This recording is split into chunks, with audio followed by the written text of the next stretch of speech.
When a Mage Revolts. Chapter 351, Bracelet and Key. You might think that I have ulterior motives, but you're the one who started it. He had no choice. Benjamin could no longer speak politely and their conversation was getting tense. The four of them broke into my exhibition in the middle of the night. I was being merciful for only giving them a curse. As for you, you hired someone to secretly exchange my robe. Of course I have my doubts. I wanted to check around before I entered. Isn't it very normal? What is there to criticize about? After saying that, Benjamin crossed his arms and condescendingly looked at the man in the wheelchair. He was taking advantage of his height to intensity his despised look. Either way, he was a victim. If they were to really argue, it was impossible for the other side to try to be reasonable. I do not deny that it was my mistake for attempting to exchange your robe. The man in the wheelchair went silent for a moment and said again, but in the end, you got the robe that I specially prepared and these magic tools, are they not enough to compensate for your loss? Benjamin said confidently, it's not enough. Therefore, the whole atmosphere became extremely tense. The reason why the man in the wheelchair was trying to send him away was obvious. He did not intend to tell Benjamin anything and absolutely did not have the intention to help Benjamin. He wanted to get this over with and not meet again. But Benjamin did not want to leave empty-handed. Suddenly, he thought of an idea. Look at you, you should be an expert in magic tools, right? He thought for a moment and finally said, how about this, I'll show you a magic tool. If you can recognize it, I'll leave and never return. The man in the wheelchair was a little unwilling but he still nodded his head. So, Benjamin took out the silver bracelet that he found on the masked woman. This is. Instantly, the man in the wheelchair's face changed. He took the bracelet and held it in his hands. He looked at it carefully and had a stunned look as though he had seen a dragon. After looking at it for a while, he took a toolbox from the bottom of his wheelchair. He used a strange hammer to hit the bracelet and even summoned flames from time to time to heat the bracelet. However, the bracelet remained the same. No matter what the man in the wheelchair did, it still did not change the slightest. Seeing that, Benjamin secretly rejoiced in his heart. The strange bracelet that he found from the masked woman, it was considered as the weirdest thing he had ever seen. As the conversation became tense, he thought of this bracelet. He thought that he could make use of the man's curiosity and get him hooked. If he recognized the bracelet, at least, Benjamin got to identify it for free. Either way, it was not a loss. If he couldn't recognize it, then too bad, it was what Benjamin wanted. In short, no matter what, he will not lose anything. This thing, where did you get it from? After studying it for half an hour, the man in the wheelchair finally raised his head and looked at Benjamin eccentrically. From the mage gang in the desert town, I killed one of them. Benjamin did not hide it. The four thieves saw it, so there was no point in hiding. It's theirs. The man in the wheelchair said thoughtfully and went silent for a moment, then he finally spoke, this bracelet. I am not too sure, but it looks like the legendary key to God's abandoned valley. What did you say? Benjamin was dumbfounded. He remembered, God's abandoned valley legend said that it was the place where Cain and Abel fought. Previously, he had the treasure map to God's abandoned valley, but because he did not know the exact location, it was of no use, and soon he forgot about it. But, was that really the key to the valley? Come to think of it, Benjamin still found it a little unbelievable. He went to the desert, casually eliminated an elite-level enemy and he ended up with a duplicated world-class key. Who would believe it? What you said, is it true? The man in the wheelchair nodded and said, of course it's true. Judging from the internal magic, this bracelet has an extremely long history. It might be something from thousands or millions of years ago. I also do not know how to operate it. But, the thing with legendary items, I also do not know how to validate it. Benjamin took bracelet, looked at it and said, are you trying to fool me? A key to open God's abandoned valley, why would it appear in the eastern desert? Of course the people in Desert Shadow collected it. The man in the wheelchair asked, "Have you not heard about the legend?" What legend? Hearing this, the man in the wheelchair reluctantly shook his head, cleared his throat and began to tell the story. Legend says, Cain and Abel's battle was so horrifying that it split the world into two. And after that, God appeared. When he saw that his own creation was being destroyed, he was very angry. He crushed the two of them into ashes and abandoned this world that was split into two halves.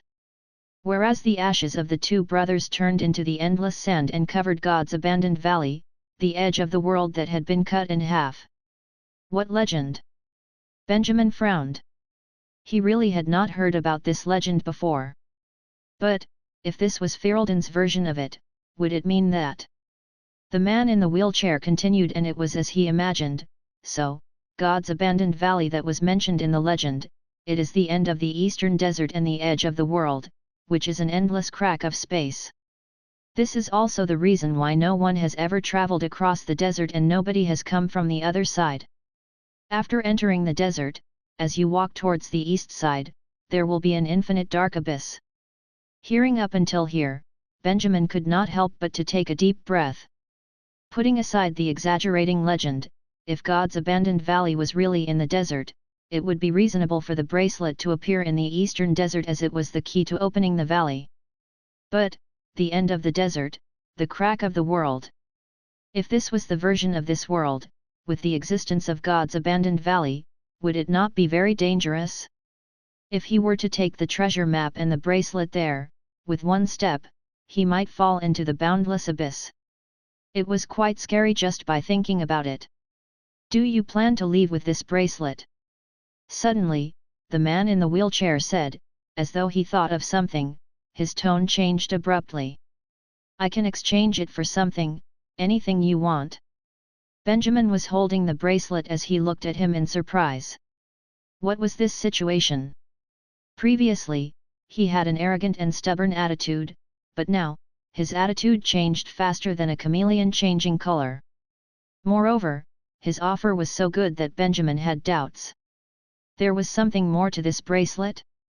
Why do you want this bracelet suddenly? He asked while he cautiously kept the bracelet. I have my reasons. It's not something that you are allowed to know. The man in the wheelchair replied, Don't you want those magic tool designs? I sorted out an atlas. As long as you give me the bracelet, I can lend it to you for a whole day. But Benjamin shook his head. He was so urgent and desperate that Benjamin found it strange, therefore, Benjamin would not give the ring to him. At that moment, his attitude was more determined. If you do not tell me the reason, don't even think about it. Hearing that, the man in the wheelchair finally started to get a little angry. You're hopeless. If this goes on, you will kill everyone. If I don't give you the bracelet, I will kill everyone. What kind of logic is this? If you don't explain it clearly, don't expect me to give it to you. The man in the wheelchair shook his head. Why do you want to know so badly? I just want to know, okay. Therefore, their conversation got tense once again, although this time was the opposite of the last time. But it did not matter, Benjamin was patient. Chapter 352, Behind the Truth. When Benjamin heard what he said, his brain froze. What did he say? What he said was so outrageous. Was he just anxious or confused? Did he think he could just say something frightening so that Benjamin would back out and give him the bracelet? Interesting. Benjamin sneered coldly and looked at him with murderous intent. Tell me, I'm living happily now, why would I be a dead man? The man in the wheelchair looked at him quietly. Forget it. Since you've come, I guess it might be fate. Suddenly, he took a deep breath and his expressions looked even more worn out. I do not know where you did learn how to produce magic tools. Perhaps this ability has brought you a lot of benefits, but soon you will be in deep trouble, a trouble that you have never imagined, and finally, you will lose your life because of that. What do you mean?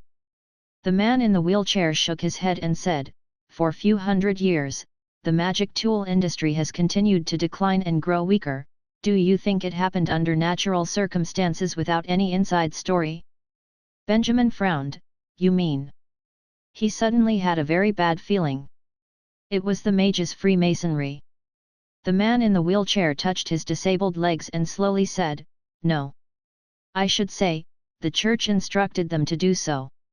A long time ago, before the empire got broken up, at a time when the mage's Freemasonry did not exist, they were doing it already. Hearing that, Benjamin was dumbfounded. Are you telling the truth? I will not say such things to deceive someone. At least, I will not lie to a mage. The man in the wheelchair laughed mockingly and bitterly and said, How do you think my legs were broken? Why do I need to hide in this hellhole and be so afraid to leave? As he was saying this, he suddenly looked at Benjamin with his slightly trembling hands. There was a deep sense of despair in his tired but indifferent eyes. Benjamin could not help but to take a deep breath. If what he said was true. At that moment, Benjamin dare not even continue thinking about it. How did you know about it? He calmed down a little and continued to ask, If you say it was because of magic tools and the people from the mages' Freemasonry tried to kill you, it only proves that it was a conspiracy among the mages. How are you so sure that the church was behind it? Do you not find it strange? The sudden decline of magic tools and the sudden rise of the church's so-called divine tools which developed at an unbelievable speed. The man in the wheelchair narrowed his eyes and replied, You ask me how do I know? That's because I used to be one of them. Taking a deep breath, he went on to say, The church raised and trained me since I was little. They wanted me to hide among the mages, collect any books and drawings regarding magic tools and imprison the mages who knew about these techniques. I personally did it countless times, so of course, I know how it all happened. Shit. Upon hearing this, Benjamin was stupefied. With the story told, Benjamin could no longer doubt his words, so he started to seriously consider the possibility of these events happening. Even from before, he already knew that the church had spies in every country. He also knew that the mages' Freemasonry had their own little conspiracy. But from the beginning to the end, he did not put the two and two together. He had always felt that no matter how desperate the mages' Freemasonry was, they would not join forces with the church and betray the mages. But now, it seemed like he was not pessimistic enough. In fact, he was too optimistic in his outlook. After leaving the Kingdom of Helius, Benjamin thought that he had managed to get away from the church. Even though there were problems that he needed to face, but at least, those had nothing to do with the church. He did not have to worry about the monster in the west who had the power to completely destroy everything that he owned with a sweep of a hand. Right now, no matter how powerful the church was, there was still a country separating them. How could they have a hand in something in Ferelden? The mages' Freemasonry had a high status, how could they be controlled by the church? And now, everything seems to be developing in the impossible direction. The mages' Freemasonry. They might really be controlled by the church. I am sorry, I have to leave first. Thinking about that, he immediately turned and was ready to leave. Why are you in such a hurry? They will not do something so soon. The man in the wheelchair stopped him and said, You are famous now. They can't blatantly target you. They will wait for your limelight to be over and then make use of some local forces to turn you into an outcast. In the end, they will take your life and let you rot alone in a corner. Hearing that, Benjamin stopped and turned towards the man. Does no one survive? The man in the wheelchair shook his head and said, Other than me, all the other mages that were being targeted died. But look at me now, what is the difference between this and death? Benjamin took a deep breath. He was right, Benjamin cannot be anxious, he will be doomed if he panicked. Once he has overcome the initial shock, he would calm down and think about ways to deal with it. The church was behind the mages' Freemasonry and soon they will start to make a move on Benjamin. In this situation, although Rayleigh City seemed calm and peaceful and he has had great development opportunities, all these were just a false impression. When will they make a move on me? He asked again. Probably in half a month. The man in the wheelchair sounded very sad. You may be able to start hiding in advance, but you have a lot of friends. Those people will not let any of you slip past, and it is impossible for you to hide with such a large group of people. Hearing that, Benjamin felt a tremendous stress ache into the way of a mountain, pressing on his chest and making him breathless. Therefore, you should give me the bracelet. The man in the wheelchair said, after you leave, I will immediately leave the eastern desert and look for another place to hide. You can hide on your own, or you can die saving your team, but the bracelet cannot fall into the hands of the church. Benjamin immediately vetoed, you are thinking too much, I will not die at the hands of the church. How are you so sure about it? Because I did it once already.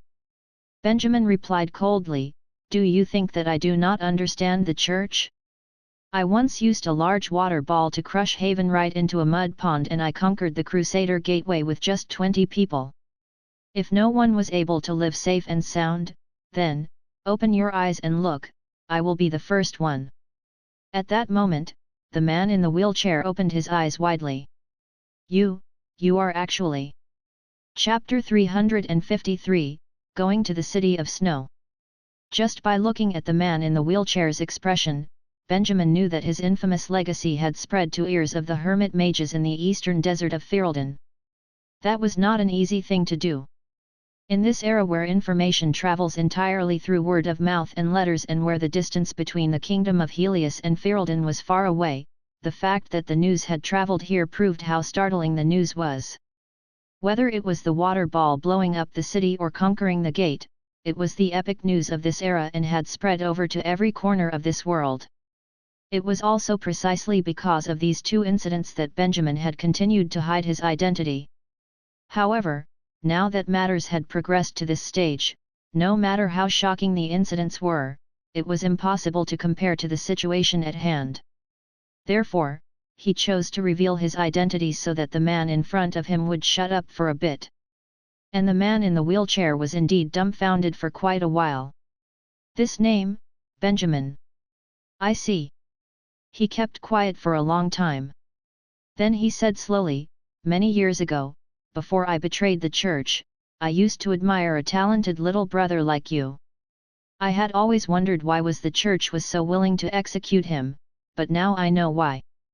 Benjamin shrugged his shoulders and turned around to say, tell me, where are they hiding it?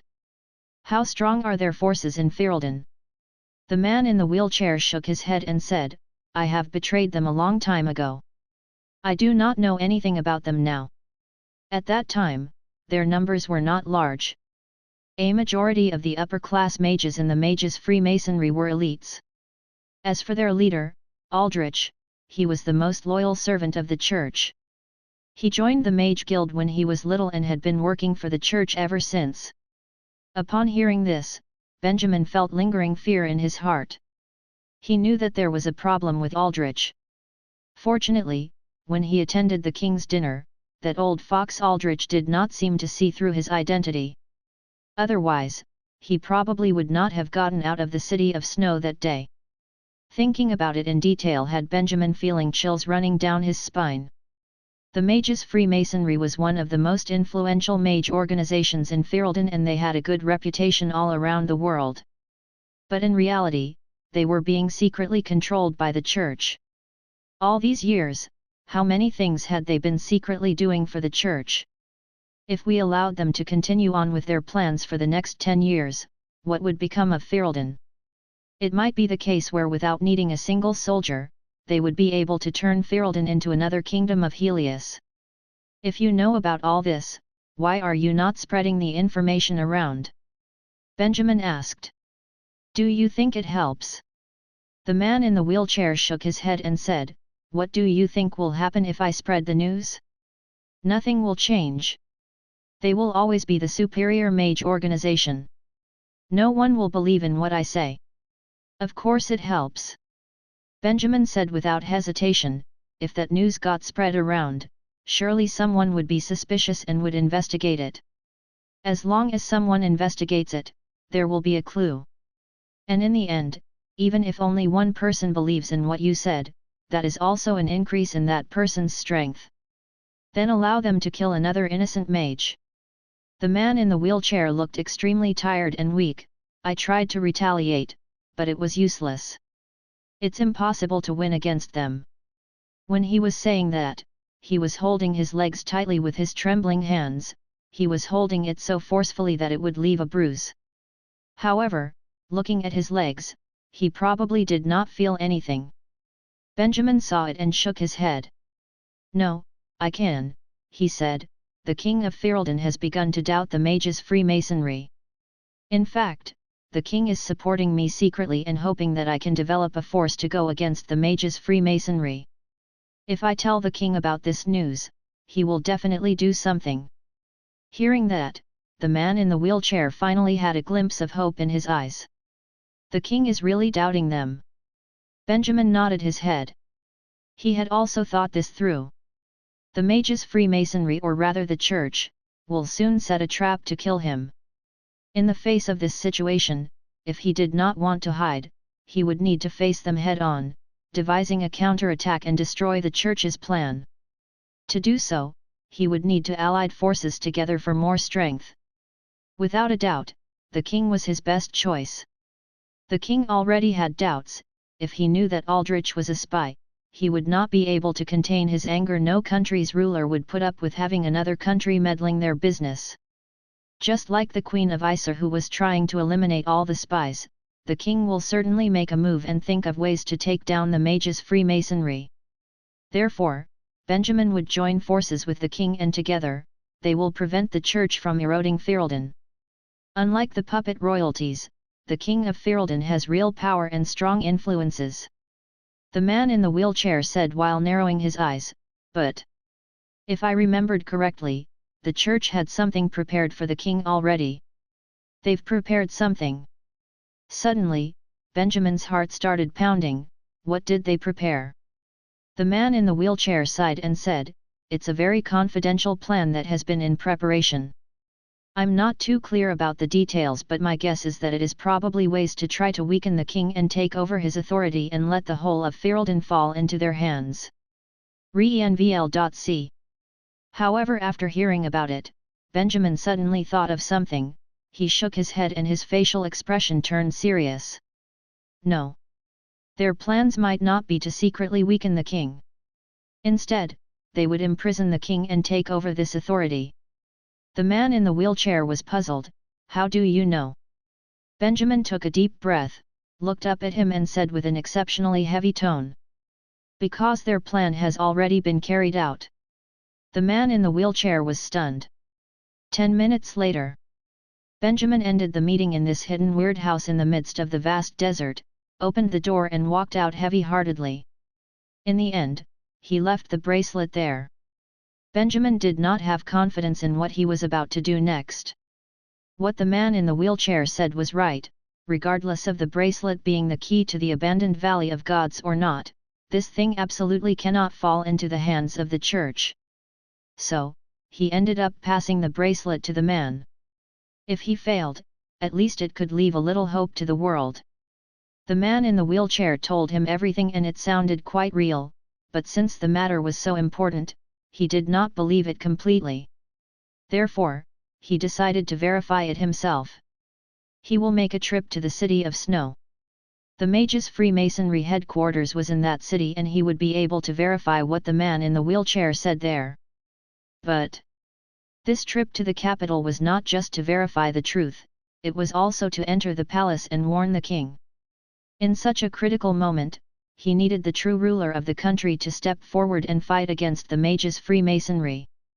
And to verify what he was guessing in his heart.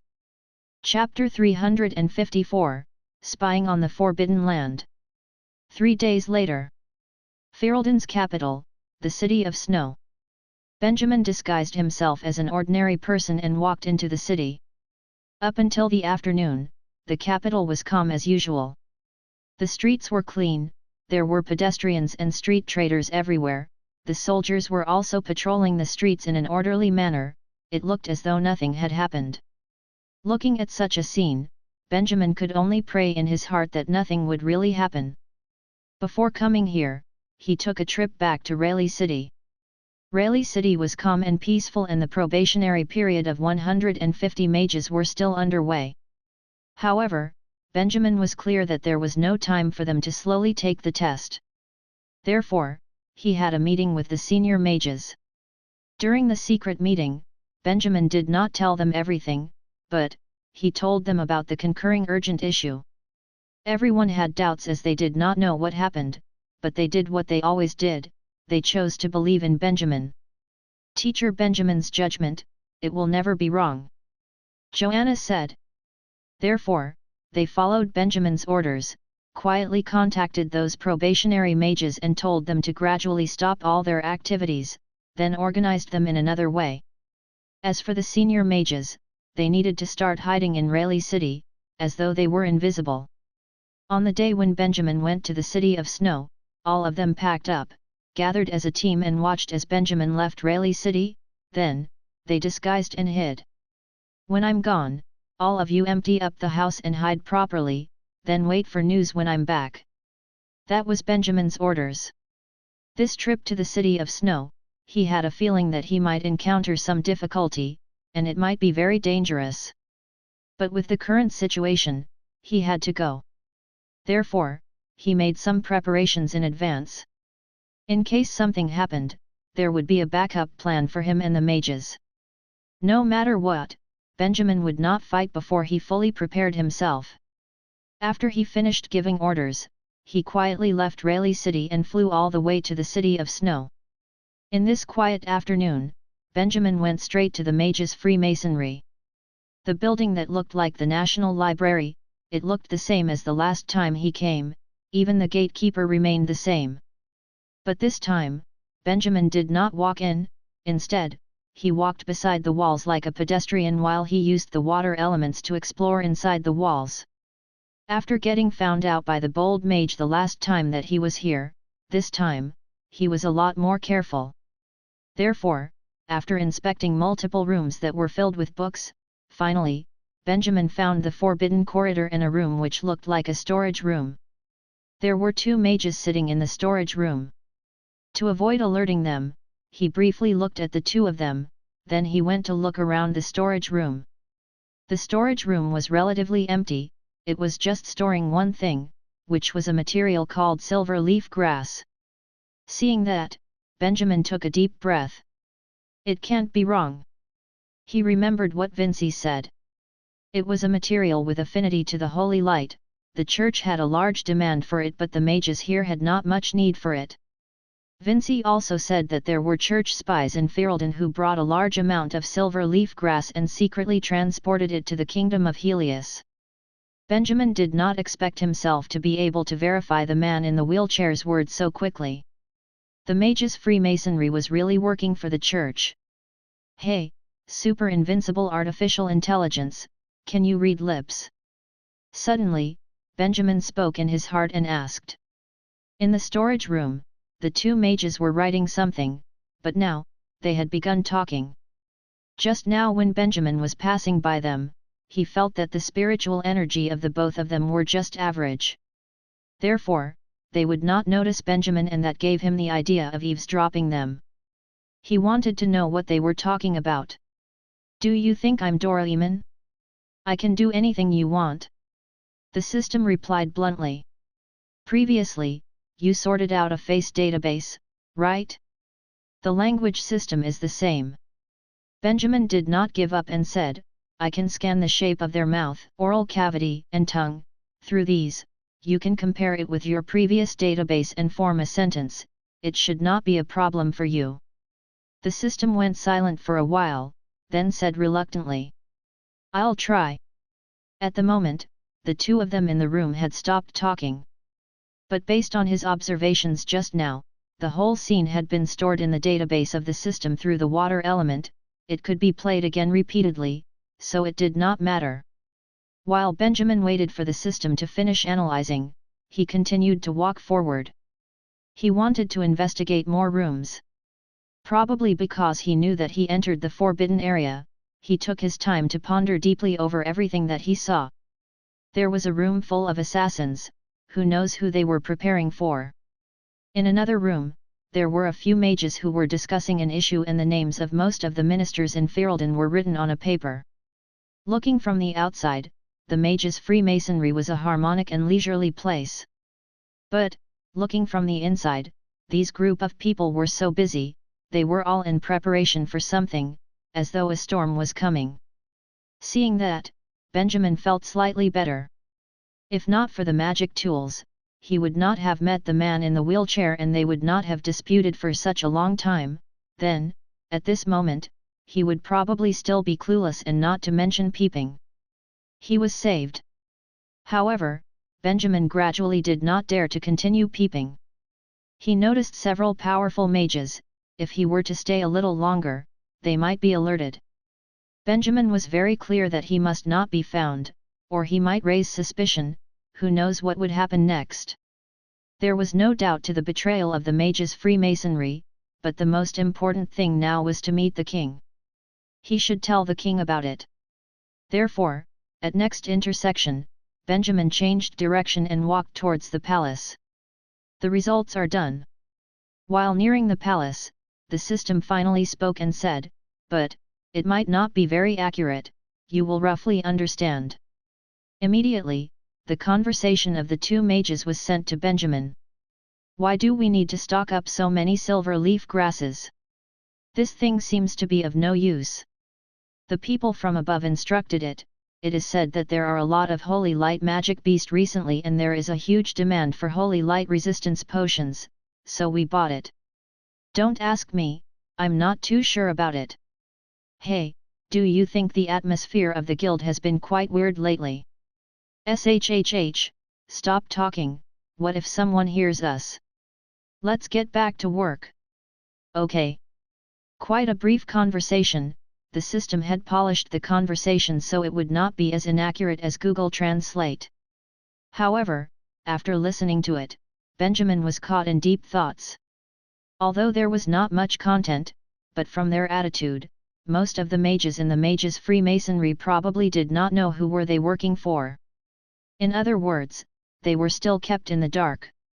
That, if they realized that they were serving the church. Chapter 355, Not So Secret Meeting. It was getting late and the lampposts around the palace in the city of snow were lit up. "They're still not here."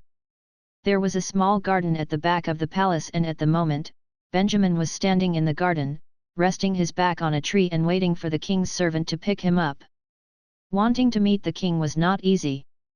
Due to this situation, if he were to just walk into the door, say that he was the mage Benjamin and he wanted to meet the king, Aldrich would most probably kill him. He had to avoid getting the attention of his enemy and secretly convey the message to the king.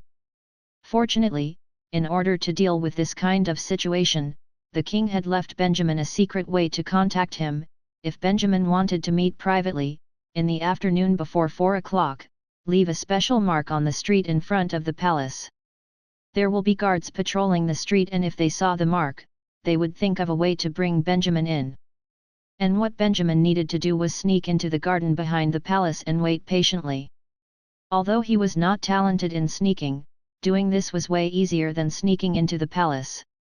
At the moment, he had left a mark, sneaked into the garden without anyone noticing and hid behind the tree that they had agreed on. However, he had waited for quite a long time already. As time passed gradually, the sun started to set. The originally dim and hazy woods slowly became completely dark. Benjamin was getting a bit nervous. He did not know when the king's henchmen were coming. In fact, he gradually had a bad feeling in his heart. Without a doubt, the night of the attack was part of the mages' Freemasonry's plot against the king. At that time, if it was not because of Benjamin, Aldrich would have gotten the opportunity to protect the king. However, it had been so long, Benjamin knew nothing about what had happened in the palace since then. After failing once, did the mages' Freemasonry let it go at that? Benjamin did not know, but if there were changes in the circumstances of the palace, then him staying in this place would be equivalent to giving himself in. It was extremely dangerous. However, he did not retreat because of that. No matter how dangerous it was, he had to try, or he would die even badly. Half a month later, he did not want to be chased after by the assassins that the mage's Freemasonry sent and die accidentally. He also did not want to be like the man in the wheelchair, hiding in a desolated corner and living in fear forever. The church's influence was too great and his was very petty. He did not like seeing a group of false prophets getting what they want. Somehow, he came this far and got to know about the church's conspiracy, as though the wheel of history was in his hands once again. He could do something, although he might not truly change everything. Either way, he did not want to give up on the ability to choose simply because he was being afraid. Someone had to do something. Benjamin felt that he was the one. Is this Mr. Benjamin?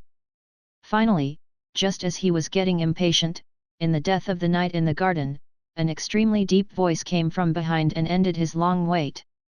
Through the water element sensing technique, Benjamin had already sensed him. He was the servant that served him previously. It's me. Benjamin turned and replied in the darkness. Hearing that, the servant walked towards Benjamin, touched his arm and said, Mr. Benjamin, please come with me. I will take you into the palace. Hearing that, Benjamin did not question anything and nodded his head, okay. Under the guidance of the servant, he did not come to the main entrance of the palace. Instead, he was brought to a storeroom near the garden.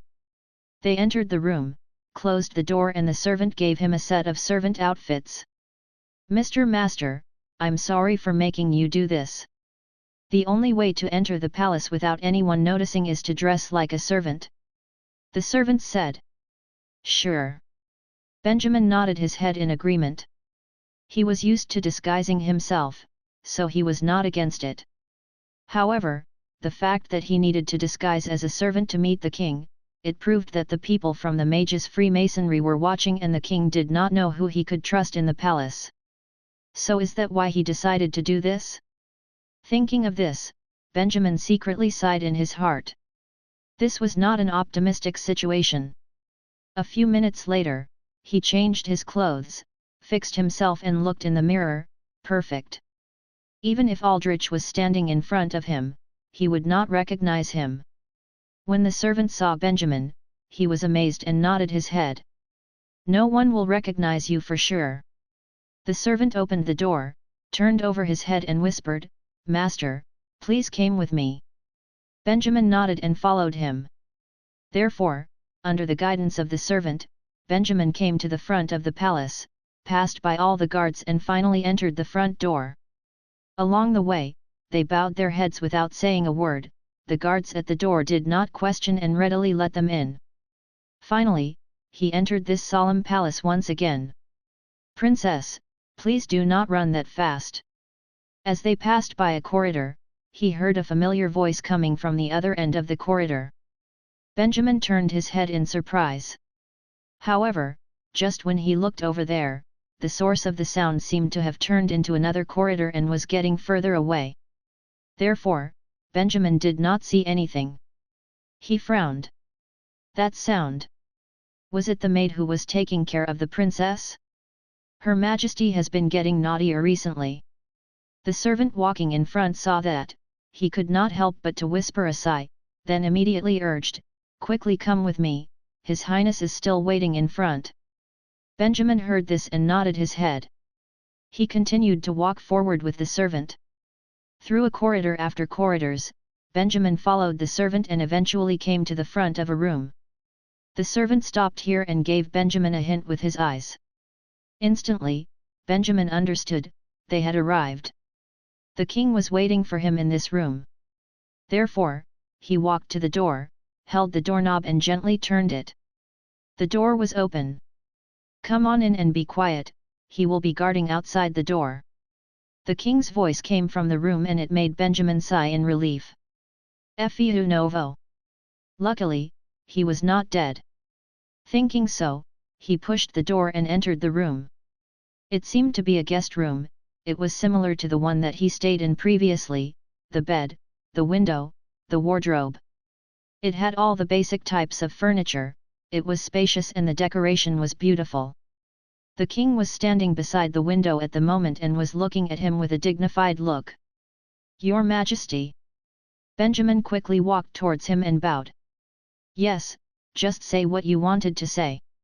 The king nodded and Benjamin could tell from his expression that he was very troubled. Why did you suddenly visit me at this hour, Benjamin? What happened? After hearing this, Benjamin looked behind him. He needed to make sure that the door was closed before he walked forward and spoke with an extremely serious tone and a voice that only the king can hear. Your Majesty, I just got some news. The one supporting and controlling the mages' Freemasonry is the church in the Kingdom of Helius. He did not intend to sugarcoat it, he immediately said it clearly. When the king heard this, he was extremely shocked. He took a few steps back, leaned against the wall, took a deep breath and clenched his fist.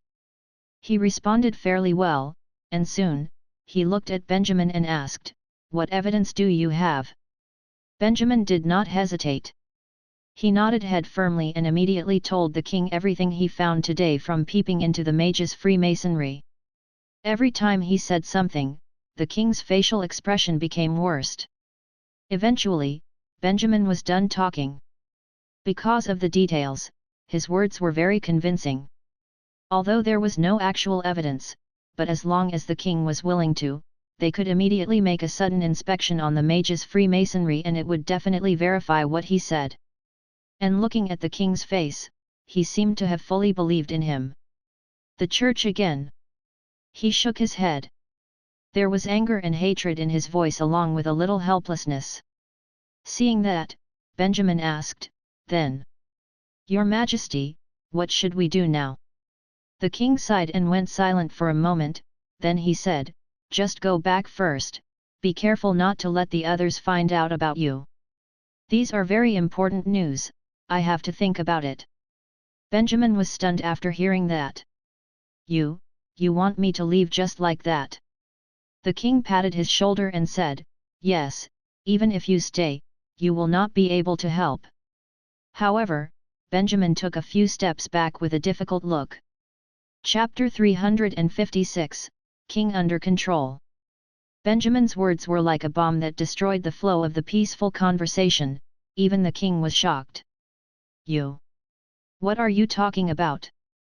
Benjamin shook his head and sighed. "You should stop the act." He quietly looked at the king. "What happened during this short period of time?" "Your Majesty, I do not understand why you would make this choice." He was very disappointed. He was supposed to deal with the mages' Freemasonry, but, after just a month or so, the king had completely switched sides and now favored them over Benjamin. It was really disappointing.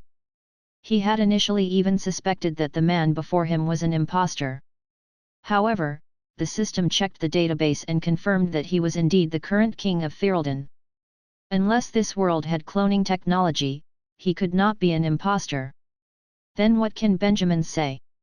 The only thing that made him feel better was that the water elements told him that other than Aldrich, the place was empty. There was no need to worry about other mages or the threat of an ambush. But this also made Benjamin suspicious. Was Aldrich overly confident? Or, was he hiding something? While Benjamin was thinking, the king became exceptionally silent. He now looked very puzzled and had his head bowed toward the ground, his regal attitude all but gone. Suddenly, a voice came from outside of the window and answered for the king. "Because our Majesty had no choice." A gust of wind blew the windows open. Aldrich was wearing a dark long robe as he glided into the room. "Mage Benjamin, we meet again." He looked at Benjamin with a pleasant grin. "Mage Aldrich." Benjamin calmly said, "Do you know, there have been moments when I wondered if you were a good man or not. Unfortunately, I was disappointed." Aldrich shook his head. "Everyone follows different paths. You might think that I'm a bad guy, but I personally think I'm doing the right thing." "Then we have nothing to talk about." Benjamin sneered, then turned and looked at the king. "Your Majesty, are you not planning to justify anything? Even if they were to fight, it will only happen later." Right now, what he wanted to know now was what had happened. However, the king did not say anything, and once again Aldrich was the one who answered Benjamin. "My Majesty does not need to justify himself. Aldrich stretched out his hands as if preaching, he simply chose the right side. It's so naive for you to think that you could change anything after just a month. Benjamin replied, I have changed many things. Aldrich smiled contemptuously and said, perhaps. But the outcome has been fixed from the moment we took the princess. Hearing this, Benjamin frowned. Did they do something to the princess?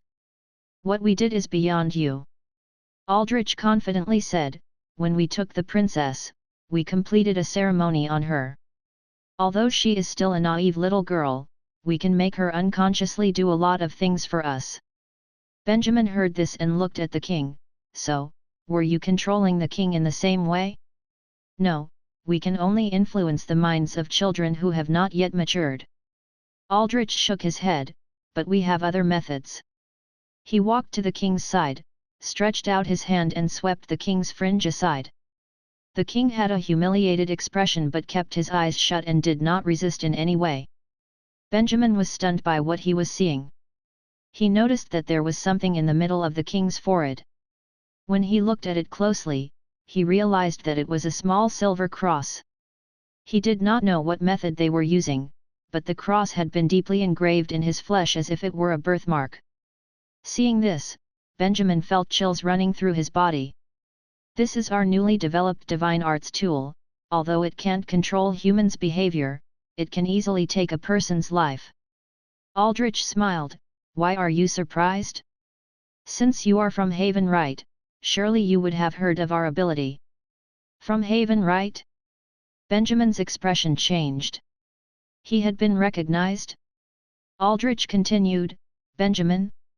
Really interesting. Grant Lethur, although you are blessed with God-given talent, you are willing to lower yourself and choose to become a mage. Not to mention use your brother's name to deceive others. God would be very disappointed. Benjamin merely grunted. He was too lazy to defend his identity. In all honesty, it was no surprise that he had been recognized.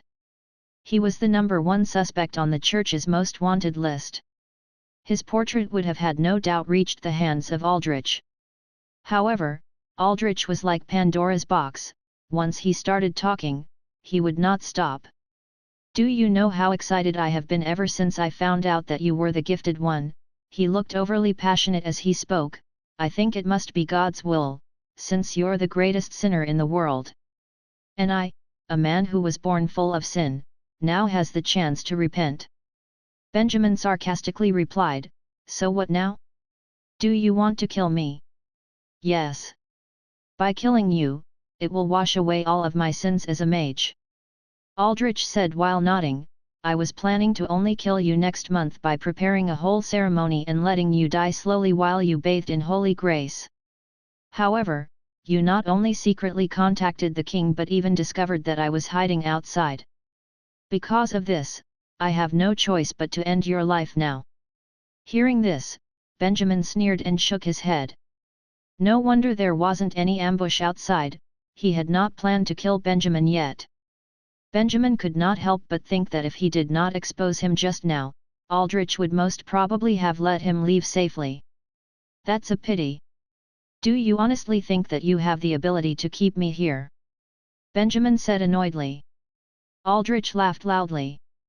As expected from God's favorite son, speaking so confidently. He said while he wiped away tears of laughter, I know of what you did in the imperial capital, but I also know that was not your own strength. You sold your soul to the devil to temporarily gain such great power. So that was how the church explained the water ball? Benjamin shook his head. Chapter 357, Escaping Tactics. Aldrich heard this and smirked smugly. The elements around his body fluctuated, it seemed like he was ready to attack. However, Benjamin was faster than him. He quickly cast a spell and ice blades started to materialize out of thin air. Benjamin motioned with his hand and the ice blades swirled around for a bit, before heading straight for the enemy. He did not know how strong Aldrich was, so he did not hold back, even the king was caught in the flurry. Aldrich merely shook his head calmly. His lips moved but no sound came out. Suddenly, 2 magic shields appeared, protecting both him and the king. The ice blades continuously hit the shield, making loud bangs with each strike. However, the shield remained intact without any signs of wavering. Benjamin frowned. There was no doubt that this guy was acting during the night of the king's assassination. With his skill level, there was no way the assassin could get away. This will be troublesome. Grant, was it worth it to give up your faith in God for such a mediocre magic? Aldrich shouted while blocking Benjamin's attack. Benjamin heard this and sneered. Oh really? Try this on for size. Benjamin suddenly turned around as steam started to form around his legs. By using the ice as cover, he charged straight at the window behind Aldrich. It happened so fast, even Aldrich was stunned. Trying to run. However, he was quick to react. He rushed to cast a spell which caused numerous earth elements to come together to seal off the window. Did you think that I would let you escape? He sealed off the alleged exit and victoriously smiled. At that point, Benjamin and Aldrich were just a few feet apart. If Benjamin wanted to, he could probably spit on Aldrich's face. But naturally, he didn't. Benjamin, who seemingly looked like he failed to escape, suddenly turned his head and looked at Aldrich, before smiling. Exactly according to plan. In a split second, he turned sideways and leaned in towards the king. The king had still not recovered from the ice blade storm. Right now, he was protected by a shield but could only watch as Benjamin came close. What are you? Before he could finish his sentence, he saw Benjamin clench his left hand into a fist, before pointing it towards him. In between his fingers were 5 glistening, ice needles like some sort of brutal knuckle duster. Suddenly, Benjamin swung at the shield. Ding! The shield rang like a bell. The previously impenetrable shield now had a gaping hole clean through its center. Subsequently, the entire shield shattered and disappeared into thin air. At the same time, Benjamin dispersed the ice needle and grabbed the king's shoulder. The king was shocked. Don't move, otherwise, I will kill him. Benjamin said threateningly. Aldrich stopped in his tracks. Stop it. Do you know what you are doing? His eyes were wide open as he warned seriously. Benjamin laughed and replied, Of course I do. While he was talking, a sharp ice dagger formed in his hand. Before anyone could react, he ferociously thrust it into the king's thigh. The king screamed as blood splattered on the ground. Quickly, he spun around so that he now stood behind the king whilst facing Aldrich. Benjamin supported the king with one hand and used the other to hold the ice dagger to the king's neck, using the king as a kind of human shield. Benjamin did all of this in the span of a few seconds. Aldrich did not even get to cast a spell. There's nothing that I won't do, so you better not act rashly. Benjamin interrupted him and said coldly. From the brief clash they had just now, Benjamin had already decided to give up on fighting Aldrich.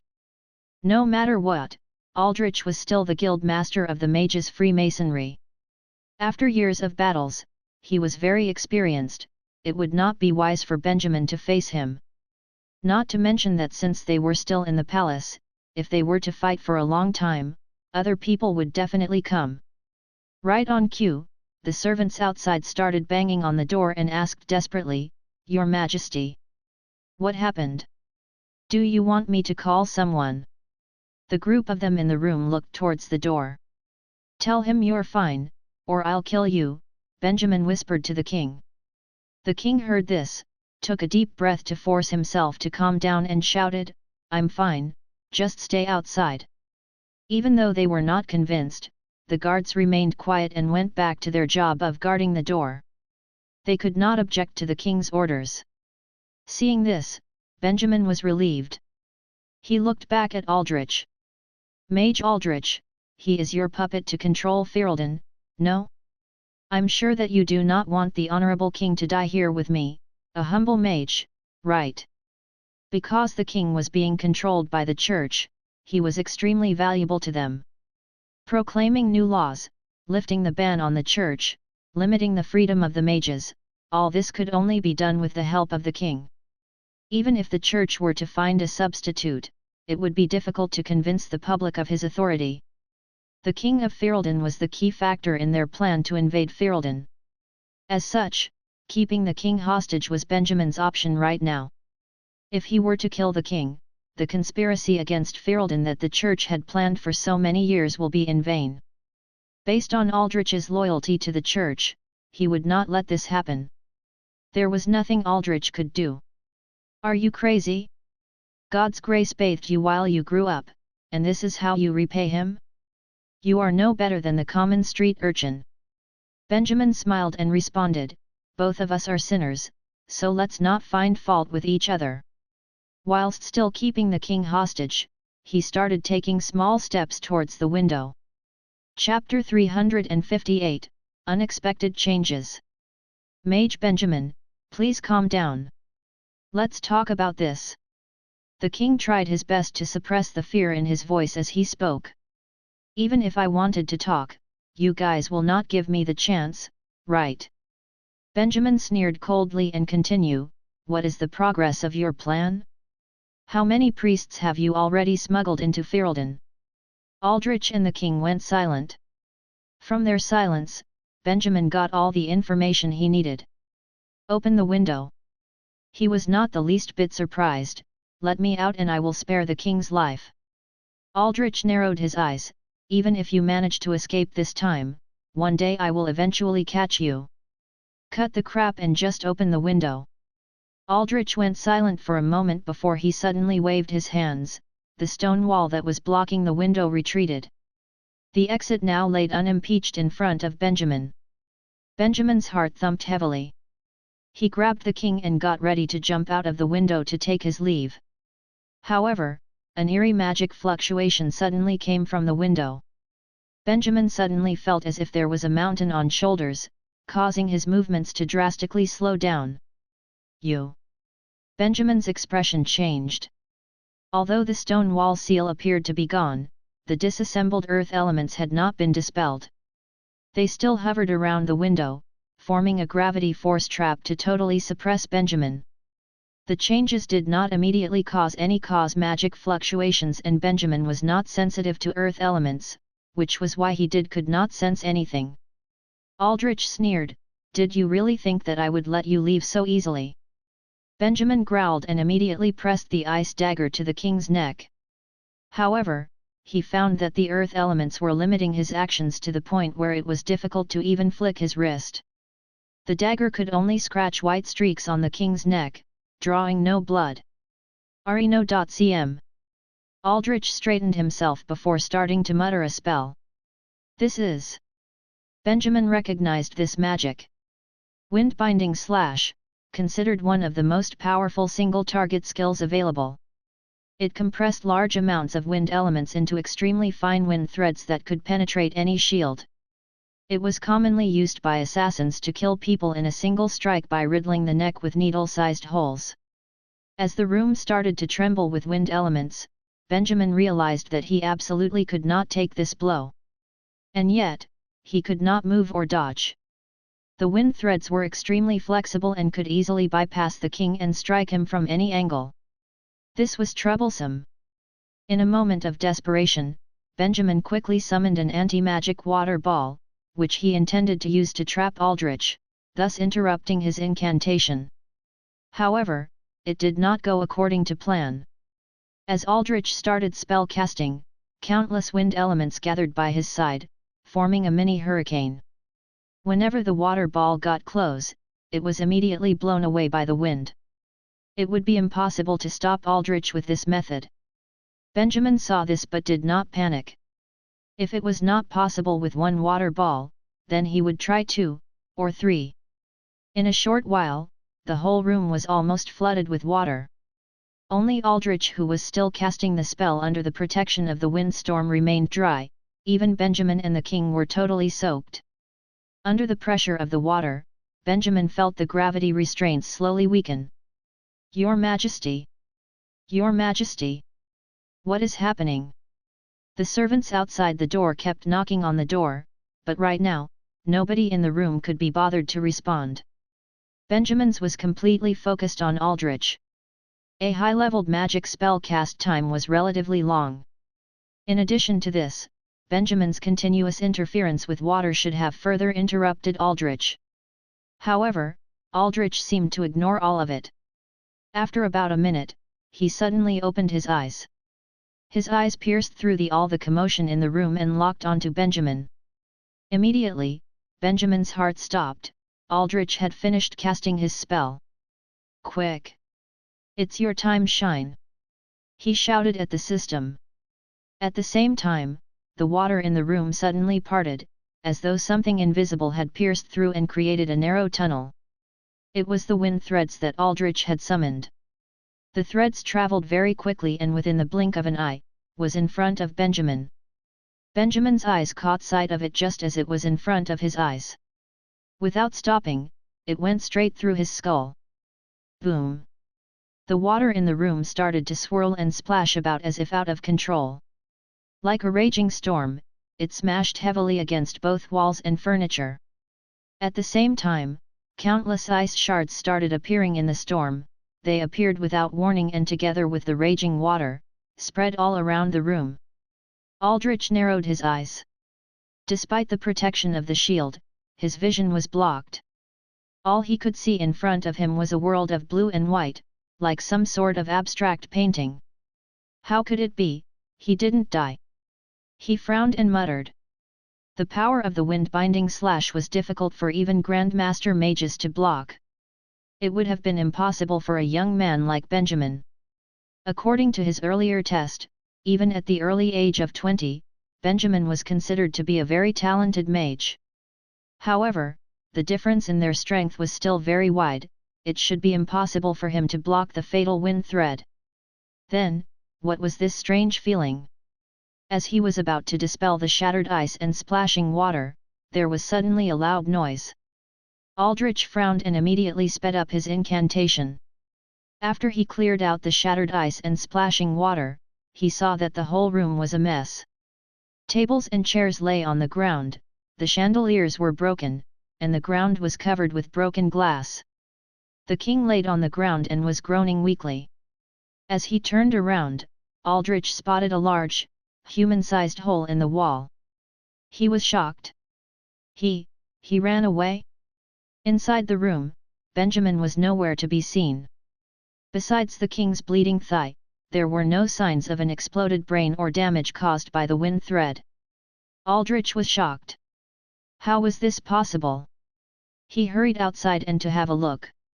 Under the moonlight, he saw a blurred figure flying away at great speeds. Instantly, Aldrich's eyes changed. First, he managed to block his fatal attack, and now he wanted to run away? No way! After making sure that the king was not at risk of dying, he cast the flying spell and started the chase. Only the king was left in the room. He tried to get up but the wound on his leg made him fall to the ground again. Knock! Knock! Knock! The servants and guards outside had finally managed to kick open the locked door and quickly rush in. "Your Majesty, Your Majesty! Are you okay?" They hurriedly propped the king up. The king shook his head and gasped for air. He immediately grabbed a guard and shouted, "Quickly! Seal the whole city of snow! Tell every guard on duty, if you see anyone flying in the sky, immediately report it to me." How? The guards still had not processed what the king was saying. "What are you waiting for? Go!" the king shouted. The guards nodded their heads and left in a rush. "Your Majesty, your leg!" The servant who was supporting the king looked at the deep wound on the king's thigh and the pants that were soaked in blood. He had no idea what to do. The king saw this and shook his head weakly. "Don't panic, I'm fine. Take me to the doctors." The servant was stunned but immediately nodded his head. However, they suddenly heard a familiar voice come behind them. "It's too soon to be happy." The familiar voice shocked both the servant and the king. However, before they could react, 2 ice blades appeared and pierced them clean through their chest. The king's face started to pale, and with the last effort of his life, he whispered, How How is this possible? Then, he collapsed to the ground. Chapter 359, After the murder of the king. Benjamin had killed the king. Earlier, he had taken advantage of the splashing water and shattered ice and used magic to create a hole in the wall. Then, he hid inside the cupboard, used a mirror to create an illusion of himself, controlled the illusion to look as if it was escaping, and fooled everyone. Aldrich had scrambled out to chase after Benjamin and left the king alone. And because the king was so enraged from getting stabbed in the thigh, he had ordered all the guards to quickly seal the city and look for Benjamin, leaving him alone in the room with the servant. So, Benjamin was given the perfect opportunity to emerge from the cupboard and end the life of Ferelden's current ruler. In all fairness, he did not kill the king impulsively, what he did had a reason to it. He was very clear that if the king was not dead, the church would be able to implement their plan. First, they would allow all the priests to enter the country and secretly allow them to preach. Once the church starts to get more believers, they would lift the ban and begin to encourage people to believe in God. By the time the mages realized that something was wrong, they would have already become the lowest form of life in Ferelden. Therefore, the king had to die. Killing the king would greatly hinder the church's plan. Aldrich could technically join forces with some ministers and the new king, but would the prestige of the new king compare to that of the old king? If they were to implement a new order, it would be strongly opposed by the citizens. If this were to happen, the church's plans would be delayed by at least another 5 years. And in 5 years' time, Benjamin would be ready. Benjamin did not intend to run again. Where could he go? Escape to Isar and get arrested by the queen? Or flee to Caretus, a country that had been dependent on the church for a long time? He had no choice but to stay. He did not fear the future. Even if he became a wanted man, he already had a certain influence in the territory of Ferelden. Worse comes to worst, he would conduct underground business. The king was dead, they would be very busy, they would not have enough energy to stop underground operations. In short, Benjamin would stay in the only country that was not under the control of the church. He would fight until the bitter end. Thinking of this, he looked at the king and servant's body and took a deep breath. He suddenly opened the door and ran out. Help! The mage Aldrich is killing people. His Majesty can't hold it much longer. Help! Benjamin had carefully concealed his own appearance and wore a servant's outfit. Right now, his body was wet, and his hair was messy. He looked like a frightened young servant. What? What happened? Several servants heard the shouting and came up to Benjamin. Benjamin looked distraught. He pointed in the direction of the room and stuttered, "The mage Aldrich. Your Majesty, run!" Then, he suddenly freed himself from the few servants and ran out of the palace, shouting from time to time. The people around him were frightened, they hesitated for a while before carefully walked towards the room. As for Benjamin, he ran all the way to the entrance of the palace. He ran to a corner near the door, instantly resumed a calm expression, sorted out his messy hair, then started brisk walking toward the door. What happened? What happened in the palace? What's with all the noise? The guards at the front door asked. I do not know. Benjamin had an embarrassed look as he said, "It seems like His Majesty and the mage Aldrich were having a fight when they suddenly demanded some iced champagnes. The ice in the palace had already been used up, and so I am desperately looking for some more." This. The guards looked at each other, not knowing what to say. Benjamin suddenly grabbed the guard's arm and exclaimed, "That's it! Brothers, could you help me? Ask your mage friends to get me some ice or His Majesty would be very angry." The guard looked awkward and quickly freed himself from Benjamin's grip. "We have to guard the palace.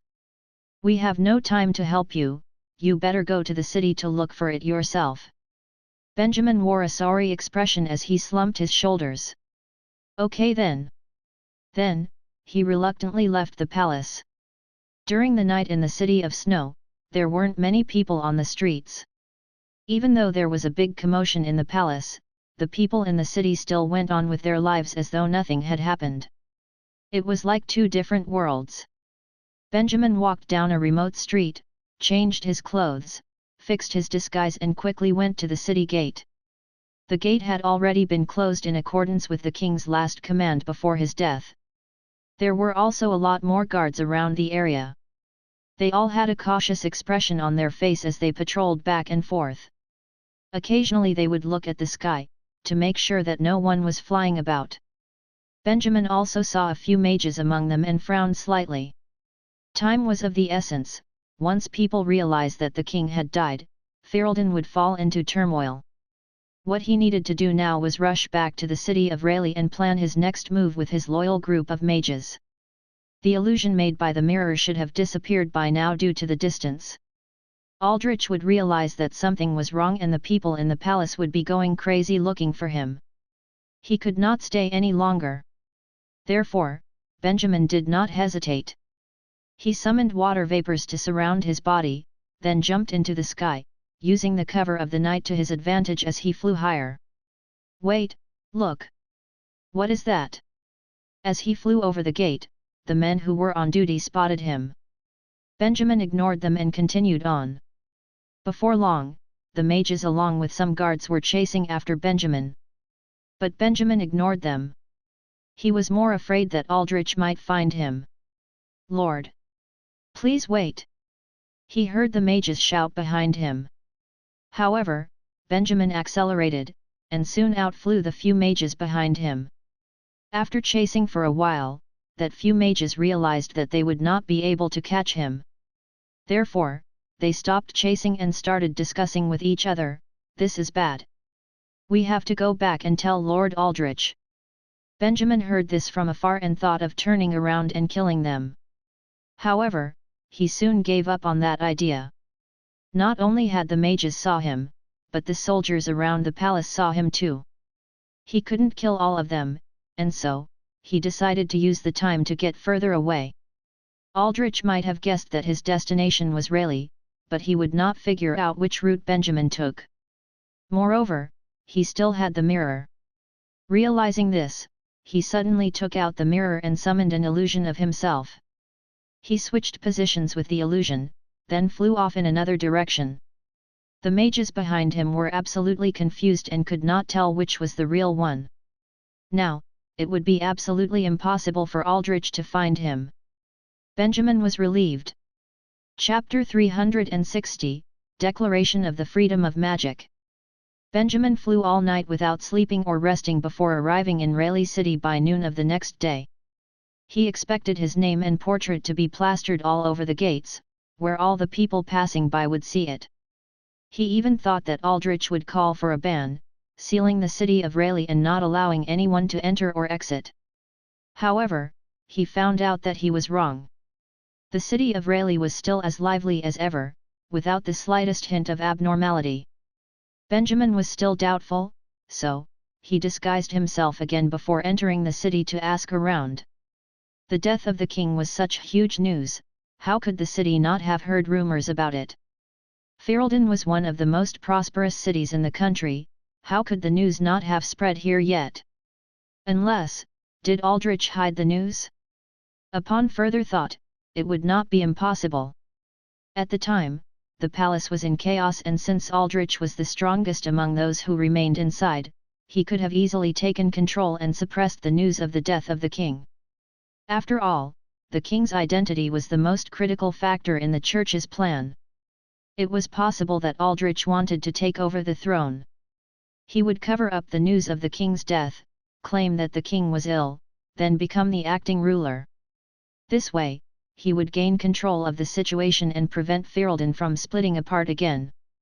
Benjamin nodded his head. Although he did not have any evidence, if in a few days the news of the death of the king wasn't sweeping the nation, his suspicions would be verified. Benjamin was worried. The reason he killed the king was to disrupt the peace in Ferelden so that Aldrich could not control the country. But now, although the king was no longer in the picture, Ferelden still fell into the hands of the church. The plan would be delayed for a maximum of a few years, but it would eventually be completed. He had to stop that from happening. His heart raced as he made his way to the secret rendezvous point. By the designated time, 23 senior mages were gathered in an abandoned house in a remote corner of the city. "What is the situation now?" Benjamin asked. "Nothing special," said Varus. "Everyone has gone into hiding whilst making sure not to leave any trails. As for the 150 men, we have told them that tonight, we all are to gather in an abandoned warehouse in the north part of the city." Benjamin heard and nodded. Good job. Dealing with 150 people was one difficult problem. They had only just been recruited, and thus lacked cohesive ability.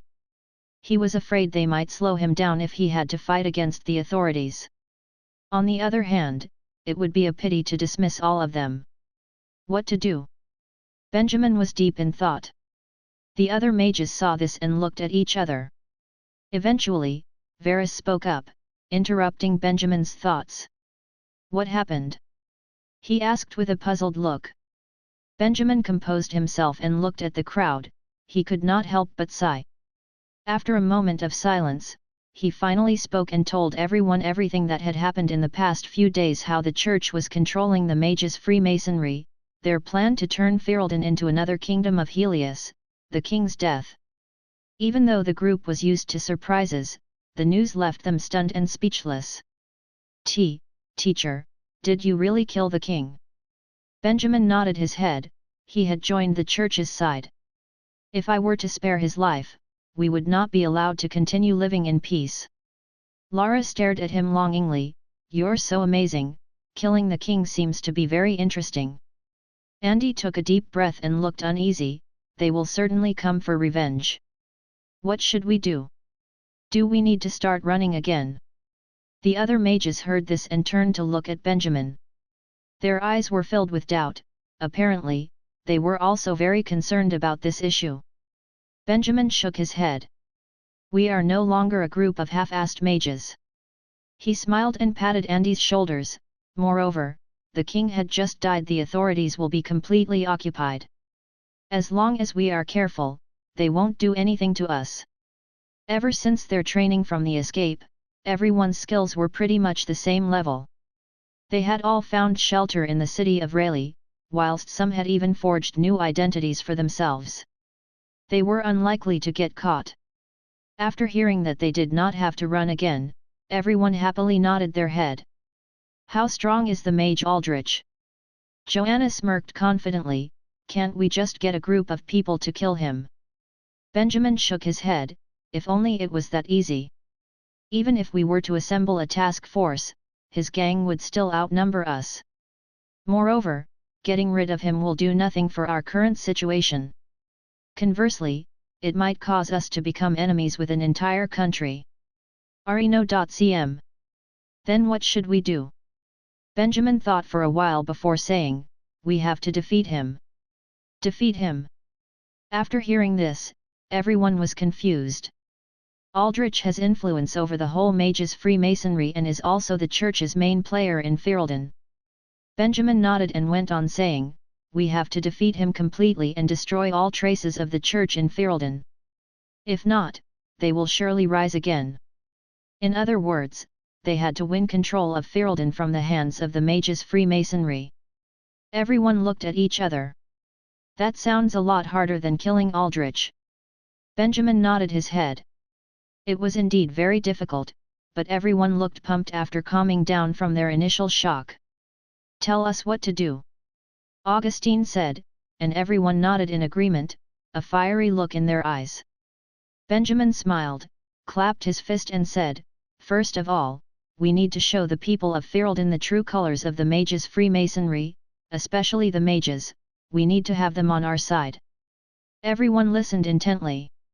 After Benjamin's summarization, the secret meeting came to an end and everyone left and returned back to the four corners of the city of Rayleigh. Following Benjamin's explanation, they began to prepare for the next step. They started writing a book. When Benjamin was still in the Kingdom of Helius, he was very touched by the mage's version of the Bible, the one that Michelle had thrown at him. It was not just a regular spell book, it talked about another version of the origin story. More importantly, the book was the reason why magic was still allowed in the Kingdom of Helius. It explained how magic was not evil, but a talent worthy of respect. The mages of Ferelden had been slacking for too long, they needed a new book. Chapter 361, Leaving the Choice to the Mages. Although it had a grand-sounding name, Benjamin's plan was actually quite simple. He wanted to let mages across the whole of Ferelden see the true faces of the mages' Freemasonry. The mages will soon realize that they were not as liberal as they initially thought. To guarantee circulation, Benjamin was clear on what needed to be written in the Declaration of the Freedom of Magic. Incantations, magic potion recipes, laws of meditation. He had to include all these alluring things mixed in with the ideology that they wanted to spread. If they did this, the book would sell like hotcakes. Within the mages' circle, except for passing it on to students, knowledge was normally kept to oneself. Therefore, Benjamin was sacrificing his own intellectual property whilst also challenging the general procedure of being a mage. He figured that once these books were distributed widely, then mages all over the place would be able to experience true liberty for the first time. He also knew that by doing this, he would provoke the circle's bosses.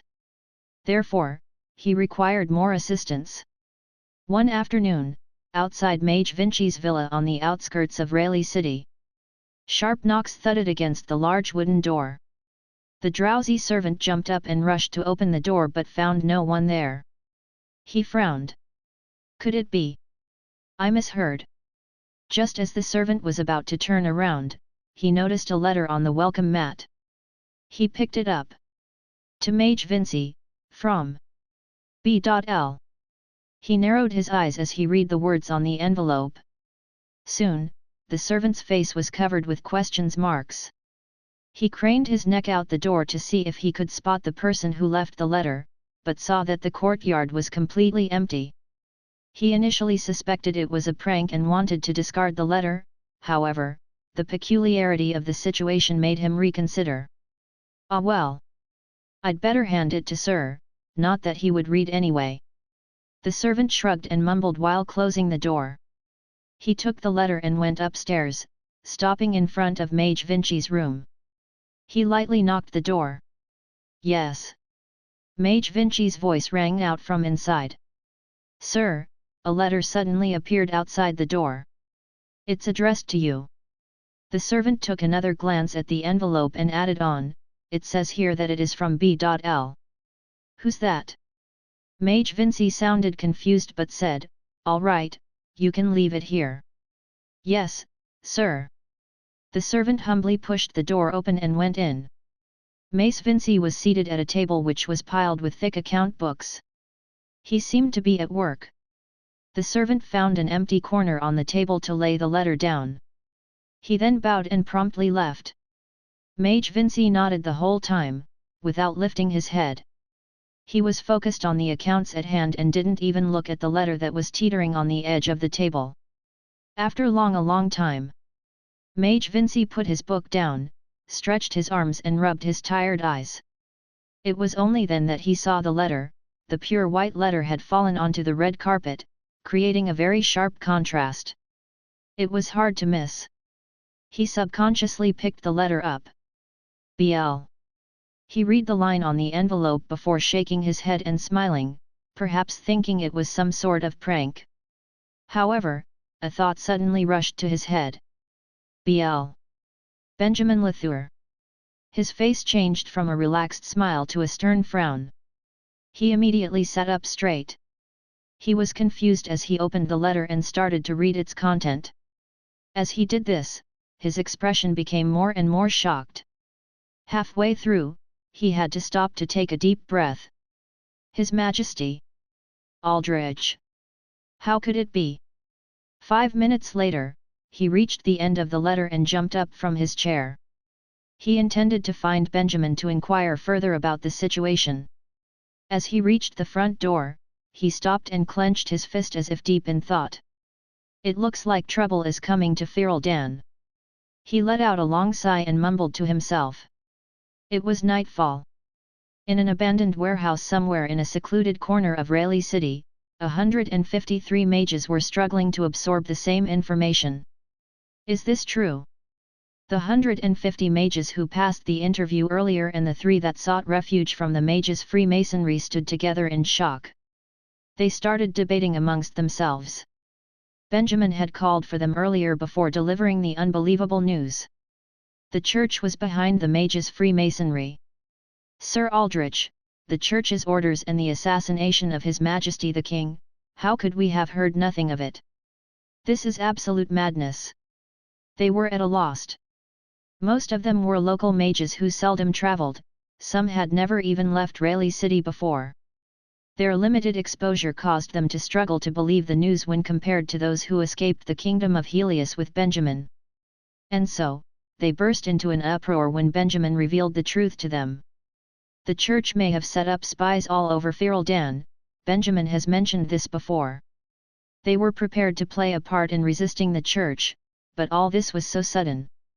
Last week, they were doing their best to complete a task to pass their probation and now their world had been flipped upside down.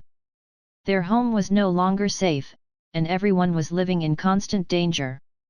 They simply could not digest the news. Standing in front of the crowd, Benjamin stared at the troubled mages and shook his head. It was not easy as he has thought. 100-something mages was indeed a powerful force, but to put them together at the press of a button proved too difficult a task. Moreover, Benjamin was basically asking them to join a rebellion and possibly sacrifice their lives. These people may be hot-blooded, but they had not experienced the discrimination firsthand, and as a result, were hesitated. Even so, Benjamin wasn't disappointed.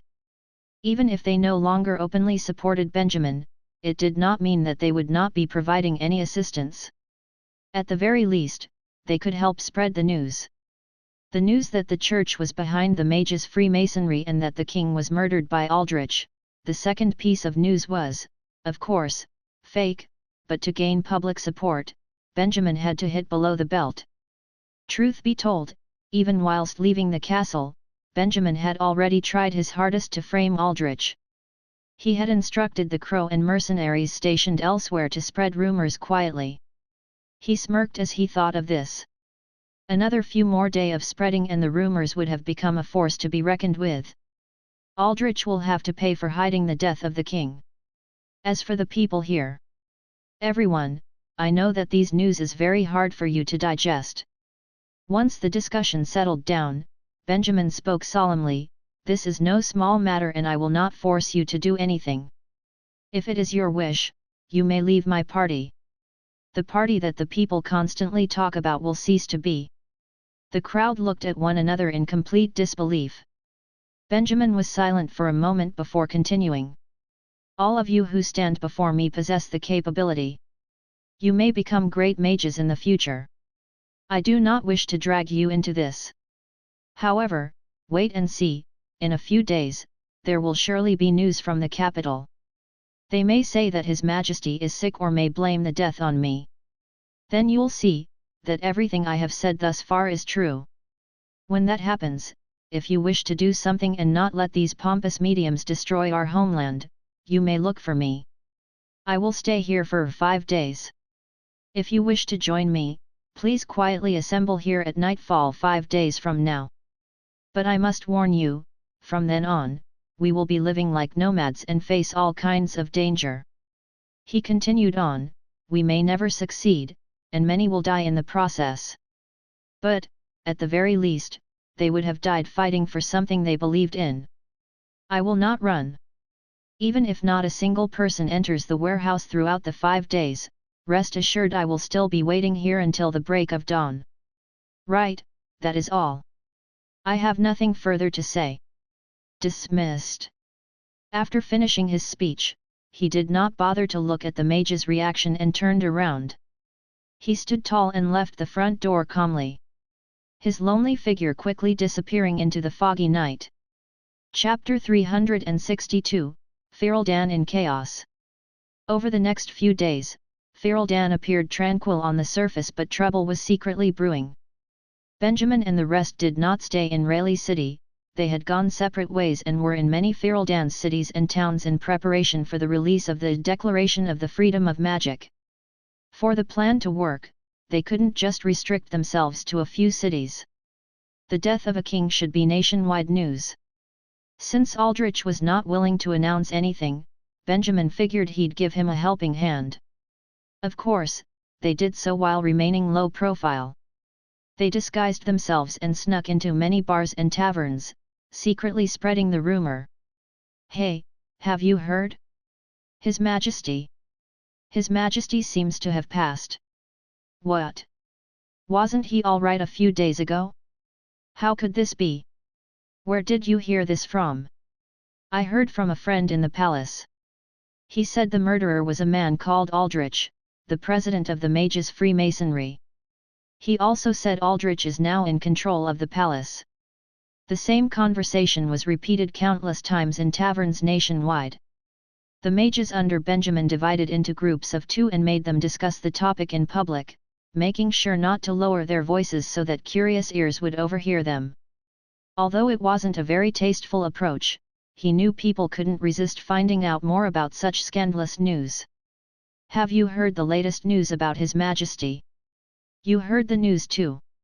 "Yeah. News been going all around town. Even my sister who lives in the neighboring town asked me about it. I wonder if it is true." The more the rumor spread, the more worried the public became. They noticed that it had been some time since the king last appeared and the whole palace seemed to be on lockdown. Over time, the people of Fereldan slowly started to believe the rumor. The people panicked, and some even started to secretly pack their bags and prepare to leave. People stopped walking around the streets and there was major inflation nationwide. Some merchants started to stockpile while others closed their doors to the public. The branches of the Mages' Freemasonry in all the cities had also closed its doors. Angry mercenaries and civilians constantly prowled outside their gates demanding answers. The branch in Rayleigh City was covered with egg yolk and egg shells were piled up on the ground outside. It reeked an absolutely pungent odor. The events that were taking place simply could not be ignored within the mages' circle. Many of the mages sought out their friends in the Freemasonry to inquire about what was going on.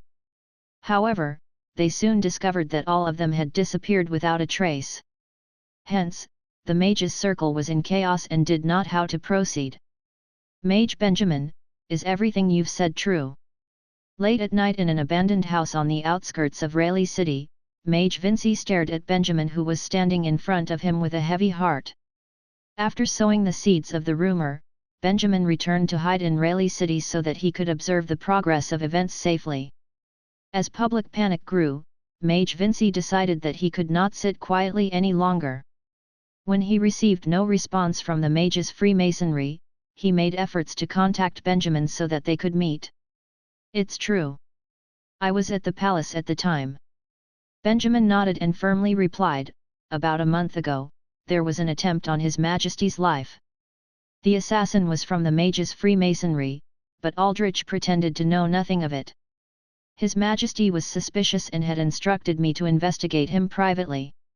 When I went to report back to him a few days ago, I walked in on Aldrich dealing him the finishing blow." Vinci let out a deep sigh. "You are in grave danger."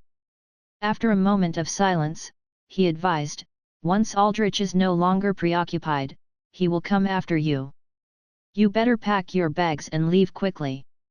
Benjamin shook his head, "I will not leave." Vinci frowned, "You wish to stay? If I were to leave, what would happen to the rest of the mages? Moreover, if the church gains total control over Fereldan, there would be nowhere to hide." Mage Vinci nodded helplessly and said no more. Benjamin saw that he had been convinced, took out a booklet from his pocket and gave it to Mage Vinci. "What's this?" Mage Vinci said confused. "This is something I am doing for everyone." Benjamin replied, "Take a look, we just had it made. It could be a potential game changer." Mage Vinci took the booklet and quickly skimmed through. After a few minutes, he closed the book and stared at the ground. He did not look at Benjamin as he spoke, "Is this really necessary? There are many things in it that should not be shared openly. Benjamin shook his head. I believe you are referring to the recipes for magical potions. I know that on one hand, it could hurt your business, but on the other hand, the development of new magical potions has stagnated for so many years because the public lacks knowledge on the subject. I do not think that magic potions are developing slowly. Vinci rebutted. That is because you have not been to the Kingdom of Helius. Benjamin continued, their technology that allows them to create divine arts tools is well beyond your imagination. Mage Vinci fell silent. Benjamin went on, if I did not include recipes and incantations, why would the mages start circulating it? The church already has control over the Fereldan authorities. If this goes on, there will be nothing left for you and me. Still, Vinci did not say a word. Do you understand the severity of our situation? Benjamin was getting nervous. Many years ago, the Kingdom of Helius was a fine place for mages to live, but it all quickly went to hell. Do you know how the church managed to extinguish all the mages in the area so efficiently? It was because the mages there only fought for themselves and failed to cooperate before it was too late. Mage Vinci, please do not let Fereldan follow in the Kingdom of Helius footsteps. Benjamin felt his throat dry up from all the talking, but it was to no avail. Mage Vinci still shook his head. Mage Benjamin, I think you are being too pessimistic. He returned the booklet to Benjamin. The church may be evil, but at the end of the day this is not the Kingdom of Helius. There are many mages in Fereldan and the church will not make any sudden moves. Mage Vinci. Chapter 363, The Reunion at the Abandoned Warehouse. Benjamin could only leave helplessly. He had actually seen this coming. This book of Declaration of the Freedom of Magic not only challenged the mages' Freemasonry that was in the control of the church, it also affected those benefactor minority of the mages' circle. Mage Vinci was the nation's largest benefactor, it was natural for him to oppose. The reason he brought the booklet along with him was to take advantage of the impending crisis for Mage Vinci to sacrifice a little. After all, he was the richest in Fereldan, and if he did not oppose to the booklet, then there would be less opposition. It was such a shame that he did not realize how the current situation could be dangerous for the mages of Fereldan. But Benjamin was not disheartened by this. What could he do? If there was opposition, then let there be opposition. For those who were well advanced in their era, which of them would not face any form of difficulty? Varus had already been in touch with the printers. Although printing was not cheap, Benjamin had accumulated some wealth and could still afford it. Hence, their initial step was set to print 1,000 books. Once the printing was done, they would have to think of a way to release the Declaration of the Freedom of Magic to have it circulated within the largest pool of lower-rank mages. He firmly believed that its contents would be hottest item of the whole of Fereldan overnight. These mages would rise to fight against the mages' Freemasonry. Benjamin returned to the inn. After assassinating the king, he never did return to that home, and had been staying at the inn for a few days now. What happened to his former home? Nobody knew. But Benjamin was sure that Aldrich had put a tail on the surroundings of that home and patiently waited for them to come near. If they hadn't migrated away, concealed their identity and take precaution in their moves, the plan wouldn't have taken off smoothly. They would have been bothered by the assassins that were sent over. They continued to be busy with matters concerning Declaration of the Freedom of Magic. A day later. During the evening, Benjamin and his subordinates arrived early nearby the warehouse. 5 days ago, he dismissed the 100 over mages here. Benjamin had arranged with them that if they wished to go against the church together, then they should meet here 5 days later. He would be waiting here for the whole night. Now, the time had come. Benjamin was a little nervous to find out how many would stay out of the 153. And another thing. Careful now, there's an ambush. Standing outside the warehouse, Benjamin scanned the area with his water element sensing technique. He quickly found a few suspicious people hiding around. They were mostly in black and armed, hiding in an isolated area. At times they craned their necks to look around. But of course, Benjamin was certain where these people came from. There weren't necessarily spies. In over 100 people, surely there were a few that was cowardly. They were afraid after finding out that the mages' Freemasonry controlled the palace and rushed to whistle blow. This caused Aldrich to find their gathering location and send his men to disrupt them. Although he was not sure what kind of orders they would receive. To assassinate Benjamin? To kill them all? Unfortunately for these people in the ambush, these assassins were here for their death. Benjamin leisurely recorded the location of each assassin, then turned around to let the mages that came with him to leave while he walked into the abandoned warehouse alone. Feu novo. The moment he appeared, he could feel countless gazes on him like a sniper locked into him. Not making a move yet? Benjamin smirked within and entered with composure. The warehouse was as empty as a shell. No mages that came to show fidelity nor assassins lying in ambush. It seemed that Aldrich has misunderstood Benjamin's sensing technique and thought that Benjamin could spot him outside the window during that time was due to the short distance, hence he had ordered the assassins to hide further away. Unfortunately for him, Benjamin's water element sensing technique now was amazingly able to scour a few hundred meters. Why don't you just finish them in one go instead of dilly-dallying here? The system asked out of the blue. They're standing too far apart, so I wouldn't be able to eliminate them in one strike. Benjamin spoke within, moreover, they are waiting for the mages to arrive before they strike. I could make use of them. I'll take care of these assassins together with those mages that decide to pledge allegiance while establishing authority and strengthen the cohesiveness of the group. To a certain degree, these assassins were pretty useful to him. Benjamin sat in the middle of the warehouse and patiently waited for the courageous mages to arrive. In a jiffy, the night befell. Huff! Sir Benjamin, that's great, you've really waited here. Tony and another two who first sought refuge with Benjamin, dressed with a cape, popped their head in from the side door and looked about. Benjamin flashed a smile. I knew you would come. The three walked in and nodded, that is without a doubt. The church is such a bully, we can't just sit and take it. Benjamin smiled and nodded back. It ain't too bad. At least there were three so he wouldn't need to face the awkwardness of waiting all night without anyone arriving. Although the trio came from the mages' Freemasonry, they have been rolling with them and so they were familiar with the meditation of dual practice. They had known each other for some time now. Benjamin believed in their loyalty and that they were not spies from the Freemasonry. Honestly speaking, he personally handpicked these 100 over mages. Even if there were any traitors between them, Benjamin felt it would not be more than 10 of them. After the salutations, Benjamin and the trio continued waiting for the rest to arrive. Another quiet few minutes passed by and finally, more mages came one after another. Sir Benjamin, I am not afraid of death. If we allow the church to take control of Fereldan, then death is not far from us. I hope I could be of your assistance. Sir, I wish to join your team.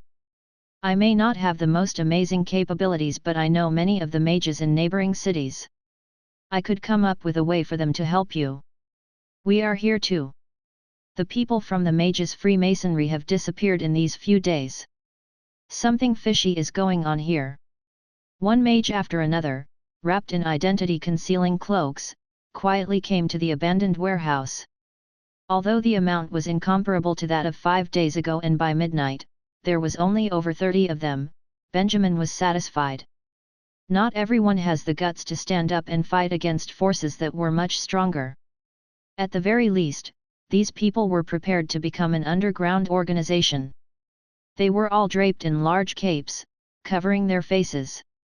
A glance over a row of them and they looked freakishly identical. Benjamin stood in front of these cloak group and suddenly felt like the leader of the F-class, C, Baka and Test. The time was now past midnight. Seeing the turnout, Benjamin smiled satisfactorily. I am very touched that everyone would gather here. It is a really courageous thing. He spoke up as he prepared his first opening speech as a leader.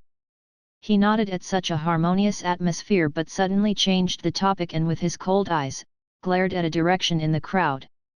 Chapter 364, Assassin's Failed Stakeout. As every mage approached the warehouse, Benjamin would first use the water element sensing technique to carefully observe them as well as the assassin's expressions and movements. The majority of them would be sneaking around, taking detours and carefully entering the warehouse. They would be aimlessly looking around to avoid anyone from spotting them. Out of these 30 over people, there was one that was different. It was a skinny young man, also dressed in a cloak and cautiously looking around. The key was that he was able to pinpoint the location of the assassins. When he appeared, those assassins in hiding looked at him differently from the others. How could it be possible to escape the system's eagle eyes? From the beginning, Benjamin had plans to scout out the traitor and instructed the system to record those that were suspicious and extract them for analysis. Even the heartbeat, pupils, and breathing was observed closely. The system refused to be identified as a lie detector but succumbed to Benjamin's intimidation. In the end, after repeatedly observing this person's expression over 30 times, with a voice that was almost nauseous, it confirmed, "That's right, he is the traitor." And that's how the earlier scene came to be. "There is a traitor amongst us." Upon hearing this, everyone was shocked and followed the direction of Benjamin's glance. As for this traitor, perhaps he has a weak mindset. He wasn't originally from the mages' Freemasonry, but he was so afraid that he switched sides recently. Benjamin didn't even have to point him out, and he had already started to quiver. The others' gazes started to accumulate on him. "This mage here, do you have anything to say for yourself?" Benjamin coldly stared at this skinny-ass mage, like a wolf staring at a sheep that made its way into a wolf pack. "What? He sounded flustered but tried to maintain composure. "What is it? Why are you looking at me? I do not understanding the meaning of this." Benjamin couldn't be bothered with more questions. He and the others simply, silently stared at him. Most people wouldn't be able to take it under such pressure, not to mention guilty traitors. After a brief silence, out of a sudden, he chanted the flight spell and bolted. Benjamin didn't have to take any action. Binding spell, gravity spell, freezing spell, ring of fire control, it was such a grandeur scene for 30 over mages casting spells. Magic, a mast like a huge mountain fell from above. The skinny mage had only reached the doorway before he struck to the ground like a pigeon with broken wings. Benjamin could sense the changes in the surrounding assassins at the sight of this. Apprehensive now, were they? "Sir, what do we do with him?" One of the mages turned to look at Benjamin. "He betrayed us, perhaps he had even revealed all information to the church." Benjamin spoke with a straight face, "Kill him." The people's pupils dilated. After a short period of silence, they started to chant together. The mages had chosen the same fireball spell without knowing it. Countless fireballs accumulated together and set the entire warehouse bright while swallowing the skinny mage within. In mere seconds, he disintegrated without a trace of ash. As the fire slowly extinguished, many of the mages started to hesitate to a part of the group. This may be the first time they had blood on their hands. Benjamin chose to speak at such a time, in a calm but firm manner. "The world is crueler than we think. Only the hands of sin and blood could fight menacing enemies to open up a future." The mages turned and remained silent. In the end, they firmly nodded at Benjamin. Benjamin smiled and suddenly said, "It is not safe here, our location has been exposed by him. Let's speak at another location." They were stunned at this statement. It wasn't just limited to them, even the assassins that were hiding outside the warehouse and nearby looking at each other in shock after hearing this. Benjamin did not leave them time to rethink this over. He waved at the mages and turned to leave the warehouse. Everyone was puzzled, but they had just annihilated a traitor and there was a possibility their location was compromised, and so they did not question but quickly followed. The assassins, on the other hand, hesitated for a bit before quietly following the mages, leaving the abandoned warehouse behind. They had been crouching here for long. If they were to let Benjamin and the rest leave like that, they would have wasted that effort. Be careful, I think that he may have caught on to us. One of the assassins whispered to his companion while stalking. It's all right. Just don't lose sight of them. Once they release magic, we best run in separate ways. The assassin that seemed to be the leader lowered his voice and instructed, hide and keep your distance. As long as we wait until they disperse and remember the location of their residence to report to the higher-ups, our work would be done. The other assassins nodded in agreement. They looked at the mages and Benjamin, who was leading them, with great caution. Under their watch, the team walked towards the city's outskirts. The pathway they took was getting more remote. If they had to guess, Benjamin should be continuing this gathering outside the city. This fella is too cautious. The assassin lifted his head and glanced at Benjamin leading the pack. He couldn't help but sigh. Oh really? Thanks for the compliment. At the same time, the voice that they were all familiar with appeared to come from behind. In shock, the assassins turned around to look. At the dark of the night, Benjamin was flying behind them and looking at them in all smiles. They immediately had goosebumps. You? How did you? This was scarier than seeing a ghost. The head assassin lost his breath and couldn't speak properly. When did he get behind us? He took a deep breath during his tongue-tied moment and looked towards the direction of the mage team. The mages that were supposedly heading out the city had now halted with their footsteps and turned around to stare at them who lurked within the shadows. Their stares weren't not in the least bit friendly. At the other end of the mages team, the other Benjamin was almost standing there with the exact same smile, looking at the assassins. The assassins were now even more frightened. What? What sorcery was this? Cloning spell? Was there such a thing? The most troublesome bit was that when they were tracking the mages, the scattered formation was slowly coming together, and now it seemed that they were the one being sandwiched. It can't be. Realizing this, the head assassin fell into despair. I wanted to spare your lives and interrogate you, but you probably were hired by Aldrich and don't know a thing. Benjamin, who was flying behind them, spoke nonchalantly. If that's the case, it would be better to finish you off. The elements around them started to move restlessly. The assassins that were stuck in the middle felt an instant pressure. Wait. PL, please don't kill me. One of the assassins shouted in fear, I have something to tell you, please don't kill me. The other assassins immediately drew their swords to kill the assassin who couldn't hold his tongue. Benjamin had long prepared for this. The water steam whirled in to hurl the assassin out and dragged in midair. The other assassins were not able to touch him. What do you know? Speak up. Benjamin reprovingly asked in a stern voice. Chapter 365, Execution by Fire in the City. Half a day ago. Time was close to the evening. Aldrich, are you ready? The sun was setting like a gauze that was dyed in bloody red, caped over the silent palace. The palace was like an ice mountain, filled with the smell of death, a dark contrast to the hustle and bustle of the streets opposite the palace. The rumors had worsened and the local officials and people gathered outside the palace, demanding to see His Majesty. Even the military all over Fereldan couldn't resist holding back, and many high-ranked officers secretly returned to the City of Snow, and presented confidential letters to see the king. At this moment, Aldrich and a bishop in purple robe were standing in the palace. They saw the chaos happening outside the window, but they bore a cool demeanor like a frozen pond. Bishop Victor.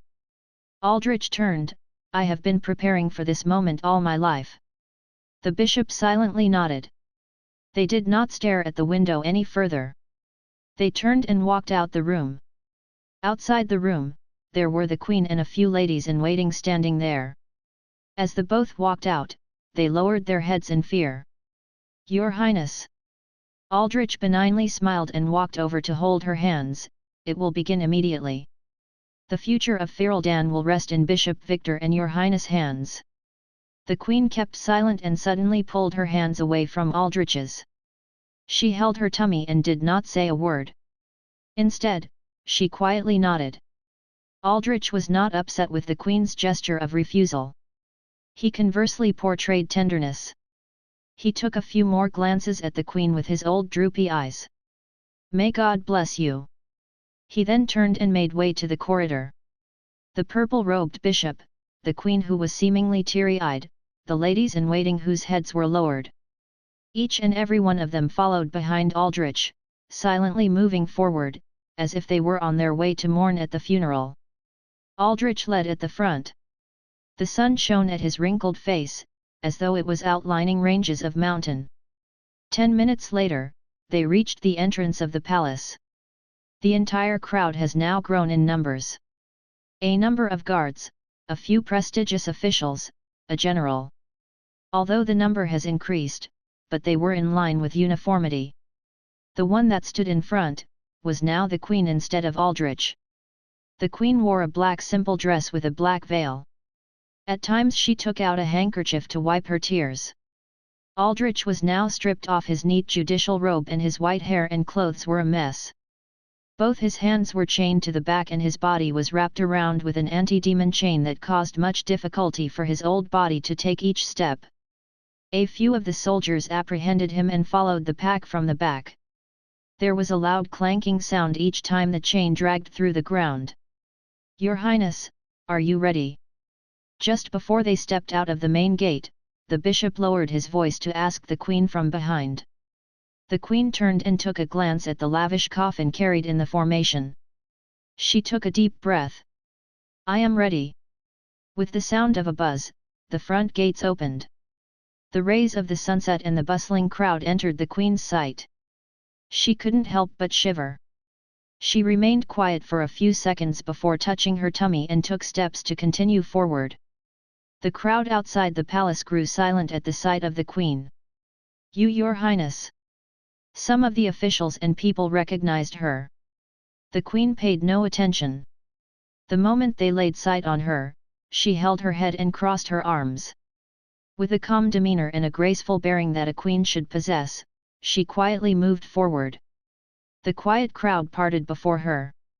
The queen continued forward until she reached the center of the street where she stopped. A long formation that followed was now apparent to the people. Within the formation, the most eye-catching thing was that coffin. The people looked at the transparent coffin and saw the fresh flowers and sleeping beauty king within. Then, countless gasps were heard. "Hi, His Majesty!" The crowd that surrounded them were suddenly like dominoes, kneeling down from inner to outer circle, row by row. They heavily lowered their head and held their right fist over their chest. They were overcome with grief. The long street outside of the palace had never seen such tense atmosphere. Even if they received enough warning from the rumors but the truth of the death was set out in front of them, they were still struck with tremendous shock. It was then, the queen's voice echoed through. "Former Hesse Empire, the second prince of the old king, Francois Hesse. Our beloved His Majesty the King of Fereldan, has passed 6 days ago, on the lunar calendar year 9 at the beginning of September." She was suppressing great pain but her tone was clear. "My husband. He protected our land and freedom, protected me and our daughter and in the end, died at 34 years old." Leaves rustled down. Immense sadness brewed within the crowd. There were some that started to cry. "However, my husband did not die of sickness or the battle of our enemies, he died of treachery." The queen's voice continued to echo. "It is as you have heard, Aldrich, the president of the Mages Freemasonry, my husband's most trusted servant, is in fact a spy from Isar. He killed the king, he killed the hero that built Fereldan, and wanted to destroy the peace that we fought for with our blood, sweat and tears." The 2 soldiers that held Aldrich moved him from the back of the pack and pushed him next to the coffin. Aldrich was bounded by the chains and dropped to the ground. He trembled helplessly under the gaze of the people. The people wiped their tears and looked at Aldrich. All kind of voices came from the crowd. The rumors were true. How could this be? This is simply too awful. How could he do such a thing? Kill him! Kill this treacherous man! The queen turned and stared coldly at Aldrich. A glimpse of emotion flashed through her, it was more complicated than any vengeance. After a brief moment of silence, she gestured the crowd to quiet down. Once the surrounding people had simmered down, she spoke once again. 6 days ago, he killed His Majesty and tried to take control of the palace. He intended to gift the entire land of Fereldan to Isur. Luckily, at such a critical juncture, perhaps the gods have not abandoned us, a friend found out and stopped his act before it became a bigger tragedy. She then extended her arm to the bishop in purple robe. Bishop Victor. He defeated Aldrich and stopped the traitor's scheme and returned our country to us. If it weren't for him, my daughter and I, as well as my unborn child, would be 3 cold corpses. The people looked at each other in disbelief. It was unclear then, if their disbelief was due to the fact that the church has rescued their country or the fact that the queen was pregnant. The bishop stood where he was and lowered his head without moving an inch. In the past, we have them misconstrued. But now, he has saved me and my baby's life. The queen wiped her tears and choked. As a mother and wife, I cannot ignore this. Therefore, thank you, Bishop Victor. You have the freedom to preach in Fereldan. I can feel my husband's wishes to make this decision. There will be no one who can question this. The bishop took a step forward and placed his palms together devoutly. May the Lord protect your land. The crowd busted into an uproar.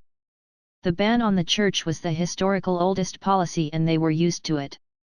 But now the queen was in front of them, wiping away her tears. Aldrich the criminal and the bishop who lent a hand were also standing right in front of them. Everything was so real that they couldn't even begin to question. Therefore, no one objected. Even those officials who hated the church were holding their tongue, not knowing what to say. Even if they did, they'd probably wouldn't be able to. And now, the charges of murdering the king. The queen stood in front of Aldrich with a cold demeanor. The traitor, Aldrich who devised this entire scheme, as well as all his subordinate mages who betrayed the country, I, hereby as the queen, sentence them to death. There was another uproar within the crowd. All his subordinate mages who betrayed the country. That would mean. Just as the crowd stood gazing at one another, a large troop of soldiers marched out from the end of the street. The people turned to look. The soldiers slowly marched out. The troop's numbers was colossal, with over 1,000 of them. Within them were a few hundred criminals apprehended. The criminals were disheveled and disarrayed. Just as Aldrich, they were bounded by layers and layers of chains to disrupt the surrounding elements to prevent them from summoning magic. At closer look, there were people who could recognize that these criminals were members of the Mages' Freemasonry that disappeared recently. The people were surprised by this. In the few days that the rumors were at its peak, the Mages' Freemasonry branches in the nation had closed their doors. Based on the number of captives, it was around 500 or 600 of them. It seemed that the members of the Freemasonry in the entire nation were here. They did not disappear. Instead, they were all captured. General Barrett, escort them to the north of the city for execution. The queen spoke with a clear and cold voice like an emasculated opera singer.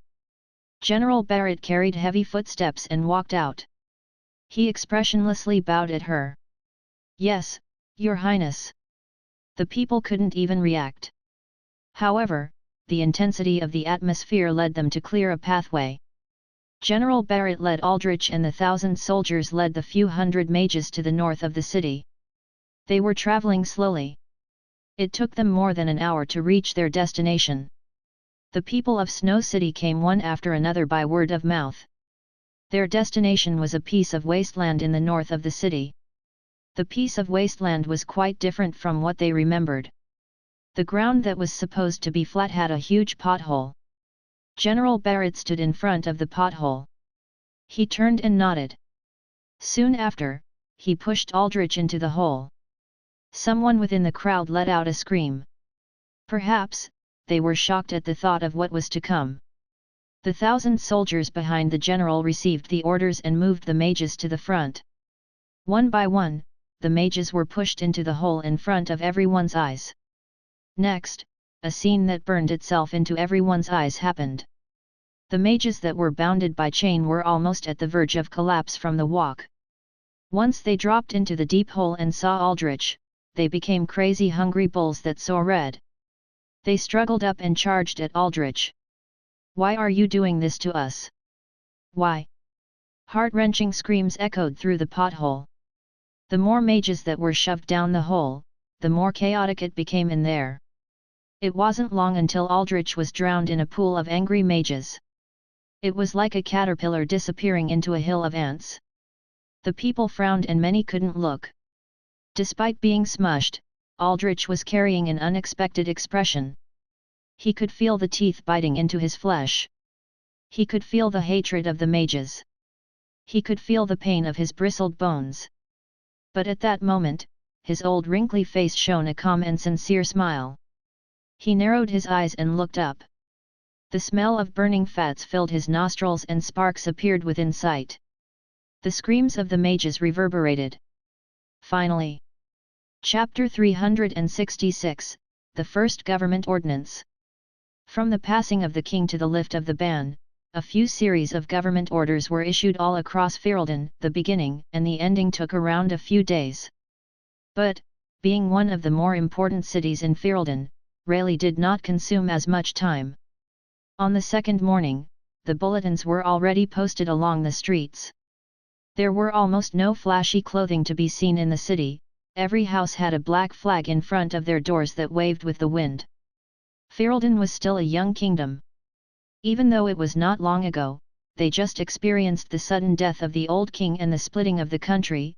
After building a new kingdom, their first king has passed on. To the citizens, it was still sad news. Thus, most of them did not notice the sudden rise in numbers of priests walking around the streets. They had thick books in their hands, and were dressed in plain robes, which was suited for a mourning country. They did not try to preach to people, just slowly carrying on with their business in front of the Mages Freemasonry's previous headquarters.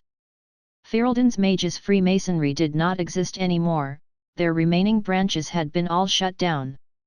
As for what would happen after they closed down, seeing the surrounding workmen and priests, one could already tell. They wanted to convert all of these places into churches. "Sir, are those priests from the church?" At the corner of a street, a few mages hid there, peeking their heads out, observing all of this in secret. Tony had a panicked expression and asked this. Benjamin sighed and nodded. Who would have thought? Killing the king, spreading rumors. At first, Benjamin did all this to slow down the church's influence on Ferelden. But, the church's absolution was unexpected. Under the pressure of rumors and peers, they just destroyed Aldrich along with the Mages Freemasonry, and even used this opportunity to become one of the forces behind the scenes in Ferelden. The night before, when he heard the news from the assassin, he could not believe it yet. But today, after receiving news from Snow, and with bulletins all over the streets, he could not help but believe. Teacher Benjamin, why does it feel like we helped them instead? At that moment, facing the questions of his apprentices, Benjamin could only laugh bitterly. What could he do? He was helpless as well. But, with proper thought, the church's moves was a sign of retaliation. But in reality, it was like a forced action they had to take, even though they burned all of the people from the Mages Freemasonry in a pit, and even lifted the ban, but they were not prepared at all for Ferelden accepting the church. In this country, the mages still had their foundations. With no oppression to the mages, and if suddenly new rules came out without any reason, even with logical excuses, the mages would definitely object. Thus, what Benjamin did still had effect against the church. Seeing these people rush to build the churches, he could see the church was being forced. They had no reason to declare that mages would be banned, so they could only build churches, then later on preach forcefully against the mages. This was much easier to deal with. At this moment, Benjamin already had plans to deal with them. At least, with the church in front of him, these people will not be able to build it perfectly within 30 years.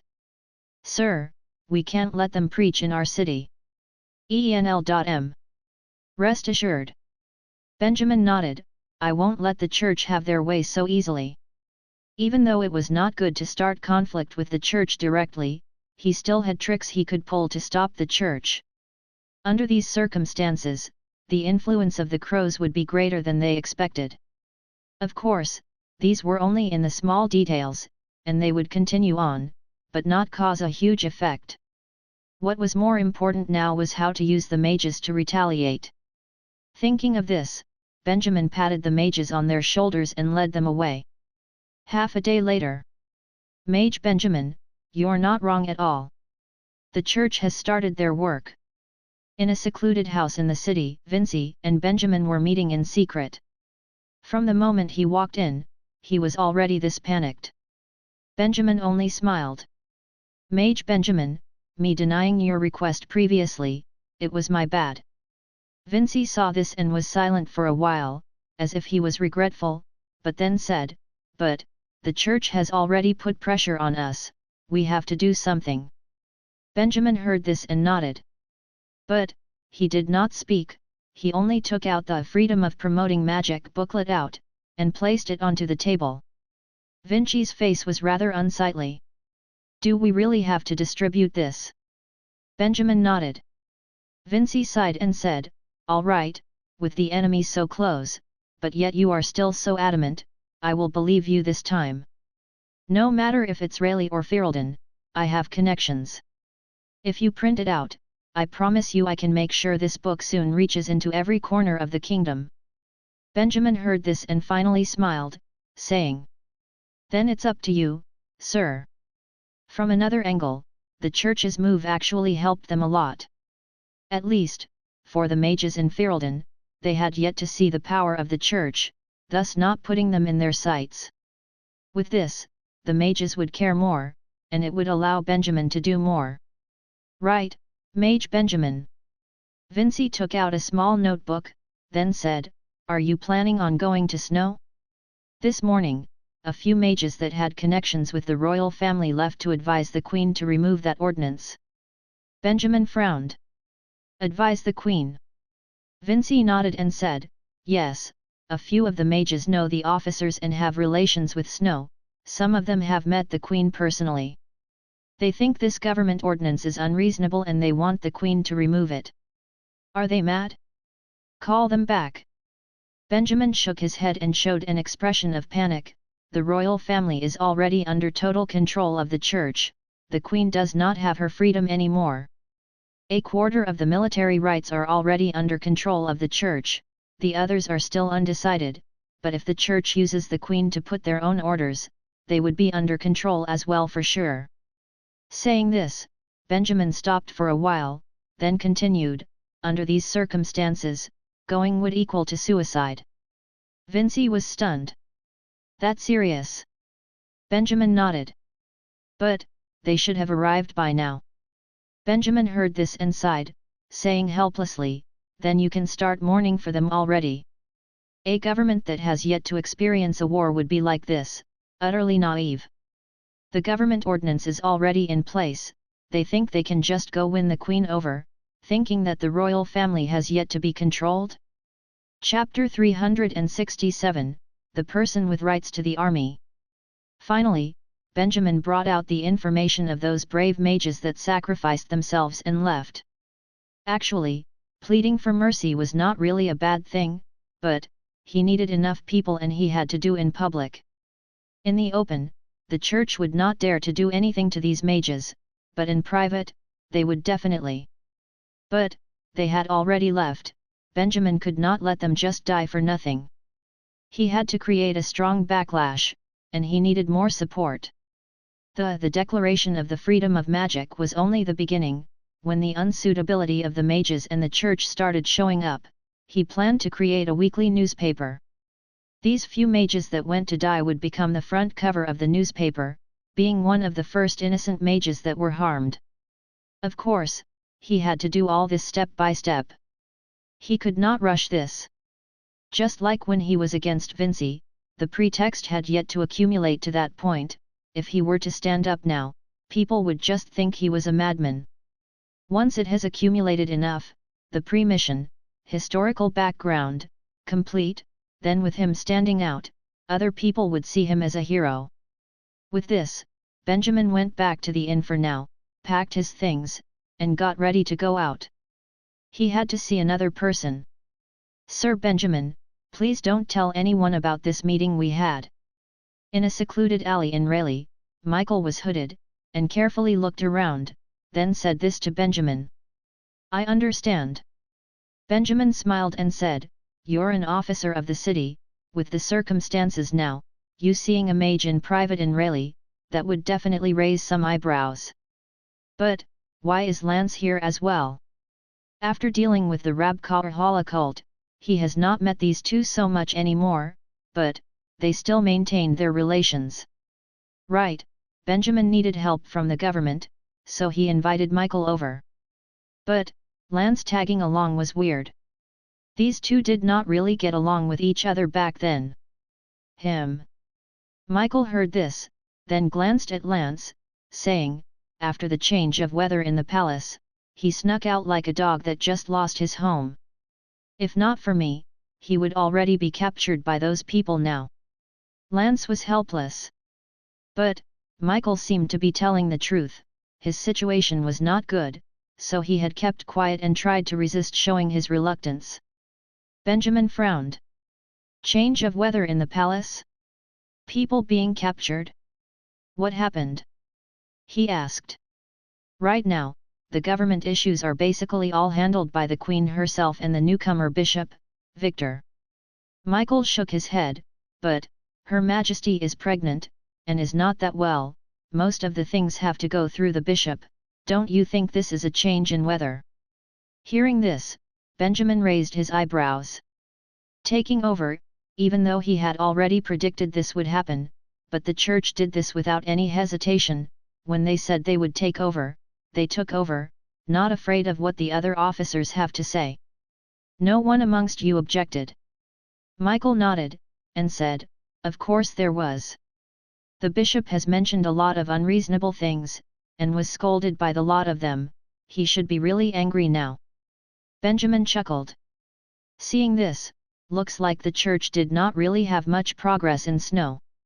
From the looks of it, his series of plans did work out, he got rid of their ultimatum, and even slowed down their domination of Ferelden by a lot.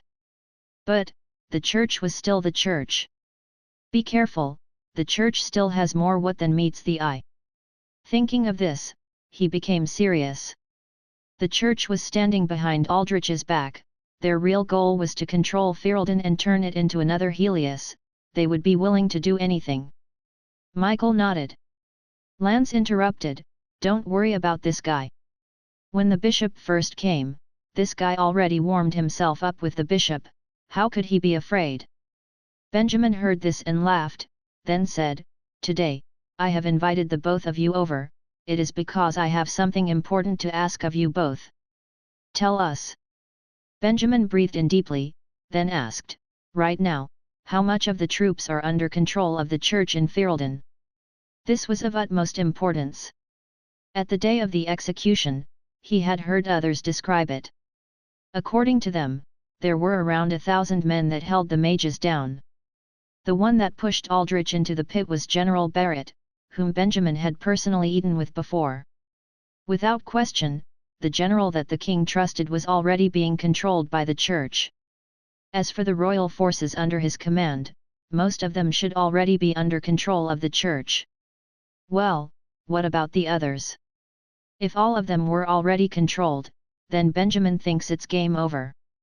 After they are done laying their foundations, and having slowly influenced the officers and the citizens, they can take action by using military force to oppress the mages, and start a new white terror.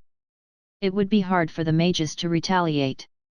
After killing off all of the mages, they can slowly preach and turn Ferelden into a whole new religious country. Thus, military rights was an important issue at hand. The troops. Michael heard this and thought for a while, then said. Inside Ferelden, there are 6 generals that have control over the army. Barrett is out of the question, after the king died, he became like a dog that follows the bishop everywhere. The other 2 generals, they quietly left Snow on the day of the execution but were discovered by the church. Their whereabouts are unknown. Hearing this, Benjamin's heart sank. Unknown whereabouts, which means that they were already controlled by the church, or were about to be. There was not much difference. This meant that the church was about to have control of half of the military force of Ferelden. Horrifying. What about the other three? I need to know about them. Benjamin took in a deep breath and asked seriously. Michael nodded and said, I don't know much, but, all right. Following that, he told Benjamin about all the information he knew about the remaining generals. Benjamin nodded and recorded all of it down using the system and planned an itinerary. That's right, he wanted to visit all three of them. He was not trying to persuade them to make these three stand behind him with their armies. He did not want to start conflict with the church using them either, creating a civil war in Ferelden. Benjamin knows what he was capable of.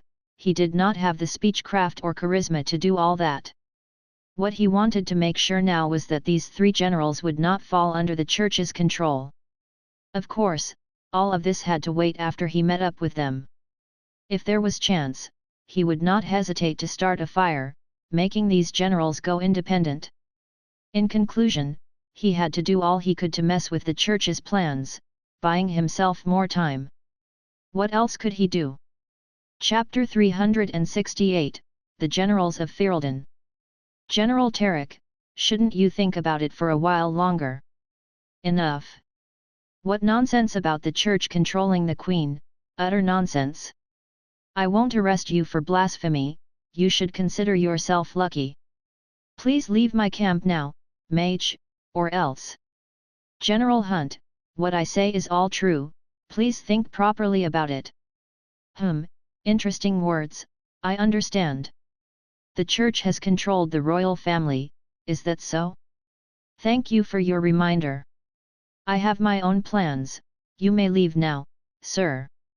Half a month later, at a small town south of Ferelden, Benjamin and Lance hurried together to meet the last general with control over the army. In this half-month, they have been to almost the whole of Ferelden. They could not let the church totally control all the troops inside Ferelden. This was an urgent matter. Thus, after meeting with Michael that night, Benjamin left Rayleigh immediately and headed towards the army camps. As for Lance, according to him, after the bishop came, the Knights of Snow were put in a really awkward position. The bishop had brought lots of holy knights, which took over as the protectors of the royal family. As for the original knights, he gave a command, wanting to rearrange them. Rearrange was what he said, but in reality, most of the knights were fired. Thus, most of the royal family knights quietly left the capital before it happened. As for Lance, who was the head knight, he was left powerless after the arrival of the bishop. Thus, he followed Michael to Rayleigh, and tagged along with Benjamin, ready to see the three generals. I have a few friends in the army, they can allow us to meet these three generals. If not, you have to waste a lot of effort, and you not might even get to meet them. He said. Benjamin thought for a while, and agreed that Lance would be helpful, thus nodding. Sadly, they found out that this only allowed them to successfully meet the generals, and nothing else.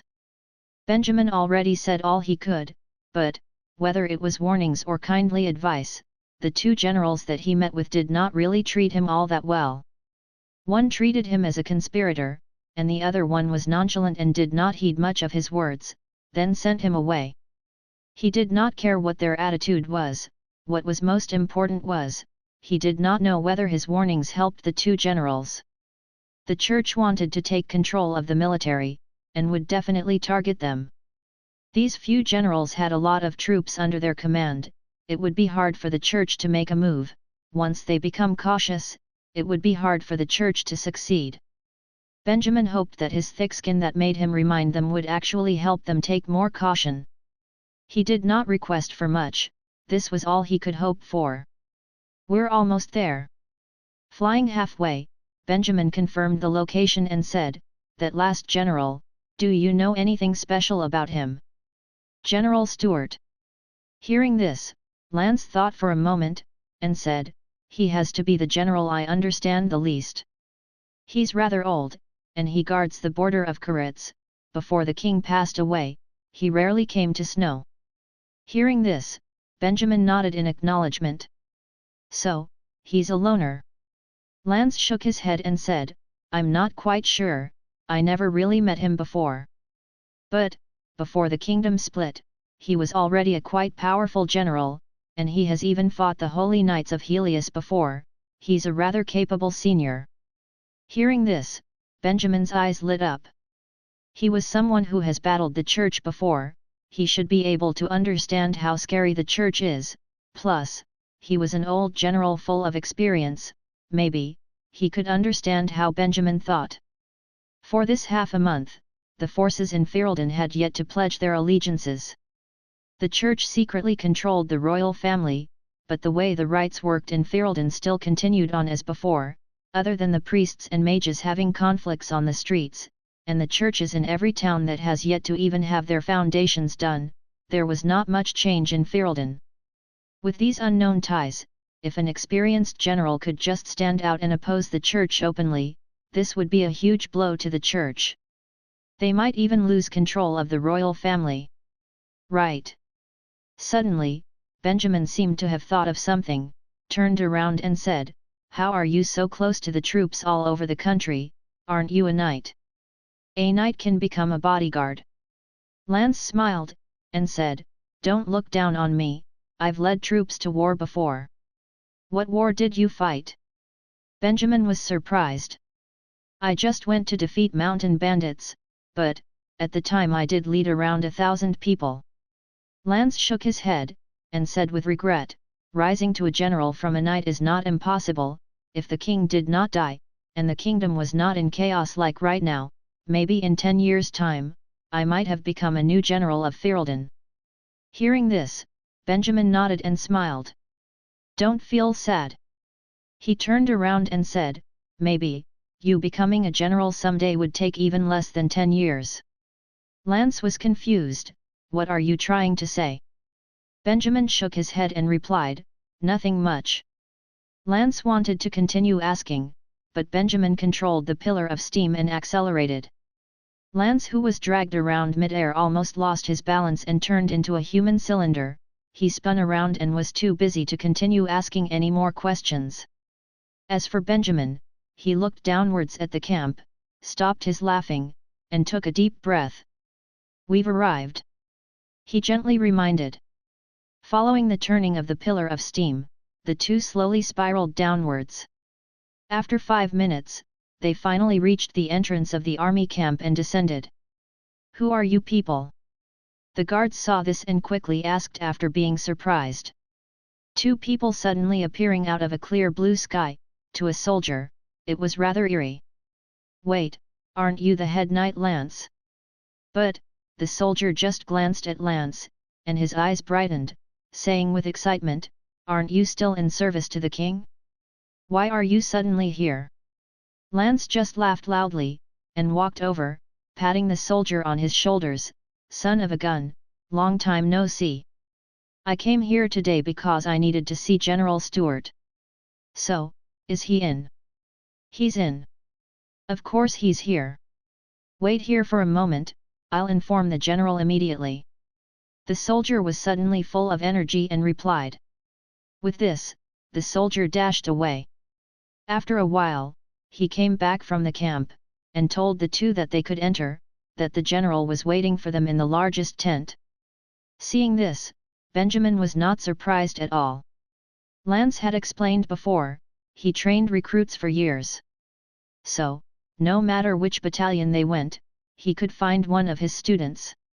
Benjamin could not help but think of the days he trained in the army in Haven Right.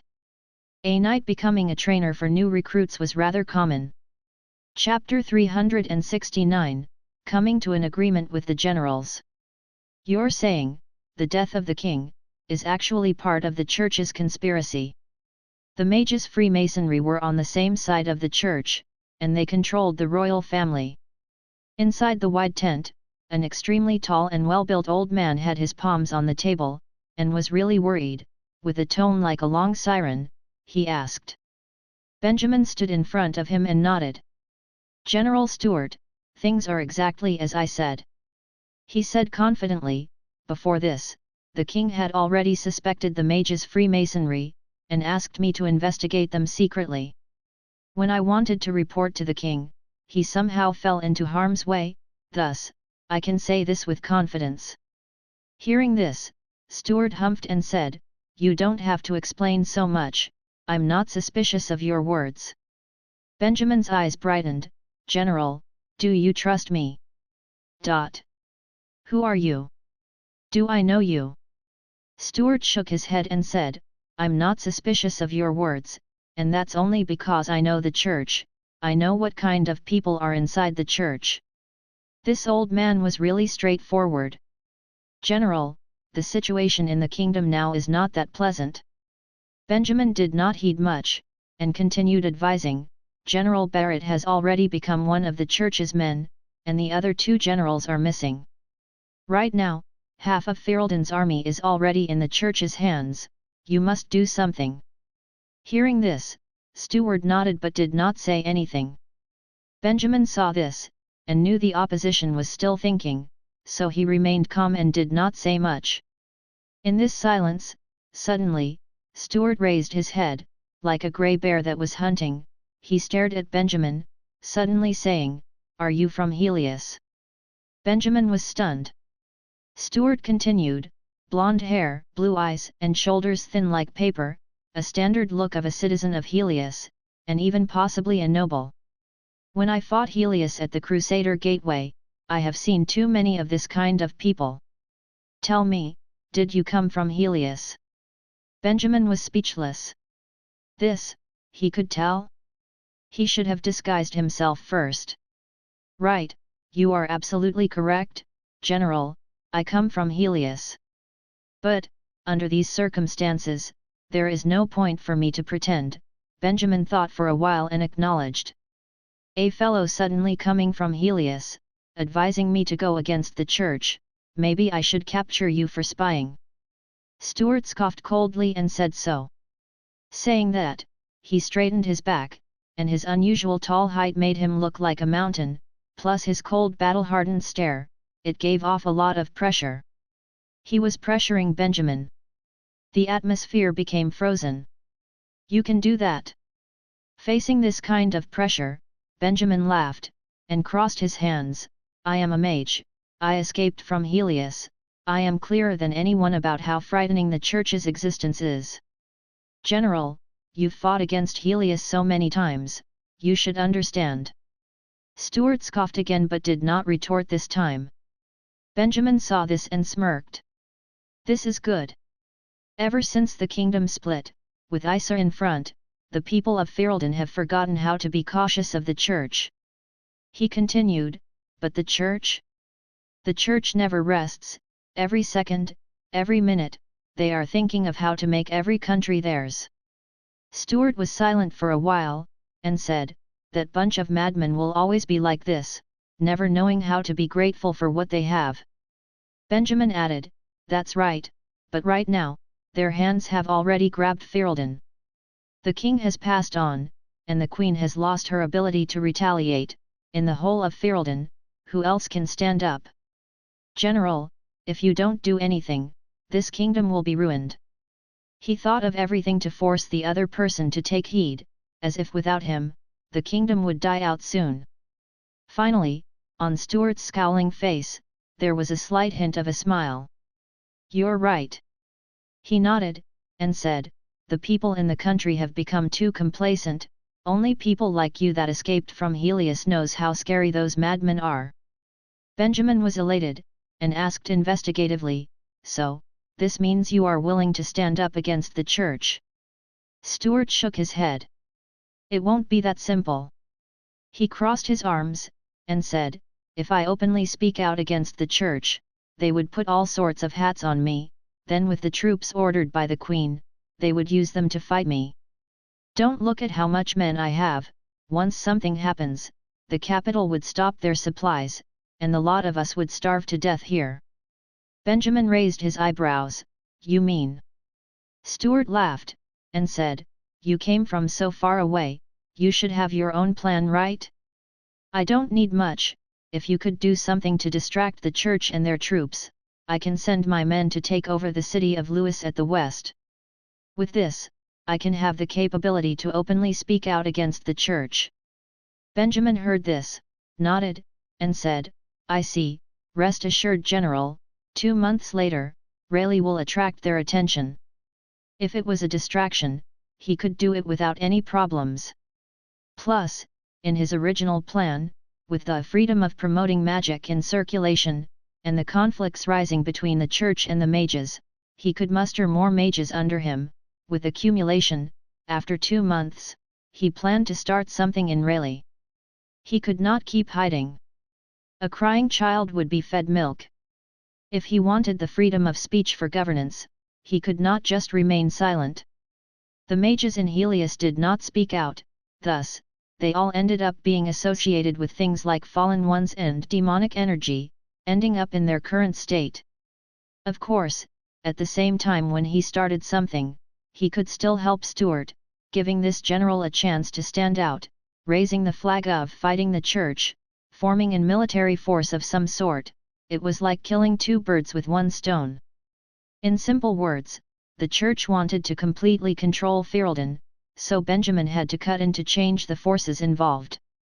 If you can do all of these, I will send my army to chase all of these madmen back to where they came from. With this, after visiting the 3 generals, Benjamin finally found a suitable candidate. He made a deal with Stuart, turned around, and left the tent. What's the verdict? Lance was waiting outside. When he saw Benjamin finally come out, he asked. Chapter 370, The Fanatically Preaching Priest Army. After running around Ferelden for half a month, Benjamin finally returned to Rayleigh. The black flags above the houses had yet to be taken down. According to tradition, when a king dies, the whole kingdom mourns his death for a year. But, the city streets have slowly started to regain their usual hustle and bustle. The church's puppetry had yet to really make an impact on Rayleigh. The only jarring part was that priests would suddenly come out of the crowd and grab pedestrians whilst shouting, "God wants to impart to you his will." Even though a lot of people were not used to it, there was nothing much that they could do.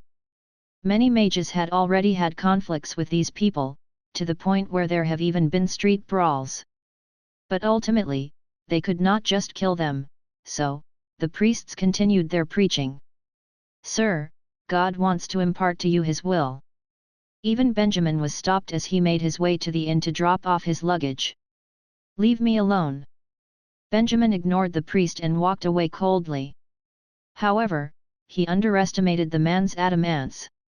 Every priest had their own way of preaching. Some of them preached kindly like monks, others would change targets once something goes wrong, and still, others would continue harassing their prey like salesmen. Benjamin soon realized that he was being bothered by the salesman type. "Sir, you are disrespecting God, it will bring you tragedy." The priest grabbed Benjamin's wrist, and slowly said, "I have a Bible here, you can take it home to read.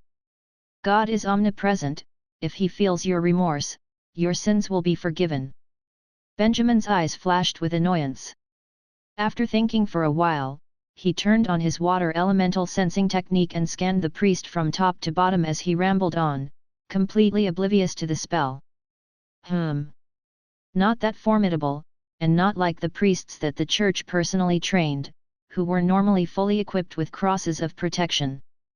Benjamin had heard that there were already about 100 priests in Rayleigh. Because of this, he suspected that they were probably priests of lower ranks and that the church did not really put much effort into them, only providing them a cross each and sending them out to start preaching. Thinking of this, while the priest was still busy explaining, Benjamin secretly used the trick that he pulled during his military training to trip the priest, before sneakily stealing his cross of protection. He used the pillar of steam to quicken himself, making his movements a blur. A few bystanders were shocked and rubbed their eyes in disbelief. However, they brushed it off by convincing themselves that Benjamin was just a really experienced mercenary. This priest stumbled a few steps backward before falling to the floor. He did not notice that his cross had been stolen. But, for whatever reason, he was probably used to this kind of bodily impact and shrugged it off to continue his rambling. Sir, what we have are all gifts from God. You can choose not to believe what I say, but you should not disrespect God. He said while walking forward, trying to tug at Benjamin. But, as he was walking, it was as if somebody had tripped him. He fell to the ground next to Benjamin's feet, almost breaking his nose on the ground. What is this? He struggled to get up and looked at his own feet, but did not see anything suspicious. The floor beneath his feet was flat, and he could not spot anything that could have tripped him. Benjamin looked backward and shrugged. FEENV.com. He opened his mouth and said, maybe, this is God's will. The priest was speechless, and could not say a word. A few onlookers heard this and could not help but laugh. Benjamin could not be bothered with the man anymore, he merely turned around and left. What a lowly priest! Even after receiving training from the church, his mental energy was only a little stronger than that of a normal person's. Benjamin could use the pillar of steam to trip him over a few times without him noticing at all. As formidable as the church was, they could not train that many good priests. These kinds of things relied heavily on talent, and unfortunately, this sorry excuse for a priest did not have any. Thinking of this, Benjamin shook his head. Despite how sad this one priest's efforts were, countless others were preaching successfully. The church's expansion over such a wide area would eventually gain them many followers. Because Benjamin could not possibly kill all the priests, he had to quickly think of a solution. Benjamin pondered all the way to his room at the inn. After touring the country for half a month, he was tired. Thus, when he returned to his room, he put down his luggage, lay on the bed, and tried to get some much-needed shut-eye. But, in desperate times like these, idling was an unaffordable luxury. What's wrong? Has your brain turned wooden? Did you not notice what was on the floor as you walked in? The system suddenly said to Benjamin. On the floor. Benjamin opened his eyes and looked towards the door. He saw that there were a few pitch-black feathers stuck to the door frame. Benjamin raised his eyebrow. The crow, has something happened to them? He scratched his head and got up. Whatever. I might as well take a look, it won't take much time. Although the crow did not really make much progress in Rayleigh these days, they still contributed to a lot. Whether it was stealing building materials, or tossing piss onto the church, or even disturbing the priests on the streets. These things were minor inconveniences, but if done continuously over time, had quite a huge effect. The 7 Days of Hell mercenaries that he recruited were based at Rant.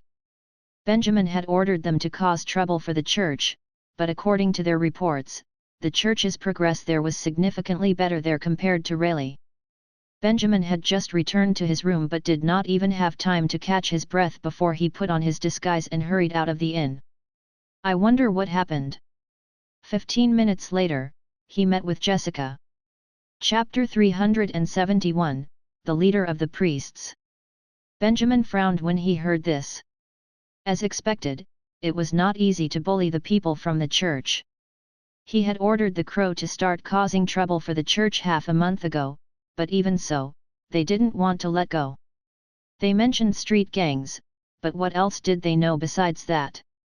Benjamin thought before asking, how deep are they into their investigation? Do they even know about the crow? Jessica went silent for a moment and said, if they don't know anything, then I wouldn't need to worry. They know? But how? Benjamin was a little surprised. Jessica sighed. She supported herself by holding onto the table as she sat down. Yesterday, a few members of my gang got caught trying to cause trouble for the church. I'm not questioning their loyalty, but, they are just ordinary people, they might have said something. Someone got caught? Hearing this, Benjamin got a headache. Although it was normal for street bullies to fail their mission, but to get caught. When he first asked Jessica to harass the church, Jessica assured him that her men were very cautious and would not get caught. She must have gotten overly confident. However, right now was not the time to point fingers. He had bigger things to worry about. If the church used their memory reading spell, no one other than mages would be able to keep their secrets. In addition to this, it would be troublesome if the few men that got caught knew of Benjamin. Could this possibly expose him? The group that got caught, how much did they know? Thinking about this, Benjamin immediately asked. Jessica spoke with a solemn tone, "They do not know you exist, but they do know me and are also aware of the location of the Crow's stronghold. Moreover, they have seen the faces of the majority of the Crow's active members. If the church gained access to that knowledge, we would suffer a very heavy blow." As she was saying this, she leaned against the table and rubbed her temple. Her usual tough and calm demeanor had faded by now and she looked like a college student who was about to take her finals without studying. After hearing this, Benjamin got even more worried.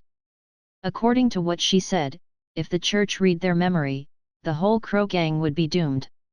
And if the Crow was doomed, the church would definitely find out about Benjamin. Ever since Benjamin returned from the City of Snow, he had been working in the dark and never showed himself in public, therefore, his name was not on the wanted list. But if he got caught now, the church would have a reason to arrest him. He was not afraid of being wanted on the wanted list, but it would be difficult to recruit mages as a criminal. "You should all start hiding." After being silent for a while, Benjamin said quietly, "It will be very dangerous once the church starts searching for all of you. It would be better for your group to leave Rayleigh City until this whole thing blows over." Hearing this, Jessica shook her head fiercely. "Sir, the Crow is the only thing that my father left me. If we were to go into hiding, there would be no place for the Crow in Rayleigh City once I come back. I cannot leave." "But what can you do? Your position and identity has been exposed. Do you intend to try to fight the church head-on?" Jessica shook her head again before suddenly taking a map out from the cupboard next to her. "Rubnve.c. I have already done my investigations. The one who caught my men last night is a priest named Johann." She rolled out the map as she spoke. Because the church had not yet finished their construction, they have rented a few houses spread all over the city for the priest to live. As for Johann, he is the leader and therefore will be living alone right here. She jabbed her finger at a street on the north side of the map. Benjamin raised his brows. "Are you sure?" "I would not joke about matters regarding the Crow's safety," Jessica replied firmly. Benjamin's eyes twinkled as he stared at the location on the map. "The leader of the priests? He might have a way to turn this thing around. After my men got caught, the priest brought them to his residence where they are still being kept." Jessica said urgently, "Mr. Benjamin, they were caught less than a day ago, there is a chance they have yet to reveal anything. Could you possibly try to save them?" "Do not worry, I will definitely try to help them," Benjamin said, "but you better be mentally prepared. The church has a way to look into people's memory. If they used that on your men, they would learn of everything in less than a minute." He observed Jessica's reaction before continuing, "Information about the Crow will most likely be exposed." Hearing this, Jessica became short of breath and started to gasp for air. Benjamin shook his head. He could probably understand how she felt at the moment. After all, she had worked so hard to expand her gang. It was not easy being the largest gang in the city of Rayleigh, and to hear that all her hard work might be destroyed in just one night was probably too much for her. Not to mention, what the Crow meant to her personally. "Even if you experience a setback right now, I am certain an amazing person like you has the courage to start over again." Benjamin tried to comfort her. Jessica kept quiet for a long time before half-heartedly saying, "Don't worry, in the whole Crow gang, only Bernard and I know about your existence. If the people from the church tried to interrogate us, we would kill ourselves first so as to not expose you." After hearing this, Benjamin shifted his gaze to the ground. How could someone be so stubborn? "So, you are not willing to leave Rayleigh City no matter what, right?" he asked. Jessica shook her head. not a chance. Okay then. Benjamin sighed before suddenly slamming the table. Tonight, I will visit the priest and examine the situation. Even if information on the crow is leaked, you need not worry. I assure you that they will be too preoccupied to come after you.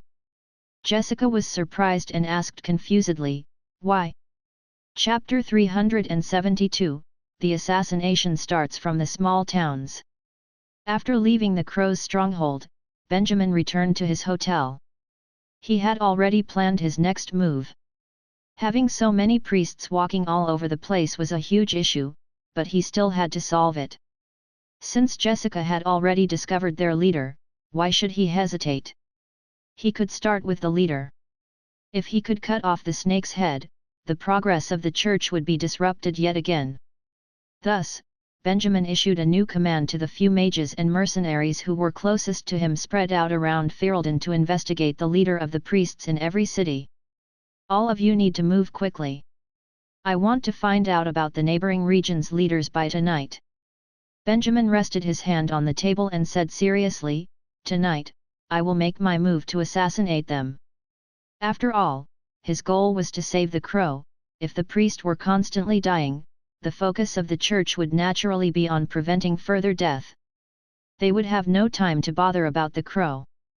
However, if too much time passed between each assassination, the remaining priests will be on high alert, making it hard for Benjamin to get rid of them. Why the rush? Joanna frowned. But suddenly, her eyes lit up as she said, so, after we find them, can we kill them ourselves? No. Benjamin replied without hesitation. Joanna looked disappointed. Since the matter was time-sensitive, they set off to complete their task quickly. Benjamin divided them into two groups and assigned them each a city. They gave Benjamin a salute before leaving the city. The reason for this was because previously, Benjamin had all his followers for a meeting. At the time, after saying some words of encouragement, his men had given him a salute. Ever since then, his lieutenants have started saluting to him too. Whenever they saw Benjamin, they would salute him, and nothing he did could get them to stop. For some reason, he had a feeling that he was their very first leader. As he watched the mages and the mercenaries leave, Benjamin could not help but smile. Then, he turned and left through another gate.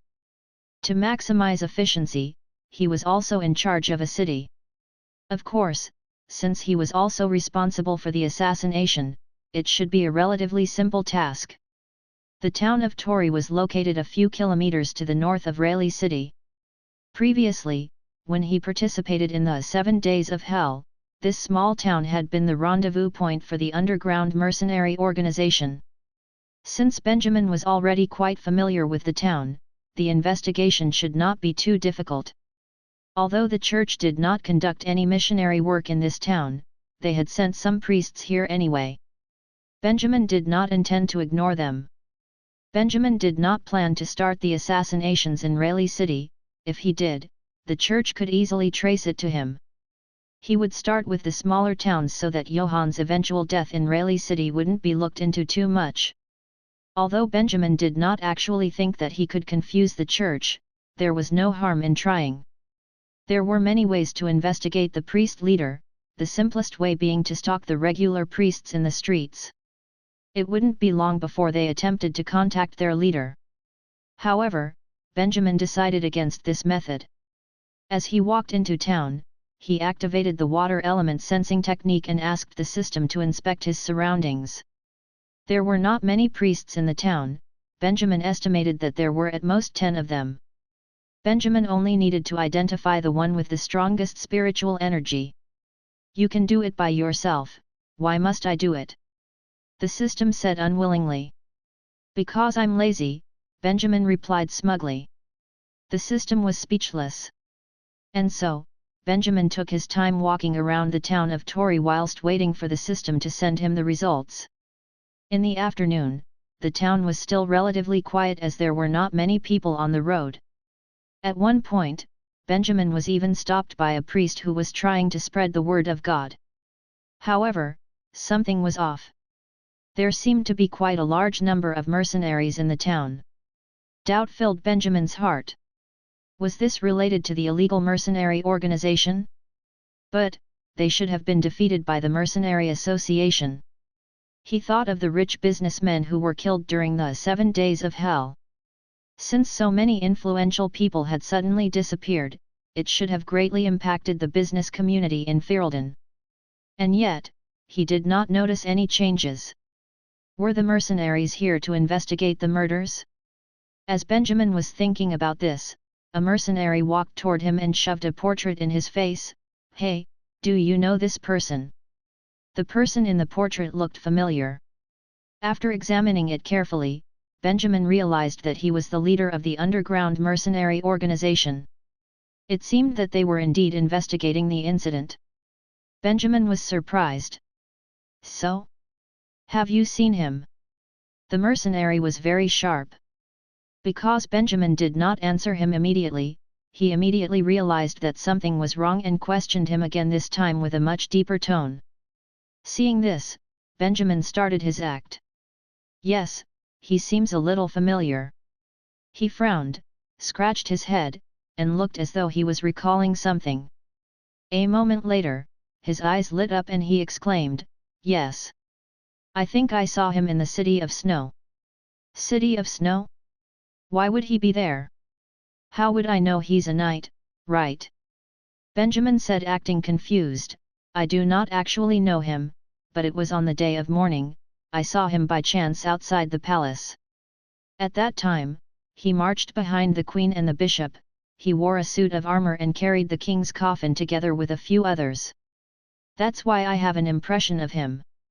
By now, Benjamin was a serial liar and had mastered his skill. He sounded very convincing. Although he was still a bit skeptical, the mercenary looked as though he believed Benjamin. Seeing this, Benjamin smiled inwardly. Since the opportunity presented itself, he should seize it to cause the church more trouble. Ferelden's businessmen had great influence over the nation. If Benjamin could make them turn on the church, wouldn't he be killing 2 birds with 1 stone? But truthfully, Benjamin's only wanted to confuse them and interrupt the progress of the church. He did not actually expect both sides to start fighting. That would just be wishful thinking. Anyhow, the church was a very strong opponent. Benjamin needed to make full use of every single opportunity to gain an advantage over them, even if it was just by a tiny bit. The mercenary interrogated Benjamin a bit more before letting him go. Benjamin walked into an alley to disguise himself before continuing his search. Finally, an hour later, the system finally found the priest with a much higher spiritual energy than his peers. It's him. Chapter 373, The First Target. He was a 30-year-old middle-aged man with a typical priest's hypocritical smile. He had above-average levels of spiritual energy and wore a few crosses. After observing him closely, Benjamin found that he had a total of 3 life-saving crosses.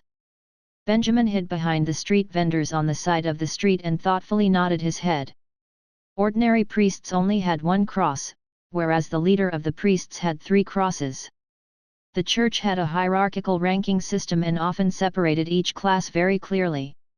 If anyone wanted to move to a higher rank, they would need to rely on their own talent and strength. Benjamin could not help but sigh. There had to be someone very experienced managing such a huge and distinctive ranking system for the divine arts users. However, in the Kingdom of Helius, the church had kept the ranking system completely secret, therefore, Benjamin did not know much about it. He took a good look at himself. Although he had a few subordinates under his command, it was by dumb luck and a bit of fate that he had been able to nurture them. It wasn't like he had any previous experience in these things. In the future, he would have to pay more attention to his subordinates' requests. While thinking about this, Benjamin kept his eyes on the priest. The priest seemed to be preaching to one of the vendors in the chaotic market. His passionate preaching was in stark contrast to the vendor's annoyed look. "Hey, you have already said so. Now, are you going to buy my fish?" The priest shook his head. "I'm not buying anything." The vendor suddenly got angry. If you're not buying anything, what are you doing here?" You're wasting my time that I could have used on other potential customers. Go away. Stop causing me trouble, spread your nonsense somewhere else. Benjamin shook his head. This priest was not persuasive at all. No wonder he was only in charge of such a small town, he would not stand a chance trying to persuade city folk. After preaching for about 15 minutes, the priest left disappointedly. Benjamin secretly followed him as he left quietly. Because of his demotivation at the hands of the street vendor, the priest had lost the will to preach. After leaving the market, the priest walked straight home without stopping to preach to any potential targets. 5 minutes later, he arrived at a 3-story house. After Benjamin followed him here, he used the water element sensing technique to scan the surroundings of the house, then secretly nodded his head. This should be their home. Unlike in Raleigh City, the priests in this town all lived together. This made it more troublesome for Benjamin to make a move. At the moment, there were 3 other priests in the house other than the leader. The 3 priests were sitting in the same room, whereas the priest leader tiredly dragged his feet to another room upstairs. After thinking about for a while, Benjamin emerged from the shadows and walked up to the door. He knocked on the door. Soon, a priest came to open the door. He looked at Benjamin skeptically. "Who are you?" Benjamin looked frightened as he stammered, The priest that just went in, is he still here?" The priest frowned, but quickly hid his impatient expression as he remembered his training by the church. He soon replaced it with a wide grin. "We are very busy going around trying to fulfill God's will. Unfortunately, we are not able to attend to every believer personally. Please forgive us." In other words, he's here but he's not free to attend to you. Benjamin put on a disappointed expression and hesitantly said, But I was there just now, I heard everything the priest said, and it made me feel like a whole new person. I have a lot of questions that I want to ask the priest." Hearing this, the priest's eyes lit up. "Oh? You felt God's calling and decided to accept God into your life." He suddenly held Benjamin's hand excitedly and said, "What questions do you have? Ask away and I will answer all of them." However, Benjamin looked surprised and started shaking his head. "No, you are not the priest just now. Only the priest just now could make me feel the glory of God. Who are you? I do not wish to speak to you." The smile on the priest's face got a little stiff. However, he managed to control himself and still squeezed out a smile. "Well, in that case, the priest from just now is in his room. I would take you there." Benjamin nodded his head excitedly. He had successfully infiltrated the house. He followed the priest up to the 2nd floor and arrived at the room of the priest leader. After knocking on the door, the priest explained the situation to his boss. The priest leader threw open the door and smiled at Benjamin with a sense of accomplishment. "What questions do you have? Come, let's talk inside." Benjamin looked flattered and said, Thank you, priest. You are amazing." Seeing this, the priest who opened the door nodded his head, made a quick prayer and went back into his room. Benjamin rambled on and on about his respect for the priest as he followed him in. He intentionally closed the door as he entered the room. "What questions do you have? Feel free to ask. We are servants of God whose purpose is to answer all your inquiries." The priest rubbed his hands together and said sincerely. Benjamin turned around and revealed a mocking smile. His talking speed suddenly slowed down as his voice became calm and smooth. He spoke confidently and with a tone of superiority. "My question is, do you really believe in the existence of God?" The priest was surprised. Although his reactions were slow, the cross that he was wearing was not. Suddenly, a huge water ball suddenly appeared in the room and enveloped the priest. The priest was caught off guard. If not for the life-saving cross which had made an airtight bubble around him, he would have drowned. You're a mage." While being trapped in the water ball, the priest stared at him as if unable to believe what he was seeing. However, All Benjamin could see was the priest silently moving his mouth in the water ball. There were other people in the house, how could he let his voice be heard? To avoid alerting others, Benjamin did not hesitate with his attack. The water ball compressed slightly before it began to rotate rapidly. His ability to control his power had grown greatly. By now, he could even create water blades inside the water ball. As the blades hit the shield, it would cause greater impact and trauma to the poor subject trapped inside. Benjamin did not have that much time and needed to finish this as fast as possible. Therefore, in just a few seconds, all 3 life-saving crosses were broken. The priest was now totally exposed to the surging water. However, Benjamin did not intend to end his life in this way. After using the water ball prison to destroy the crosses, he summoned an ice blade and deactivated the water prison. The priest could not help but feel a glimmer of hope as he landed on the floor with a heavy thud. However, all that hope disappeared as Benjamin slit his throat. Thump! The priest's body dropped to the ground as blood poured from his neck like a fountain. Benjamin looked at the priest emotionlessly. Around him, clouds of water vapors formed a gas shield which had prevented sound from exiting the room. After the blood flow had slowed to a trickle, Benjamin went over to the body. "Your God did not save you," he said gently as he looked down at the priest's twitching body. The priest did not react to what he said, he merely wore a pained expression as he twitched and slowly bled out. Who knows if he had heard what Benjamin had said or not? Seeing this, Benjamin shook his head and picked up the ice blade again. He leaned over and used the ice blade to carve a palm-sized triangle on the wooden floor. It looked defined, but there was a gap at the corner, like the triangle, the musical instrument that is. After this, he looked at the priest again. The priest's blood had almost completely stopped flowing, there was only a little pulsating from the wound. His eyes had become dull and he even stopped moaning. Seeing this, Benjamin nodded. His first mission was complete. Chapter 374, Bloody Night. Night fell in Rayleigh City. "Hey, why are they keeping us here? What are they planning?" Inside the dark basement of Priest Johann's house, Hans bumped his companion's shoulder and whispered softly. Hans was a new member of the Crow, he always showed initiative and had gotten recognition for doing so. However, last night, when he was causing trouble in the church together with another companion, they got too bold, resulting in them getting caught. When they first got caught, the 2 of them were frightened. They thought that they would be tortured, imprisoned, and probably even be killed. What they did not expect was for the priest to lock them in the basement and ignore them completely. This gave them a glimmer of hope. Maybe they could escape? Since they were left alone, they attempted to escape.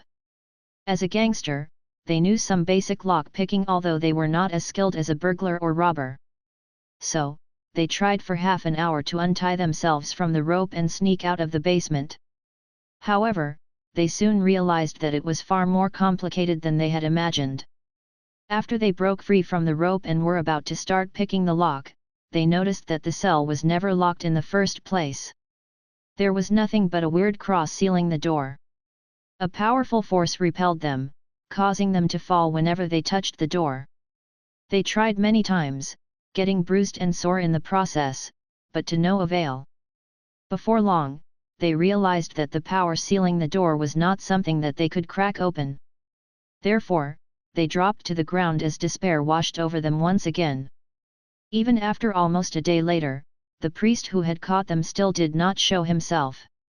Now, not only were they feeling hopeless, they were curious as well. This led Hans to ask the question. I do not know."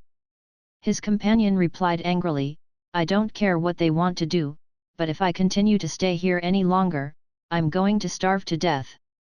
They had not eaten anything since they were first tossed in here, now, they were hungry and thirsty. The hunger wasn't deadly now, but if help didn't arrive in a day or 2, they would surely starve to death. But they could not do anything about it. "Hey! Let us out! We are going to starve to death!" Hans' companion was triggered, the fear and pressure pushed him to his breaking point, and so he ran to the door and started shouting hysterically. Hans was shocked by his actions. Hans watched as his companion started losing his mind, his words getting harsher by the minute. Hans quickly ran over and used the little energy he had left in him to punch his companion. "Hey! Have you gone crazy?" He grabbed his companion's shoulders and shook him aggressively. "Do you really think he will bring you food if he comes? He will just kill us." His companion froze for a moment, then shook his head and collapsed on the ground. He sunk his face into his hands and wailed helplessly. Why did I join this stupid gang? I should have stayed home and done something decent, at least then, I would not starve to death.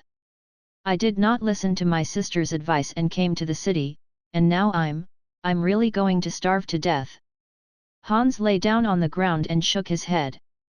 He was not in the mood to comfort his companion.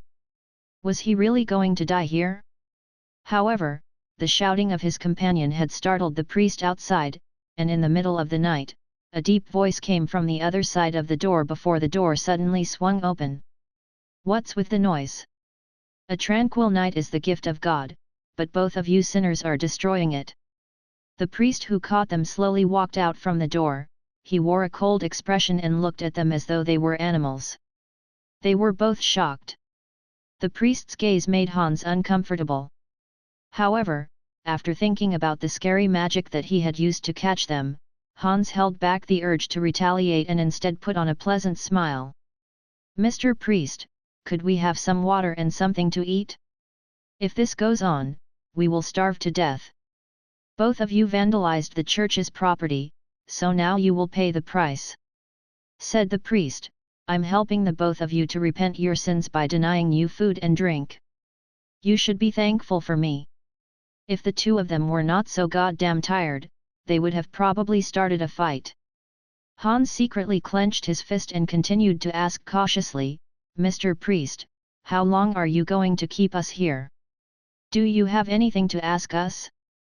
Go ahead, ask." The priest heard this and smiled. "I do have questions that I want to ask, but the both of you do not need to put up an act.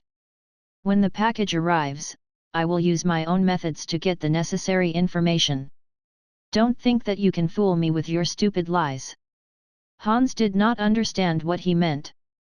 Re-NVL.C. What will arrive? His own method? What was he saying? He did not understand that if the priest really wanted to get information, couldn't he just torture them? In his opinion, it would be better than being left here to rot slowly. "So, Mr. Priest, do you mean that before you conduct your method, we are not allowed to eat? You have too many questions." The priest shook his head impatiently and said, "The both of you better quiet down now and stop bothering me. Otherwise, I will force you to keep quiet." After Hans heard this, he bit his tongue, held back his impulsive urges and went to sit down silently. The priest nodded his head in satisfaction, turned around and was ready to leave. However, at that moment, Hans's companion who had kept quiet the whole time by the side jumped up and rushed towards the door, intending to take this opportunity to escape. The seal on the door was gone. If he ran fast enough, he could escape. However, sinners who attempt to escape their punishment are even more sinful. The priest's deep voice started casting a curse spell. A holy light suddenly appeared, directly hitting Hans's companion. Bang! He was thrown at the wall and rolled on the ground after. His body was burnt to crisp, so Hans did not know if he was dead or alive. Hans took a cold breath. He stretched his hand out as he was about to speak, but when his eyes met the cold gaze of the priest, he instantly swallowed his words out of fear. "You know how to shut your mouth, it seems like you are smarter than your companion," the priest said in neither a hostile nor friendly way. Hans pressed his dry lips together and averted his gaze. He dared not look at the priest. Too scary.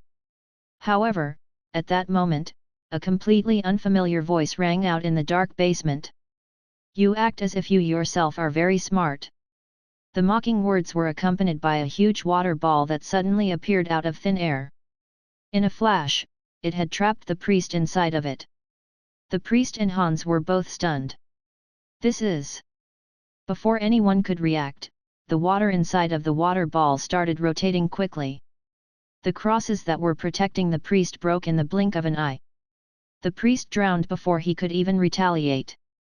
Then, the water ball that had appeared abruptly just now disappeared just as suddenly. At the same time, a small and thin ice blade appeared out of nowhere and slit the priest's throat. The priest's body trembled and fell to the ground, blood started spurting out of his neck. When Hans saw this, he took a few steps back out of fear. What was happening? He gulped and raised his head to look at the shadow on the stairs as the figure slowly walked towards the door. "Mister, you are..." As he was about to say something, he was interrupted the other party. "Shh, do not speak." The man made a silence gesture and slowly walked to the priest's body. Then, he picked up the ice blade and carved a strange triangle into the ground. After seeing this, Hans's heart was filled with shock, but gradually, the shock was replaced by an indescribable excitement.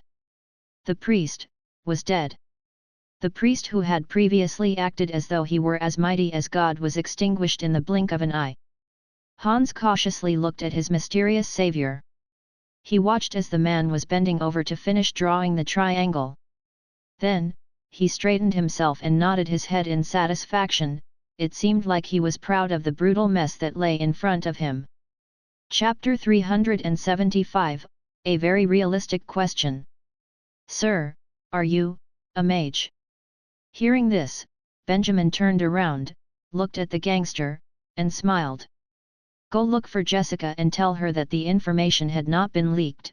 She will assign you your next task." He had switched over from being a murderous monster to a relaxed and friendly guy.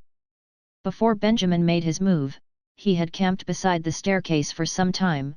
This was how he heard the dialogue between Hans and the priest. Judging from what the priest said, he still needed a thing to extract their memories, and that thing had not yet arrived. This was why he kept the both of them here for so long without doing anything. Since the priest was now dead, Jessica need not worry about the crow being exposed. "Jessica, you mean our boss?" Hans was stunned and said hesitantly, "I'm not actually qualified to see our boss." Benjamin heard this and smiled, "You are qualified now." Hans froze for a while, then his eyes widened as he suddenly understood what Benjamin meant. He was pleasantly surprised. He clumsily stumbled towards Benjamin, before bowing and thanking him. He was so grateful that he was prepared to even worship Benjamin. Benjamin shook his head, turned around and summoned a few healing water balls to heal Hans' companion who had been struck by the holy light. After he woke up, Hans went over to explain the situation to him. When he heard that the priest was dead, he almost cried tears of joy. "All right, both of you must hurry up and leave, I need to go as well." Benjamin said, "Be careful. From this day on, both of you are fugitives in Fereldan." When they heard this, they took a deep breath to calm themselves down from their previous excitement. They thanked Benjamin once again, then hurriedly left. As for Benjamin, he glanced at the priest's body one last time, then he turned around and quickly left the house. "What time is it?" he asked in his heart. The system answered, "A little past 2. How many more priests do I need to kill tonight?" 4. Benjamin sighed at his workload. He needed to move quickly. Therefore, he flew in the air at great speeds while looking through his hit list. He still needed to travel to 4 towns, a total distance of 300 to 400 kilometers. The men that he sent earlier had already identified the position of each priest leader and were now staying up late to wait for him. It was not the time for him to relax. When the news eventually got to the bishop who was controlling the palace, who knows how he would react? Benjamin smiled at the thought. Like a shadow, he darted across the dark sky over Fereldan. In the dead of night, most people were still sleeping. They had no idea about the metamorphosis their country was about to experience. "Teacher, you're here finally." I almost fell asleep. The target is here, in a house on the west side of the city. He lives alone so you can easily make your move. Who are you? Ah. You. God will punish you. I'm done. Next. Benjamin left his bloody footsteps in all the towns around the city of Rayleigh. Over the course of the night, 9 missionary priest leaders were killed, all their crosses destroyed by Benjamin's water vortex prison before their throats were slit with an ice blade. In every crime scene, Benjamin carved a weird triangle shape into the ground, as though he was marking his territory like a beast. He wanted to instill fear in the church. By the end of his rampage, the sun was already rising. Only then did he have some free time to take a break on a deserted farm. However, his work was far from over. He had only dealt with 9 towns, there were still hundreds more to go. As he was performing the assassinations, the mercenary mages under his command were likewise constantly moving and investigating other towns in Ferelden. They were like an infectious new virus, constantly infecting new towns to locate the priest leader, then wait for Benjamin to kill them. From a rough estimation, Benjamin would be able to clean up nearly 30 towns over the next few days. As the news slowly starts spreading out, the church will be in shock and start taking precautions. Since they will be on alert, the assassinations would be too risky, that is when Benjamin will stop. The death of nearly 30 priest leaders should serve as an extremely scary deterrence against the church. They would have no time to worry about common street gangs. Of course, Benjamin didn't do this just to keep the crow safe. He was declaring war on the church. The church had done way too much damage. Missionary work was an insult to magic, but the mages kept quiet out of fear of repercussions. Therefore, Benjamin wanted to represent all the mages in Ferelden and go against the church. After this, the relationship between all the mages and the church will become even tenser. The assassination might enrage the church and cause them to lash out at the mages. There might be some weaker mages who do not want to get involved, instead, choosing to put the blame on Benjamin. However, Benjamin was clear that defending themselves was every mage's responsibility. If they did not make a move first, the church would. After taking a 2-hour nap, the system's alarm rang, signaling the start of Benjamin's next mission.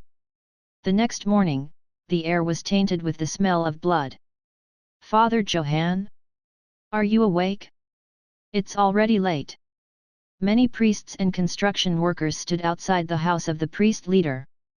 They knocked on the door multiple times but to no avail. Father Johann, are you there? Father Johann! They stood at the door and shouted for more than half an hour. But even as their voice grew sore from shouting, still, there was no answer. That's weird, why is he not responding? The priest who was knocking on the door turned around, rubbed his sore knuckles and said whilst looking very puzzled. Move. Something is wrong. Something might have happened to Father Johann. Finally, a priest squeezed through the crowd, ran up to the door and suddenly began casting a spell. He condensed a holy light grenade, threw it directly at the door and created a hole. The priests who were gathered outside looked each other, nodded their heads, and entered the house cautiously. Right after entering the house, they were hit with the smell of blood. Shit! The expression of the priests, they immediately ran toward the source of the smell. After a while, they went down the stairs and arrived at the basement. Chaos ensued. How did this happen? Father Johann! Please wake up! Wake up! Oh, Almighty God, why did something like this happen? The pool of blood in the basement was dried up and now had a weird and sticky texture. Father Johann was lying there with a pale face and eyes wide open, as though he had seen something unbelievable before he died. The priests were stunned and did not move for a good 5 minutes. Perhaps they had felt that the church was so great that they did not expect anyone to dare attack them. After recovering from the shock, the priest who was standing in front could not bear with it any longer. He stretched out his hand and closed Father Johann's eyes. The other priests put their hands together and began praying. The atmosphere of the basement became heavy and tense. Other than the quiet muttering of prayers, the place was dead silent. Suddenly, a voice broke the silence. Chapter 376, The Triangular Spirit. Tensions were high in Fereldan over the next few days. The high priests in nearly 30 cities had all met their demise within a short period of time. Their cause of death was identical: a lethal strike with a slit on their throats. In addition to this, a peculiar triangular symbol was left in every single one of the crime scenes, just like the name cards Kaito one left every time he finished an act. Who did this? Huge numbers of evangelistic priests were panicking after losing the direction of their high priests. The remaining high priests were busy trying to stay alive, terrified of the nightmarish triangular symbol that could arrive at their doorsteps. Missionary work had come to a complete standstill. Just like that, the high-profile priests that would loiter about the streets of Fereldan disappeared in the blink of an eye. Of course, the citizens noticed the difference. Some of the bodies of high priest were found by the civilians. The news spread like wildfire before the church could even attempt a cover-up. Everybody was discussing it. Child, do not run amok these days, it's quite chaotic outside. Remember to stay as far away as possible from those priests and mages, they are very dangerous people. Imagine the guts of the person who did this. Isn't he afraid of the church's retaliation? I have a feeling that this isn't the work of one person. It should be a group of them behind this. The distances between the crime scenes were too wide for a person to cross in just one night. The serial killings across more than 20 cities would normally be massive news, but excitement boiled over since it was related to the hot topic of the time, the church. The news gained momentum, and in a few short days, half of Fereldan was talking about it, weighing in their opinions about the murders. The church saw that a cover-up was impossible, and thus completely gave up on the idea. Instead, they used the Queen as a medium to announce a warrant for this unknown crime gang. One problem though: not one person came forward to declare the identity of the killer, no matter from the citizens or the upper society. This colored the serial killing with a hue of mystery, which resulted in even more exaggerated stories being spread amongst the people. No one knew exactly what happened, and thus simply named the entity, the Triangular Spirit. According to the rumors, the Triangular Spirit would wander the country, seeking to avenge his own death. Everyone who saw it would end up with their throats slit. Blood would pour to the ground, forming a strange triangular mark that traps the soul of the victim in the abyss forever. The minds of the people were certainly very creative. In just a few days, a few versions of the story of the Triangular Spirit had spread within the community. The people hid in the safety of their own homes, fearful for their lives. This caused a suffocating atmosphere within the country. The people who were actually responsible for the murders soon returned to Rayleigh. They were extraordinarily exhausted after working for so many days with hardly any sleep. They returned to their homes for a short break. However, they were dumbfounded as the news of the Triangular Spirit slowly reached their ears. They didn't know whether to cry or laugh at the rumors. One thing was for sure though, they felt an inexplicable pride in their hearts. Renove.com. They had gone from being nobodies in the Kingdom of Helius to a power that was feared by everybody in Fereldan. They were not very content, though. It's a shame that all of them were killed by the teacher, whined Joanna. The Triangular Spirit is such an ugly name. If I was the one performed the kill, I would have definitely gotten a greater, much grander title. You should wait until the day you actually fight a priest, then you'll understand how troublesome the matter actually is. Benjamin spoke as he shook his head. You need not be worried though, the day when all of you would have a direct battle with the priests is coming up very soon. The tension between the church and the mages intensified after this series of murders. The day for direct conflict was fast approaching. Benjamin raised his head and looked at the sky. He was not smiling. At the same time, the Triangular Spirit? What a load of horseshit! In the castle in the city of Snow, Bishop Victor had just finished listening to the reports from his subordinates. He shook his head, his voice laced with killing intent. Since Sir Bishop already knows who the mastermind behind the incident is, why don't you just issue a warrant for his arrest? The Holy Knight asked, his chin raised. As the most loyal believer, he was quite confused. Why did they not react to the murders? Where was their dignity as the church? Staying silent like this was so aggravating. What use would our spy be if we could capture him with a mere warrant? The bishop snorted, the warrant has no use. On the contrary, it will paint him as a formidable and fearsome person. Then what should we do? The bishop was silent. We should prevent any further losses. Recall the priests, and temporarily suspend the missionary work. I have a new mission for them. The Holy Knight paused, a new mission. Wait. Shouldn't Havenwright be the one in charge right now? Would it be appropriate for Bishop Victor to personally alter their decisions? He was reluctant. Don't worry. The kingdom will understand my actions, the bishop explained. They wanted to build a church to spread the word.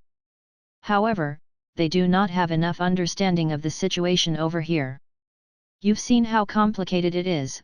We will never be able to move on to the next step if we do not solve this problem with the mages first. The Holy Knight's face was lit up. He immediately cast his doubt aside. They could finally attack the mages. From the sufferings they faced when they first arrived at Ferelden, to the first ambush, to now when they could finally around freely, he had been dissatisfied with the mages. If he was in the Kingdom of Helius, he would have long drawn his sword and cut the mages to pieces. However, over here he could only bite his tongue, turn around, and act as if nothing was happening.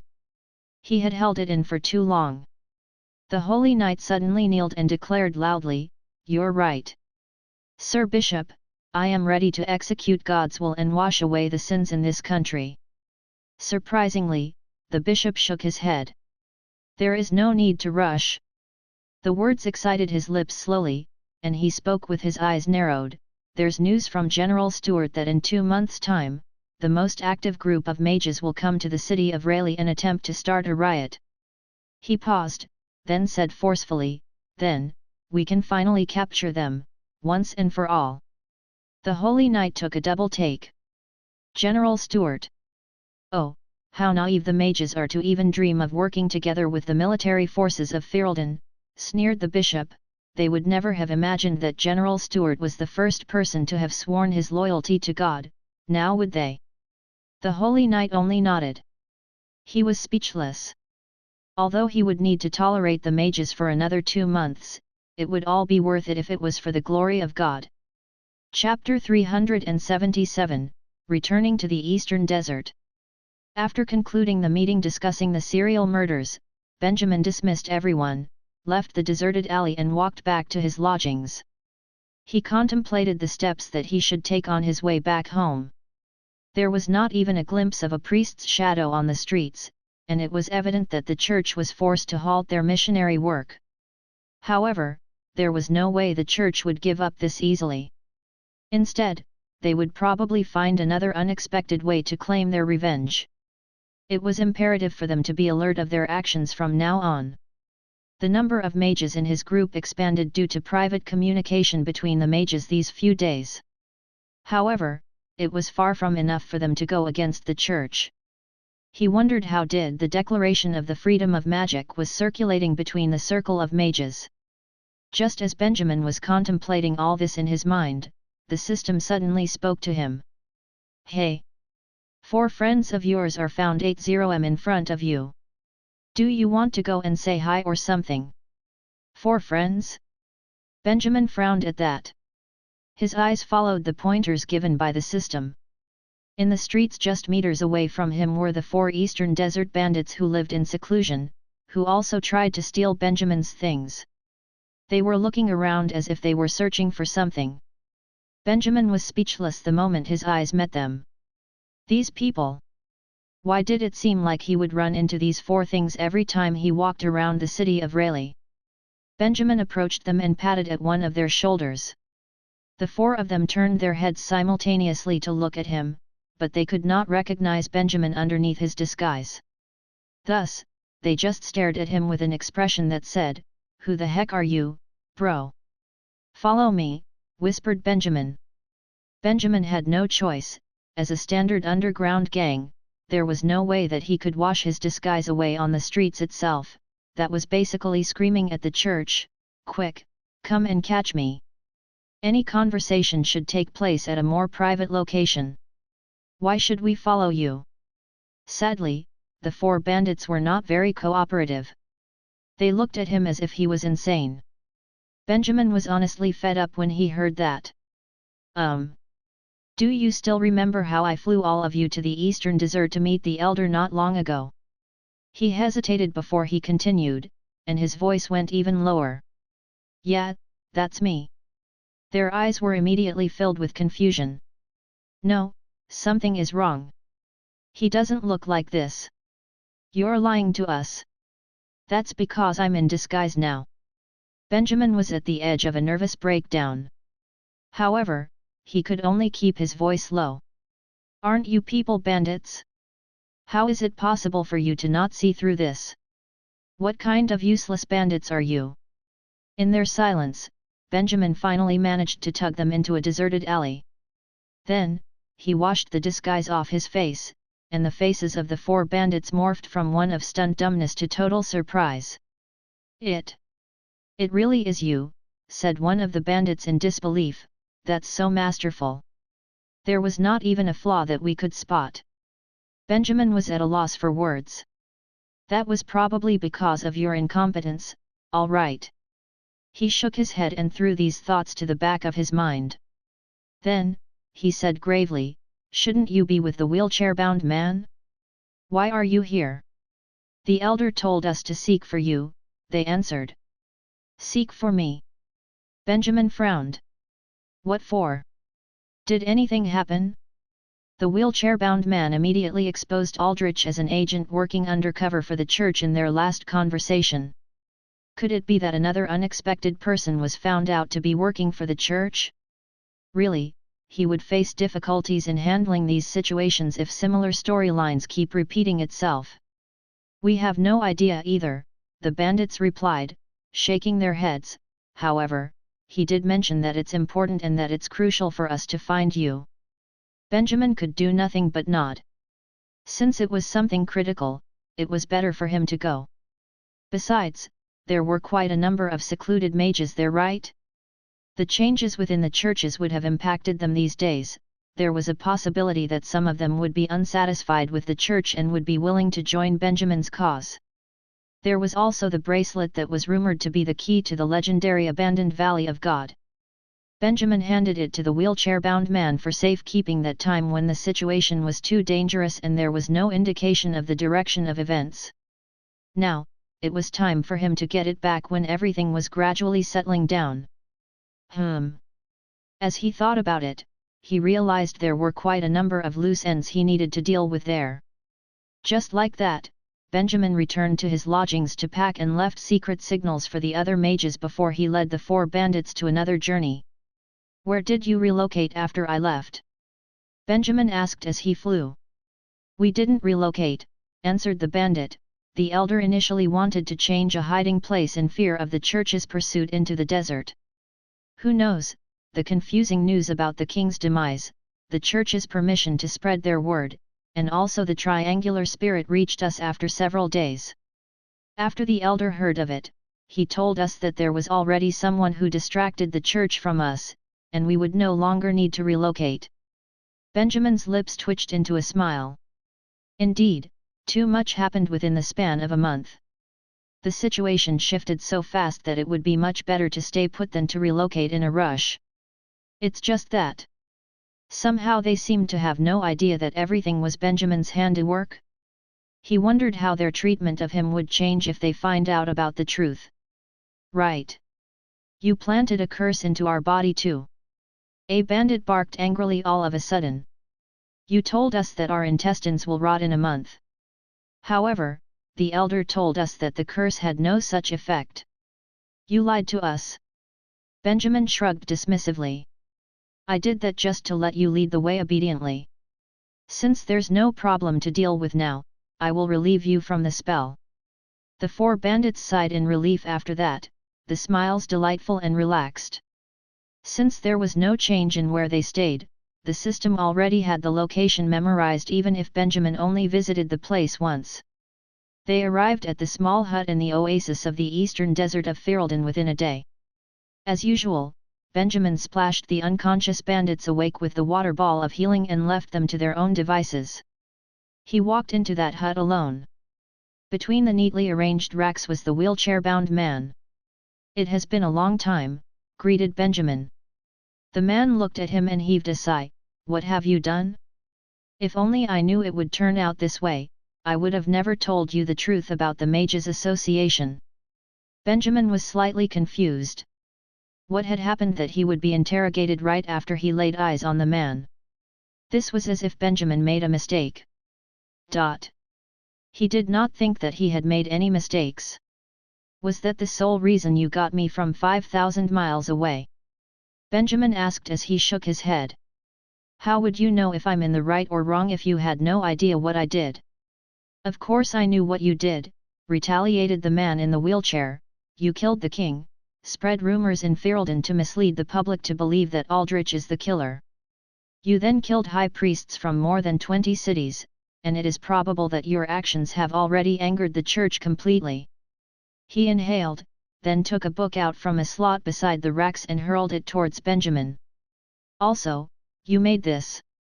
Benjamin frowned as he took the book. He looked down. Chapter 378, The Secluded Mages. Benjamin held on to the familiar booklet. The pages looked brand new, and there were not much traces of it being flipped open or read. This booklet was one of the copies of the Declaration of the Freedom of Magic that he personally inspected in the printing factory he supervised 1 month ago. He could not help himself but ask, "Why would you have this?" "As a favor, I asked a friend to investigate the matter of the outside world when the priests started to trickle into the desert city," the wheelchair-bound man said as he shook his head. "He brought this back as a result." Benjamin nodded, quite surprised by the news. This book must have been well received among the mages for it to make its way to the hands of the secluded mages in the eastern desert. "This proves that there is an audience for my thoughts," replied Benjamin as he threw the booklet back to the man. "Not all mages are like you, willing to stay put in this abandoned desert and only cower in fear when the church is right outside our door. You could hurl as much verbal abuse at me as you want, but how dare you to include the fabrication drawings for 2 magical instruments within the book?" snarled the man, his fists curling and uncurling. "Do you know what will happen if the church finds this book?" "What else?" Benjamin shrugged. "Hunt every mage that they ever laid eyes on? Isn't that what they've been doing all along?" He could not comprehend the man's fear. The aim of the church was eternal. Even if the mages stopped rebelling, they would never stop their massacre towards them. Since magic is a natural-born talent for mages, there would always be people who would have their powers awakened in the next generation, no matter how hard the church tries to annihilate the mages of this generation. Even if no spells were left on the surface of this world, there would still be people who could instinctively summon sparks of fire and water droplets in the future. Till then, they would also stand up and fight for their rights against this oppressive system. All Benjamin was doing was just executing the things that all mages' instincts would drive them to do. "At least, there would be those who would survive," the man murmured slowly with his eyes closed. "You may think that it is unhonorable to live this way, but at least it would be better to be alive than dead." "Why are you being such a pessimist?" Benjamin was genuinely curious. "Why do you seem so confident that our movement will fail? Is there really no way for us to join forces, and get the church out of Ferelden's doors completely?" "Impossible." He shook his head. "On what basis do you make your judgment upon?" Benjamin spread his hands in question. "That's because I've attempted it before." The wheelchair-bound man finally had an outburst after he took a deep breath.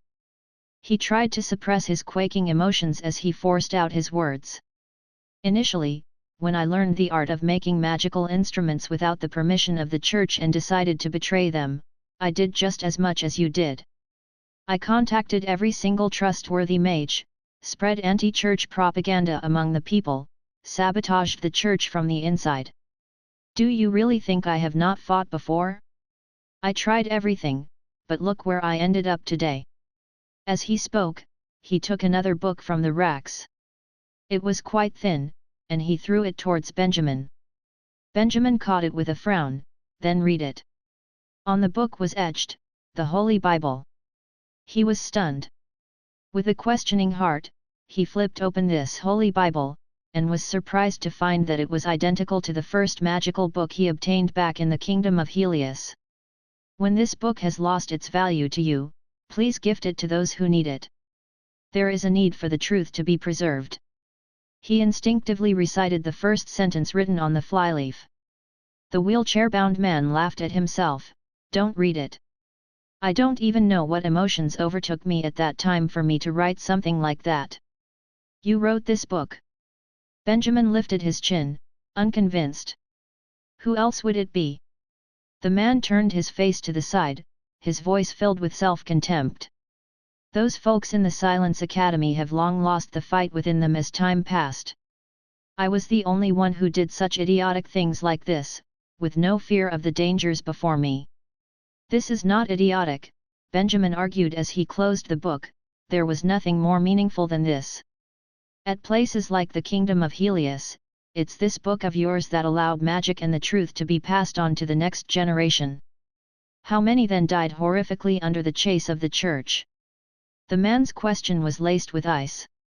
Then, at least they died with their eyes open. The man shook his head. You're unbelievable. Just as Benjamin wanted to retaliate, a voice suddenly spoke from behind him. Stop being so hard-headed. Maybe this young man is right. Benjamin spun around in shock. The door behind him was opened wide, but he had no idea when that happened. Men, women, old, and young, all of the mages he had never met before walked in and crowded by the door. Within just moments, it reached a scale that looked as if they were preparing to take a group photo. Benjamin's heart was inches away from leaping out of his throat. Are these the mages who have lived in seclusion in the barren desert? A brief count revealed that there were approximately 30 mages standing before him. All of a sudden, they raised their hands, and on their palms were black booklets that looked incredibly familiar.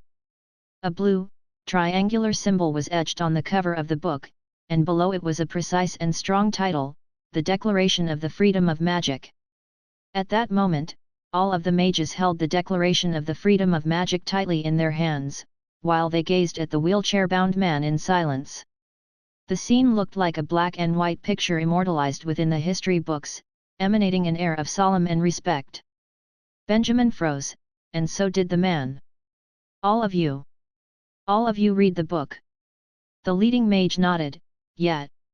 Although you said not spread this to the others, Ian stumbled upon the book when he was out.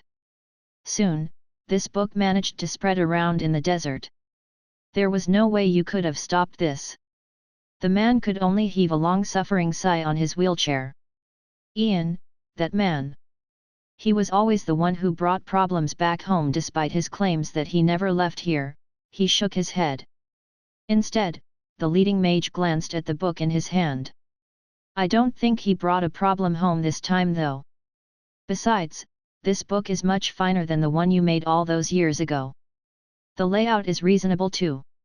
Look, they even included in-page illustrations. The man held his forehead in his palm, speechless. Meanwhile, Benjamin stared at these mages who seemed to have appeared out of thin air. His eyes were wide as saucers, lit with surprise and delight. You. The mages looked at Benjamin and nodded collectively. All of us here have read the book you wrote. It was beautifully written, said the leading mage, although I initially picked up the book specifically for the law of meditation, I stayed for your words. The descriptions of your experiences in the Kingdom of Helius shook us to the core. Benjamin took a deep breath. He was lost for words, lost in the overwhelming flattery. When he was writing this book, he was very worried that it would never be spread, or that the mages would only be interested with the information the book provided but proceeded to ignore the anti-church ideology within. That was why he included the massacre in the Fulner's Colosseum, in hopes of raising their alertness towards the predicament they were in now. Looking back, his efforts did not go to waste. He was suddenly moved. Spells, the law of meditation, prescriptions. These things attracted the mages to read the book, but because the mages could relate to the stories that were written, that led them to understand the meaning behind this seemingly boastful title. Also, there's this sentence. I loved this sentence, I even carved it into the wall of my house. Another mage hugged the book like a child with his beloved comics. He recited solemnly as he flipped and stopped at a page. FCK the missionaries, let's let the church and their bullshit god go to H*LL. Chapter 379, Back to Square One. Then, would you want to join us, and contribute to this movement against the church? If Benjamin did not pose this question to the bunch of mages standing before him, he would feel sorry for the effort he gave into making the declaration of the freedom of magic. However, the secluded mages looked reluctant after they heard his question. Once again, they looked towards the wheelchair-bound man. Rebol.com. We promised the elder that we would not leave this desert freely, said one of the mages. One of the reasons we chose to live in seclusion here was because we were fed up with the drama within the circle of mages in Ferelden. We do not want to return to those meaningless conflicts anymore. Benjamin immediately answered, trying to persuade them, no one could truly stay clear of these fights. Even if you do not seek for them, they would come knocking at your door. Still, everyone looked at the wheelchair-bound man, as if there was really a certain code that they could not break as an organization, and the only one who held power over these rules were their elder. Elder, I feel that there's reason behind his words. We shouldn't hide here anymore, advised a mage. All eyes were back on the wheelchair-bound man. Nonetheless, he waved dismissively as he turned his back towards the crowd, his wheelchair angled away from them. Stop this. I will not allow you to walk towards your deaths. After they heard his words, some of the mages looked very disappointed. However, some of them were completely unaffected, as if they had already expected his answer. Benjamin felt a headache creeping up from the back of his head. He had never expected the key to persuading the participation of the secluded mages would finally land on one incredibly stubborn man, who was stuck in a defense mechanism as he dealt with his trauma. He tried to toe the line. You really have no desire to go against the church anymore? I don't believe that. I do. But, I will not do anything stupid ever again. The wheelchair-bound man answered. You shouldn't always try to predict the future based on your past experiences. A past failure does not guarantee a future one, Benjamin pushed on. The idea of revolution was like a wildfire. A spark would be enough to set a whole field on fire, and it would never completely extinguish. Since he stood and fought against the church before, there would always be traces of that crushing desire for revenge left somewhere in his heart, no matter how devastating his defeat was. He contained it, and Benjamin held a firm belief to that. I'm not saying that you would fail. But have you thought about the number of people that would be sacrificed in the process? The man sighed lowly in his wheelchair, his words dragged. Those mages who fought with me, they were an enthusiastic bunch. They never admitted defeat and sworn to make the church disappear from the face of this world. They were the best bunch of people I've ever seen, but now. He turned his head mid-sentence, just to gaze at Benjamin with empty, guilt-ridden eyes. Now, they're all dead. Benjamin was at a loss for words. The room filled with the man's trembling voice as he continued, they were my best friends. They never had the thought of giving up despite the plummeting circumstances. Instead, they dragged me back from death's door by throwing in their lives instead, one by one. Do you understand how that felt? Everyone you've ever loved and cared for, perished in front of your eyes, one at a time, and there was nothing you could do but hide your head between your hands and run. Run like a chased rat. He inhaled. There would be a voice in your heart that screams, you killed them. It's all because of your foolish and pointless dreams that they paid for with their own lives. What else could you do? You could only flee for your life, and watch with your own eyes as your companions walk towards their destruction. To find that in the end, their sacrifices were worthless, the church still remained as it was, and the person who they exchanged their lives for became a wreck. Pin-drop silence. The room was shocked still, and the mages stared at the man. They could not imagine that he had experienced those events. The man pushed the wheelchair over once again to face the crowd. He questioned Benjamin with bloodshot eyes, "What about you?" "Me? Have you prepared yourself?" A pained smile colored his face, "You're their leader. If the mission fails, every single one of your comrades will die, one by one. Some of them would even perish right in front of you, a life sacrificed for your own. Then, when the last moments arrive, you will shout, 'I want to go with you,' but they would knock you out with their bare hands, send you away, then smile as they face death himself." Benjamin was quiet. He could not help himself but take in much needed oxygen. If failure really does descend. At that moment, the faces of the mages working under him flooded his mind. Joanna, the boss lady, Varys.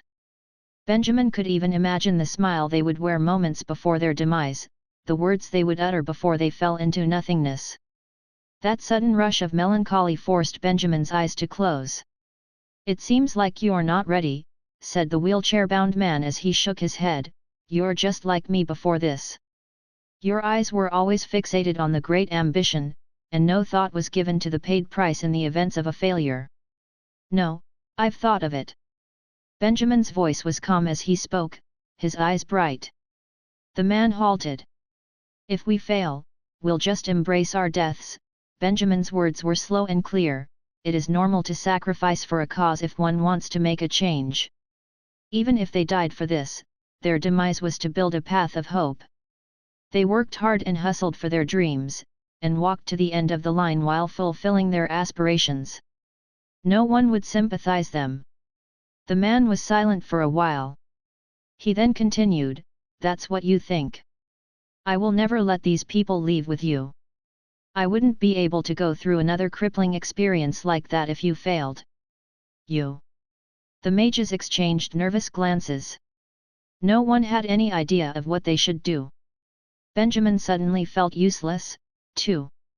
How would he be able to persuade the man if that was his argument? However, just as Benjamin wanted to stop pushing, a thought flashed past his mind.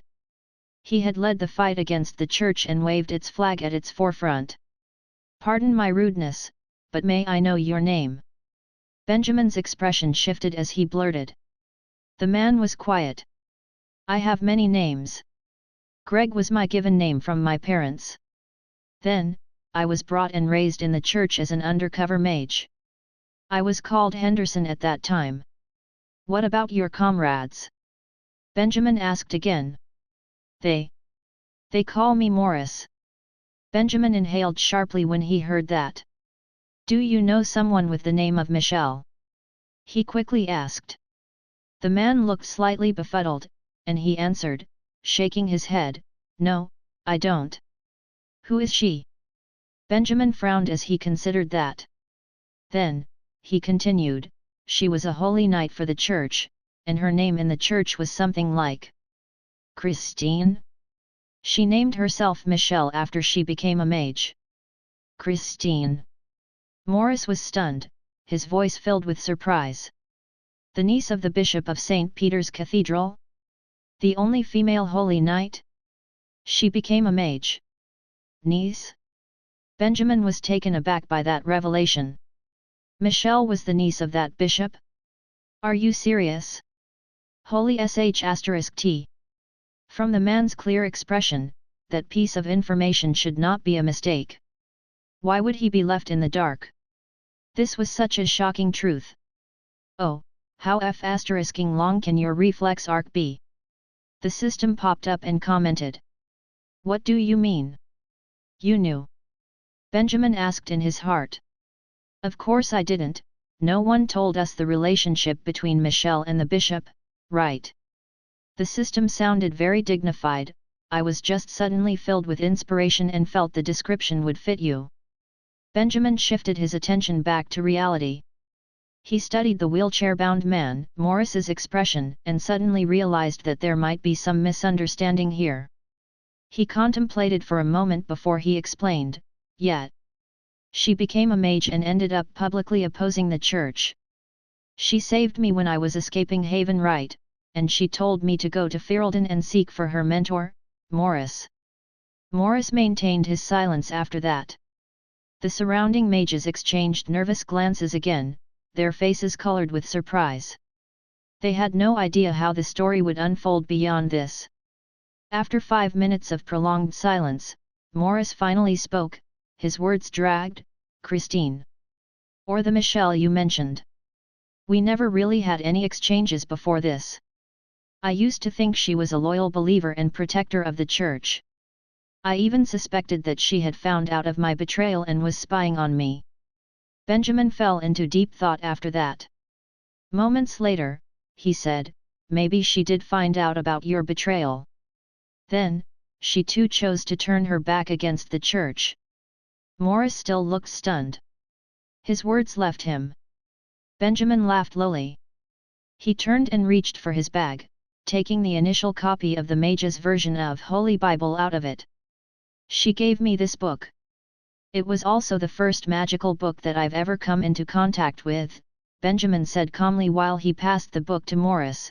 "She died on the road of revolution. After she passed on, her resentment refused to let her go and it even transformed into a revenant to rescue me from Haven Right. Thus, I held on to this book that you wrote, escaped the Kingdom of Helius, went past Isar, and arrived at Ferelden. The road here was filled with turbulence and suffering, but I can finally return this book to you." Morris's breath stuttered at that. His fingers were shaking the moment he held the Holy Bible between them. Suddenly, he flipped the book open to the last page. On it wrote the sentence that touched Benjamin, "You are the 57th person to finish this book. Please pass this book to the people who need it, and continue to spread the magic." When Morris flipped to the last page, the numbers within the words shifted. At last, it changed from 57th to 1st.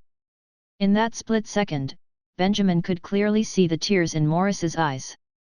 His eyes were red. "See? You didn't fail," Benjamin continued, "the fight will never fail, it will only halt temporarily. Without you realizing, the spirit of revolution passed from you to Michelle, and Michelle to me. And now, I will pass the spirit back to you, once again."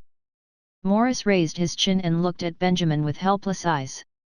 A smile lit Benjamin's face. "You never taught Michelle anything. Yet, she still named you as her mentor," Benjamin said. "Maybe, in her eyes, the man who was named Morris by her mage comrade was an incredible man. Even if he was defeated by the church and fled the country, he will definitely return. That was why she would scream at me to find you, even minutes before her death." His tone turned cold as he suddenly stopped smiling. She must have thought that Morris must have been working hard to push himself to regain his strength. After all, he had the lives of his comrades riding on his back. She must have thought that he would strive to become stronger, and one day, take revenge against the church. And not a self-pitying, disappointing wimp. Chapter 380, The Desert Shadow. At last, Benjamin left the eastern desert, with a group of people following him. There are many mages in the desert. It will take quite some time to gather them up, was what Morris said before they left. Thus, only the 20 to 30 mages at the scene followed Benjamin as Morris remained in the desert. He had stayed in silence for too long now that he needed to prepare for his comeback. Besides, only he had the actual power to persuade the rest of the mages in the desert. There were approximately 100 of them. Benjamin was very excited about this. Not to mention the 30 mages who left alongside with him. If they managed to get the other 100 mages in the desert to join the cause to revolt against the church, his influence would rise to a whole other level. Thus he would finally have enough leverage to stand up and deal directly with the church. A 3-digit amount of mages. Even if they only released a spell each, thousands of soldiers would still need to hide from their attacks. However, 100-people team was still a start for Benjamin. Ferelden has a population of a few 100,000, there would at least be 10,000 mages residing in the country. Mages amounting to 100 was only a number that could be admired, but it was not far-reaching enough to affect the whole country. Hence, Benjamin did not lead the convoy back to the city of Rayleigh after they left the desert. Instead, they arrived at the desert city. The church has sent quite a number of priests to do missionary work in the desert city, but all of them were chased away. Although the mages in the desert shadow were quite rubbish, they never once retreated when they were facing the church. Those were the words from one of the mages in the desert that left with him. Benjamin nodded, deep in thought. The desert city was located so far from civilization that it was difficult for the capital's influence to permeate into the area. Technically, the city was a whole separate country by itself. The mage organization, Desert Shadow, took control of the land. Even if they were incredibly hostile and were very domineering towards external mages, the desert city was the only place in this world that was completely run by mages. Most importantly, they shared the same attitude when it comes to the church. That was why Benjamin decided to come and pay them a visit. Although Benjamin had killed someone within the organization, which led to the start of some difficult chain of events, but at least that was considered as internal conflicts. It was a wiser choice to temporarily cast them aside and face the external threat in unison when the latter was standing just by their door. However, the deciding factor of the visit was that this time, Benjamin came with his own people. The Desert Shadow only had around 60 mages, and aside from their leader, the mages were only mediocre at best. If they really refused to come to a settlement, Benjamin would immediately get rid of this organization, and let these secluded mages take over the ruling of the desert city. Then, this place could be the second base for the mages aside from the city of Rayleigh. Although this place is totally shielded from the external influences of politics, it was too valuable for Benjamin to give up. If events would really evolve as Morris predicted and they failed, this place could be their second chance. Then, they would not lose everything. Just like that, Benjamin led a group of people and walked into the desert city. These mages have already established their own conflicted relationship with the Desert Shadow, which caused them to suddenly quiet down the moment they stepped into the city. There seemed to be a suffocatingly low pressure surrounding them, and Benjamin, who was leading them, did not speak much as well. This scene was much alike one where mafia overlords flood a place for revenge, hungry for blood. The street passers-by were collectively terrified as they immediately scrambled back into their homes, peeking behind their curtains to watch and satisfy their curiosity. Benjamin and his convoy noticed the trails of the Desert Shadow not long after they entered the city. What in the world is that? Benjamin frowned as he gazed into the distance. Towards the direction where the center of the desert city was located, green smoke rose from the ground, as if someone was burning something. A few mages even flew in the air, circling the smoke like they were patrolling. What are they doing? The mages beside him shook their heads. No idea. We've never seen this during our previous visits to the desert city before. After some consideration, Benjamin led these mages and flew towards the center of activity. They soon flew near the city center. It looked much like a complex, and they saw a large number of mages gathered around. Those mages formed a circle around a huge steel barrel that was on fire, and they were continuously throwing something into it, as if they were really burning them. Benjamin's heart jumped as he tried to get a better look. They were burning books and books of the Declaration of the Freedom of Magic. That! The mages from the desert were surprised. Benjamin, on the other hand, felt a jab of heartache. D*M in it. They poured their sweat and blood into writing the book and even forked out their own money trying to mass print it to get it out to the public. Moreover, Benjamin asked for multiple favors from friends just to publish the book, and now they were burning it by the tens. How dare they? Did those mages even acknowledge them as humans? FEBNL.com. Hence, Benjamin flew straight towards the middle of the city center, completely ignoring the patrolling mages. Then, he chanted a spell and summoned a large-scale water ball to fall from the sky. Everyone in the square was smacked dizzy by it. The steel barrel that was rolling in smoke was completely extinguished by the impact. Who are you? What do you want? The patrolling mages immediately surrounded him. They looked at Benjamin with guarded eyes. However, just as they surrounded Benjamin, the mages who came from the desert promptly followed. They stared at the mages of the desert shadow, and with their previous conflicts, the elements around them all shimmered and vibrated with vigor, the atmosphere felt electric and violent. The patrolling mages immediately chickened out after noticing their audience. They distanced themselves from Benjamin as they flew backward, no longer brave enough to surround him. Benjamin scowled and shook his head. Why did you burn the books? At that moment, the mages populating the square flew upwards to join them. A brief count totaled the mages to around 40 people. They quickly gathered to form their line on an opposing side from Benjamin. They had slightly more manpower than Benjamin's convoy. This is our turf, it's up to us to burn what we want. The leading mage was a hostile old man. You, on the other hand, are interrupting our business. What business do you have here, barging into the desert city? You should have stayed hidden in your abandoned fields and deserts. What tricks are you playing at? Judging from his words, he assumed Benjamin to be one of the secluded mages. He did not recognize Benjamin as the one who snatched the masked woman away from the desert city that day. This is your place. Benjamin retaliated mercilessly, the books you burnt are the ones that I wrote. Those books are for the people who need it. Who are you to burn them? The old man looked surprised at that revelation. He was not angered by it, though, as he laughed, so you're the brat who started it. Say, why are you so inept? You recklessly spreading this book around Ferelden, and some of it even ended up at our place. If the mages around here read it and learned everything, who would then listen to my commands? Benjamin was hit with a truckload of realization. A mage organization like the Desert Shadow was probably maintained by their absolute control over knowledge. Any mages nearby who wanted to learn spells and the law of mediation could only do so by listening to the organization's demands. Otherwise, they would have no way of advancing themselves. However, the appearance of the Declaration of the Freedom of Magic broke this monopoly.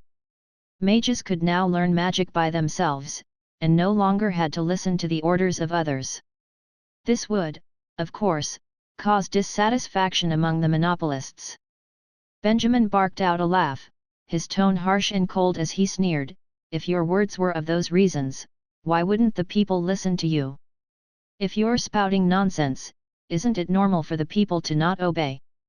As if on cue, the mages behind Benjamin chuckled in agreement.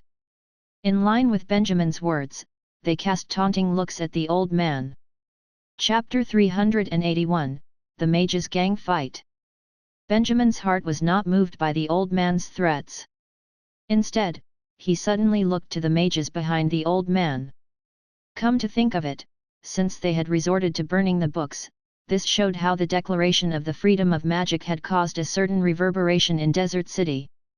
The monopoly of the Desert Shadow was being threatened, that was why the old man had burnt the books in such a hurry. So, had these other members of the Desert Shadow been affected? Hey, incantations or laws of meditation, the Declaration of the Freedom of Magic has them all. Why did you still take orders from this old man and burn the books? Benjamin shouted at the mages behind the old man. That was right. Not only was he going to knock the props out from under the old man, he was going to do it in front of him. However, the retort that came from the opposition mages was not as satisfactory as he had expected. Save your breath. Our leader has always been good to us, we definitely will never betray the Desert Shadow, one of the mages immediately yelled back. Benjamin was slightly disappointed. It looked as if these mages had become accustomed to the lifestyle of dictating the whole of Desert City and flouting their might wherever they pleased. They were already part of this monopoly, and as long as the elder was not usurped, they would absolutely not betray him. In the Declaration of the Freedom of Magic, neither the magical knowledge or the fighting spirit attracted them. Do you hear that? No one is falling for that trick of yours. You had better leave now, or else, I can't guarantee what might happen next. The old man chuckled coldly and looked at Benjamin disdainfully. A deep hostility could be felt from his gaze. It was very obvious that if it wasn't for his consternation towards the group of people following behind Benjamin, he probably would have already struck by now. However, right at this moment, flying out from the middle of Desert City were a few mages. There were not many, about 5 or 6, they had glided out from some isolated buildings. Very soon, they arrived in the airspace above the city center. Seeing that, Benjamin could not help but furrow his eyebrows. Were these the men from the Desert Shadow too? However, taking a second look at the scene before him, the ambience between the mages did not look too friendly. Why are you still here? The old man glared at the mages who had turned up suddenly, shooting his query at them fiercely. Receiving such animosity from him, uneasiness fell upon the newcomers' expressions. However, glancing at Benjamin, they suddenly gathered their courage and retorted. We are citizens of Desert City, why can't we be here? You. Observing the scene before him, Benjamin became aware of who those people were. Were they Desert City's native mages? The desert mages had briefed him on the modus operandi of Desert Shadow, they were lawless and had even taken over the city hall. And these indigenous mages who had refused to join them were, naturally, badly mistreated. A lot of people had not been able to withstand it and had left Desert City, but there were always some people who were forced to stay on for some reason. They could only swallow their anger and keep their peace. They usually never revealed themselves and hence, were not much different from the non-magical commoners. At this moment, Benjamin realized that these free native mages were the ones he needed to rope in. You. Are you really the mage who wrote the Declaration of the Freedom of Magic? At this moment, the group of native mages flew over to Benjamin and asked meekly. Benjamin nodded his head. For a moment, their faces revealed expressions of relief. Magic is free. They should be used as powerful tools to fight oppression, and not as an excuse for which mages are besmirched. A mage spoke. Sir, they may have seized our books, but I still remember this quote. Hearing that, Benjamin was pleasantly surprised. He had written this booklet purely to incite the mages to revolt against the church, he did not expect it to also inspire these oppressed, lowly mages. Thinking thus, his sight fell back to the Desert Shadow mage. Great, found your backup. The old man did not take his eyes off the mages, saying, Fine. You better get out of here with them, do what you want. But don't you even dare have any ideas to do in Desert City. Desert City is not yours, it belongs to everyone, Benjamin replied sharply. It's only because no one placed much importance on this place that you could continue your dictatorship like this. Do you think you're really that powerful? Today, the only people who will get out of here is you. While speaking, he clapped his hands once. Appearing suddenly in the skies were tight masses of icicles. The mages of the Desert Shadow could not help but look astounded at the sight. There was no recital of spells, no magic fluctuation, and yet Benjamin had successfully utilized his magic powers. To them, this was an incredible feat. Even the mages behind Benjamin were shocked, it would go without saying that the mages on the opposing end would be too. The old man looked into Benjamin's eyes and slowly became serious. However, perhaps due to the pride that came with being the local tyrant, he did not show any signs of retreat. Just a little scare tactic. He shook his head, and, like a mobster initiating a gang fight, commanded, Go! Teach them a lesson. At his cue, the more than 40 mages in number on his side, started chanting a spell in unison. Feeling an intense fluctuation in the elements, there was an extra burden on Benjamin's heart. Although he had many on his side as well, they were new and there was no coordination amongst them. In addition, he had no idea what they were capable of. It was still all up to him. So, he took his chances while they were still chanting and struck without hesitation. In the sky, the number of icicles increasing in bursts to almost 1,000 shot right down at the mages of the desert shadow like a sudden falling meteor shower. But the opponents' chants were fast too. By then, half of them had finished their chanting. Over 20 layers of elemental shields simultaneously opened up, protecting them. In the blink of an eye, the icicles crashed into the shield, a frosted mist exploded in midair like fireworks. Benjamin could not help but frown his eyebrows. This was his first attempt at challenging so many mages. Even if he was confident with his magical prowess, but it was still hard to say. Could he do it? In mere moments, the ice mist dissipated. Benjamin could see that this attack of nearly 1,000 icicles had not hurt them in the slightest. The shields released by over 20 people had blocked every attack. At the moment, there were even a few intact shields, still steadfastly defending them. That was a bit troublesome. He also realized that relying solely on his capabilities to suppress a crowd was a very difficult task. Or maybe, well, someone with a higher level could do it, but for him now, 40 over enemy mages could already be a difficult bone to chew. Who would know, this could even backfire. Forget about some miraculous 1 versus 100 feet. He could only say that he was lucky he wasn't alone. At the same time, while Benjamin had struck, the desert mages and native mages did not dilly-dally. By then, they were already not very fond of the desert shadow and his men, and had longed for a fight. Now that Benjamin had gathered them together, they had the ability to oppose them. It was only natural that they would not be submissive anymore. Along with the low murmuring of spells, over 10 layers of shield appeared, propped up defensively in front of them. Immediately after, a series of fireballs, ice arrows, and more were also summoned, and fiercely charged towards the enemy. Tszzzz. Seeing this, however, Benjamin furrowed his eyebrows. This group of mages were not cooperating with each other. Their magic was clumped up together, the powers of the fireballs and ice arrows were weakened by being combined, and could not be 100% unleashed. A few tens of people were all right. Given some training, they would be able to synchronize like Joanna and the others. That would be adequate, but what if there were hundreds of mages? Going forward, what if there were thousands? Chapter 382, Wrath of the Sky. Benjamin wished to speak out and lead the fighting group, but it was too late to do so. Something had to be done. He did not have the presence of mind to take on more now. In the blink of an eye, the attack by his own mages were blocked automatically by the wave of shields propped up by their opponents. Over on the side of the desert shadow, the old man who had been chanting for a longer period of time suddenly opened his eyes and ceased chanting. A powerful magical fluctuation emanated from him as the elements in the area seemed to stagnate.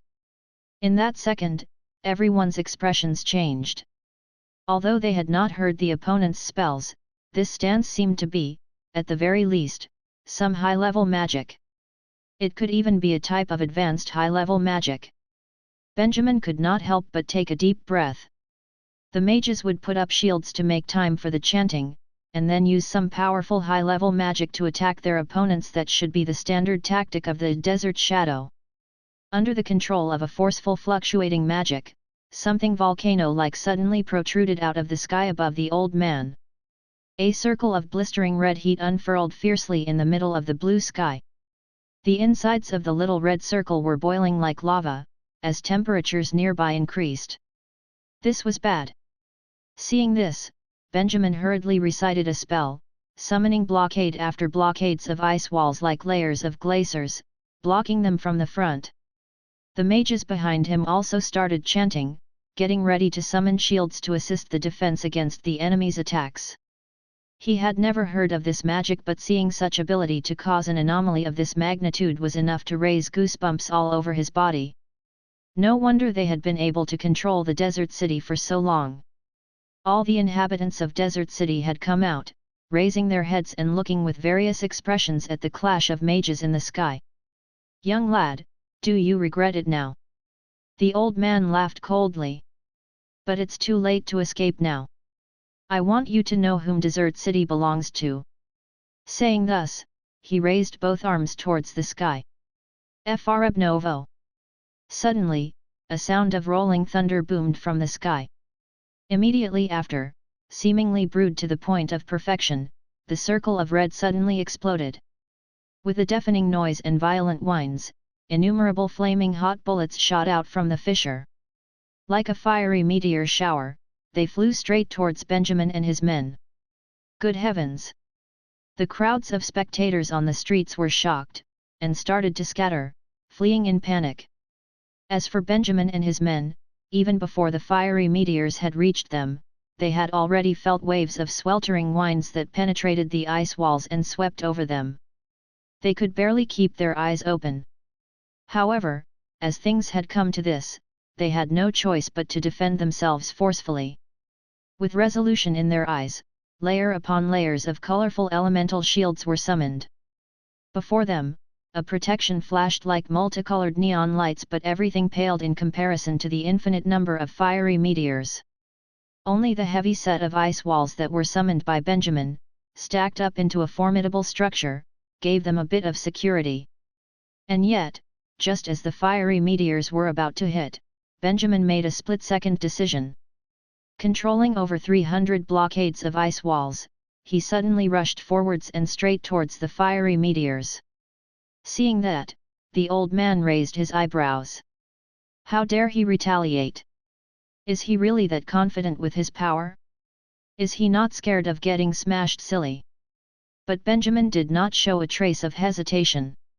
It was a simple principle, he had to take this blow alone. If not, even if the ice walls and the shields were stacked together and forced to take the blows, the mages on his side would be battered and discouraged. Then, if the mages of the Desert Shadow attack again, who would resist them? This was a gang fight. His goal was to win, not to deflect one blow. The moment the ice walls and the fiery meteors clashed, Benjamin steeled himself, and his open hands suddenly clenched into a fist. Simultaneously, the ice walls in the sky self-destructed. The disintegration of the elemental structures created a massive force of impact, sweeping up numerous shards and splinters of ice, and exploded mightily. Bang! It was a terrifying blast. Even the commoners on the ground almost keeled over and fell to the ground with ringing in their ears, let alone the mages who were in the sky. A violent wind exploded from the point of impact, sending out a mix of limitless crushed ice and meteor. It looked as if a storm of two blended colors had broken out over the desert city square below. It was apparent that when both forces collided, a missile was detonated in midair. As a result, an alarming wave of smoke and dust swept out. If it wasn't for the shields protecting both parties, it was likely that even their flying spells would not be sustained. Nevertheless, none of the meteors were able to penetrate the self-destructing ice walls to get to Benjamin and his men. At that moment, the old man's countenance finally changed. He blocked it. As everyone watched in suspense, the smoke and dust settled down. There was nothing left at the point of impact. Both sides were visibly shaken. The ice walls and the fiery meteors. The amazing scene just now had lasted only for a minute and was gone just in an instant, disappearing altogether. The empty sky looked as though nothing had happened at all. What magic is this? A mage whispered to himself, stunned. A chilling blast spell? But this doesn't look like it, a chilling blast can't be this powerful. As for Benjamin, he had retreated and dusted himself. There was a cold smirk on his face. Well, that wasn't too difficult to block. There was a tone of slight disappointment in his voice. Considering the stance just now, I had thought that it would be powerful. But it looks like high-level magic could only do just that. Just that. Hearing that, the old man gave a cold humph. He stretched his hands out, pointing to the sky above his head. In the sky, the red circle that had unleashed the fiery meteors did not vanish, albeit it had calmed down considerably. However, in just mere moments, fire elements started to swirl around it, and gradually, the inside of the circle began to emit thunderous sounds again. Again? Seeing this, the mages behind Benjamin immediately tensed up after having just relaxed. Indeed, high-level magic was not easy to confront. Nevertheless, faced with this, Benjamin showed not an ounce of alarm. Then let's have another round. He clapped his hands, and once again summoned blockade after blockades of ice walls. You come once, I'll beat you back once. You can come at us however many times you want, it's not a problem. Let us see which of us can last until the end. The old man was now enraged. All right, then let's see who can last until the end. Saying this, he raised his arms to the sky, and once again sped up the brewing of the next wave of fiery meteors. It was obvious. How could he believe that, after having honed magic for so many years, the intensity of his mental strength could lose to a youngster who was not even done with puberty? Therefore, although his face had an expression of anger, he was sneering in his heart, feeling confident that victory was in his hands. The tactics of this young mage who had suddenly appeared in Desert City were somewhat strange to the old man, the kind of magic with no fluctuation, the never-before-seen means of manipulation. Because of this, no matter how confident he was with himself, he still had to beware. Just look at his opponent's ice walls, being ceaselessly stacked ones that had actually blocked the first wave of the wrath of the sky. Even in his opinion, it was extraordinary.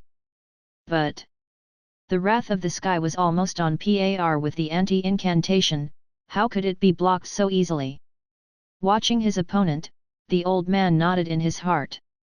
That youngster had been provoked to the point of rage and was now prepared for a fight to the end. This was, to him, the best advantage he could have. As the wrath of the sky was completed, creating another wave of fiery meteors would not expend much of his energy. But those ice walls, and the self-destruction thereafter. His opponent should not be able to repeat that too many times. While he thought of this, the old man let out a disdainful humph. So what if he had great talent? This bunch was still newbies to pick a fight with him. Very soon, the second wave of fiery meteors was ready. Followed by another thunderous noise, the red fissure in the sky exploded and countless of fiery meteors shot out. Over on Benjamin's side, just as before, layers upon layers of ice walls had been summoned, ready to block this round of attack. Seeing this, the mages on both sides knew roughly what to expect, so they were not too nervous. Even the people of Desert City did not run this time. Instead, they gathered in pairs of 2s and 3 on the streets with their hands on their ears, peering intently at the sky. In the blink of an eye, the ice walls and the fiery meteors clashed again. Bang! The crash was as deafening as before, but this time everyone had protected their ears. No one seemed the least bit shocked. The people of Desert City looked at the storm in the skies, which was a mix of dust, ice, and fire. They began to discuss excitedly, looking forward to the next shower of fireworks. However, right at that moment, they realized that this time, other than the swirling shreds of meteor and ice shards, there was something else in the midst of the smoke and dust. Chapter 383, Conquering Desert City. Everyone on the scene stared blankly. The spectating crowd was stunned, because upon closer inspection, the descending shadow looked awfully like the old man. The mages on Benjamin's side were shocked, because in the moment the ice walls and the fiery meteors clashed, Benjamin, who had been standing before them, had suddenly rushed forwards. Meanwhile, the Desert Shadow's mages were stunned, because at the instance of the explosion, a figure had rushed out from the smoke and dust, passing directly through the shields before them with some sort of ghosting spell. In the blink of an eye, it stood before their leader, smilingly tapping his shoulder. And then their leader's entire body convulsed, as though turning into an ice sculpture, and fell straight down. The mages could not even react. You. It seemed to take seconds before they suddenly realized that the person before them was the leader of their opponent Benjamin.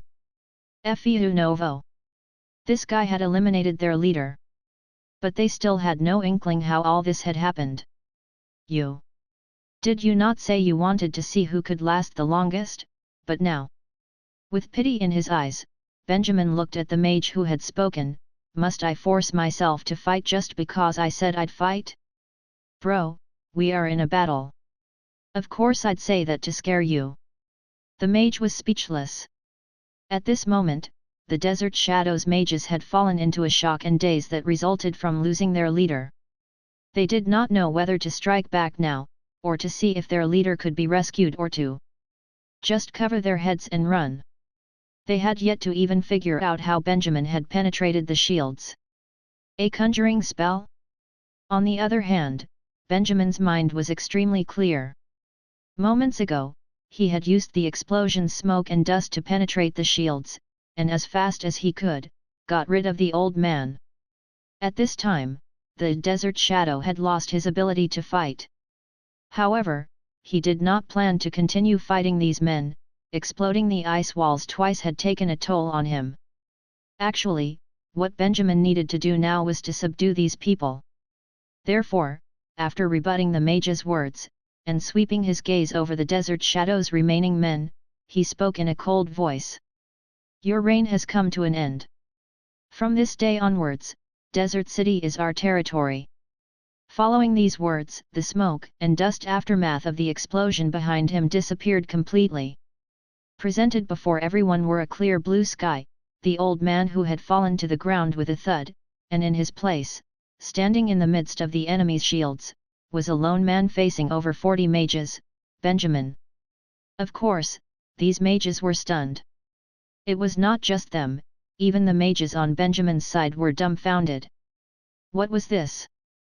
They had not done much, it was just a round of magic, a wave of shields, and this. How did the fierce, threatening enemy fall just like that? How did he pull it off? At that moment, they looked to Benjamin with hesitance in their eyes. No wonder this young man was so aloof when they were discussing the church, so full of confidence with such talent and competence. How could he be meek? In the silence, their confidence in Benjamin was gradually built from this moment on. What do you plan to do? Coming back to their senses slowly, the Desert Shadows mages were panicking.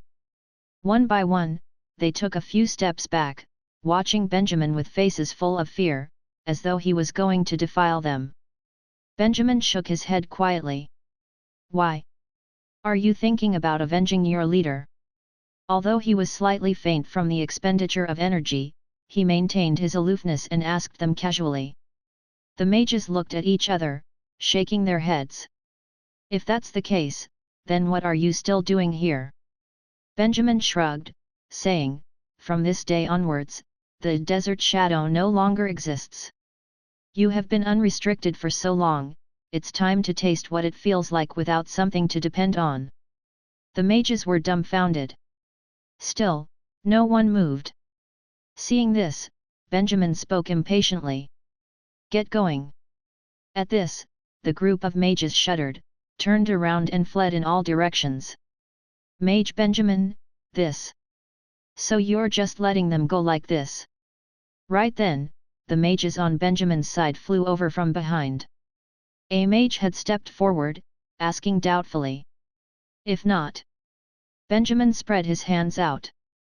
I'm too lazy to kill them. The mage were silent for a moment, before saying, I did not say we should kill them.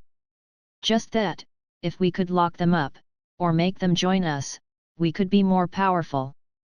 That's too troublesome, it's not like they are sincere in wanting to defeat the church with us. Problems could easily arise if we force them in. Benjamin shook his head, explaining. Just let them go and let them experience what it is like to be at the bottom. Who knows, this way they might even understand the meaning of the Declaration of the Freedom of Magic. Their initial purpose was actually only to take over Desert City. As for the entire gang of mages, once their leader was eliminated, the others would not pose a threat. Hearing that, the mages nodded and said no more. Thus, the Desert Shadow's reign on Desert City was officially over. Benjamin, leading the group of mages, landed on the square below them. The surrounding crowd hid in the buildings, peeking curiously from slits in between curtains. Even though Desert City used to be controlled by those people, but there should still be some government officials here, right? Looking around, Benjamin asked suddenly. Yes, there are. A native mage walked out, answering, but not many. The Desert Shadows men had locked them up, I think. Where, I am not sure, but it should be somewhere like the Castellan's castle. Hearing that, Benjamin nodded pensively. If one wished to control the whole of Desert City, the government officials would be an important symbol. The Desert Shadows men chose to kidnap them. As for Benjamin, it was regrettable that he had to continue this too. To return Desert City to the government of Ferelden would be to gift it to the church. It was something he would never do. Very soon, under the guidance of a few native mages, they arrived at the Castellan's castle. Activating water elemental energy, Benjamin soon discovered the dungeons under the castle. They came to the dungeons and greeted the officers inside, conveniently setting a curse on them. Through their answers, Benjamin and his men slowly understood the details of the problems in the governance of Desert City. The imperial capital does not care for this place at all. Basically, as long as a letter is sent confirming that all is well here, and a bit of taxes are paid, they would not even send anyone here to check. However, the people last time have not sent over any taxes for a long time now, and the upper officials still have not sent anyone here. Looks like they really have no time to be bothered now. The soil in Desert City is barren. There are some special crops, so every season 1 or 2 troops of merchants would pass through. But these are not within our jurisdiction, we just need to collect taxes. Other than that, mages and mercenaries often pass through here. After all, there are many rare magical creatures in the desert. The entire population of Desert City essentially depend on these 2 sources of income to survive. Being in charge here is convenient, the folks here are very mild, they are fine with getting by and they don't care who rules over them. It's just that they're bored to death every day, so they are fond of commotions. The officials in the dungeons were very aware that they were being held captive. One detail after another, they gave information about Desert City to Benjamin and his men. Meanwhile, Benjamin nodded in satisfaction. Not bad, this was a suitable place for them. They need not say much more, as long as there was nothing to worry about. He did not intend to spend too much energy on this. It was indeed good to have his own little city, but he had a greater goal. I need people to govern this city. He turned around, and looked at the mages that had followed him. Amongst you, who is willing to stay here? The mages thought for a while. The native mages nodded, of course. The hermit mages of the desert had a greater desire to follow Benjamin and face the church. In the end, only a few nodded. If this is the case, it's all right. After Morris organizes the people in the desert, there will definitely be other mages who are willing to come over. For now, you will handle the responsibility of governing this place. While speaking, Benjamin took out the Declaration of the Freedom of Magic from his bag, and then said, "You have all read this book. Pick from amongst the rudimentary spells and the law of meditation, and spread them to the people, so that the commoners may see them too." Hearing this, the mages were stunned. "Sir, so you want to nurture new mages?" Benjamin nodded. Chapter 384, The Inception of a School. There was no mistake. Benjamin planned to spread magic and disseminate education in Desert City. Magic was very much a talent-dependent skill, but in that day and age, it was not just talent that determined whether or not one became a mage, but also chance. Being recognized by a teacher, or coming across magic knowledge by accident and being self-taught, slowly journeying onto this path, this luck-dependent and ineffective method seemed, alas, to be the only way to become a mage. Under these circumstances, even if a person had the talent, if he forever lived at the bottom of society and had no contact with spells, his talent could never be uncovered. Therefore, Benjamin believed that this model could not catch up with present-time prolificacy. It was time to change. He wanted magic knowledge to spread through the people and flow to the sides of every commoner. He wanted to lift the mysterious veil over mages and change the structure of the mages' world from the inside out, so that more people could access this possibility. And Desert City would be his first experiment. Of course, other than this, he also wanted to nurture more mages, expand his team and strengthen his influence. He was not doing good purely for the sake of it, it was also a very practical move. In fact, concerning all of Desert City, the only thing he really cared about was this. This place is not bad. It used to be the Desert Shadow's stronghold. After some sorting out, it will be very suitable for a school of universal education. Outside the Castellan's castle, in front of Desert City's largest residence, Benjamin was talking while bringing the few mages who were to stay back and govern Desert City on a tour. "Sir, are you talking about a school?" Hearing that, Benjamin laughed, and said, "Of course, it isn't the school you have in mind, the kind that only the wealthy and royal can attend. Actually, your perceptions about school are too old-fashioned. School should be a place for everyone, rich and poor." The mages behind him listened, agape. Benjamin continued, "However, we do not have the resources to build that proper sort of school. If you cannot understand it, you don't have to think so much. Turn this place into a stronghold, and disseminate basic magic knowledge to the people. That is enough." To build a school at such a time as this was too ambitious on his part. This was still Ferelden territory. If there was enough going on to alarm the people at the top, the church had all the right to direct troops to come over and subdue the bandits, thereby taking back Desert City. They would not be able to do much, then. The mages listened, one by one they nodded. There were no more questions. Thus so it was, after everything was settled here, Benjamin did not stay in Desert City any longer.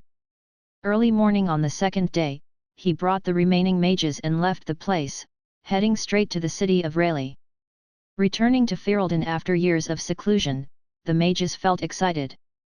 On the way, they continuously asked questions. Benjamin had to answer them one by one, and took the opportunity to explain Ferelden's present situation. When they heard the entire story of the Triangular Spirit serial assassination, they could not help but rub their fists in high spirits, wishing eagerly to play a part. "Sir, when can we join a battle against the church?" One of them could not hold his excitement and blurted out. "What's the rush? Your time will come." Benjamin could not help but laugh. "Right now, we do not have the ability to stand off directly against the church." This journey in the desert had brought him much. The inclusion of the hermit mages, Desert City, and some spoils from the Desert Shadow, and most importantly was how he had the sudden epiphany concerning the influence the Declaration of the Freedom of Magic had on the mages of Ferelden. It had produced exactly the level of incitement that Benjamin had expected. Looking at just the eastern desert, it had caused this group of mages to follow him here willingly. What about the other regions of Ferelden? How many more mages would, after reading it, have in their hearts a surge of passion and hope to kick the church out of here? The seeds had been sown, it should be time to reap the harvest. Thinking thus, he could not help but increase the speed at which he was flying towards the city of Rayleigh. Thus, a day later, they reached their destination without a hitch. Walking into the city of Rayleigh, everything was just as Benjamin had left it. The incarcerated evangelistic priests were not yet freed, there was no sign of the annoying figures, and the streets seemed clear and quiet.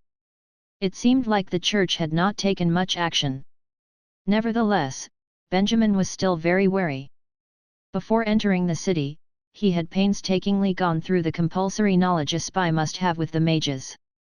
Disguises, camouflages, code words. Although he did not have a foundation in this area of expertise, having gone through so much war training, he had developed a high level of competence in this area. After putting on their disguises, the mages split into a few teams and entered the city. Benjamin first allowed them free movement to familiarize themselves to the city. As for himself, after leaving the secret code for tonight's meeting, he went back to the hotel and slept like a log. It was deadly tiring being a leader.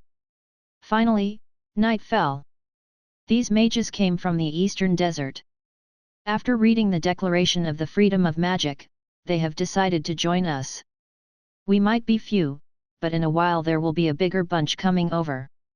Everyone, please introduce yourselves. In yet another isolated, abandoned house, Benjamin gathered all the mages under him and began as such. The mages listened, and curiously surveyed each other. Slowly, they began to mingle. The entire ice-breaking session took more than an hour, but Benjamin was in no hurry.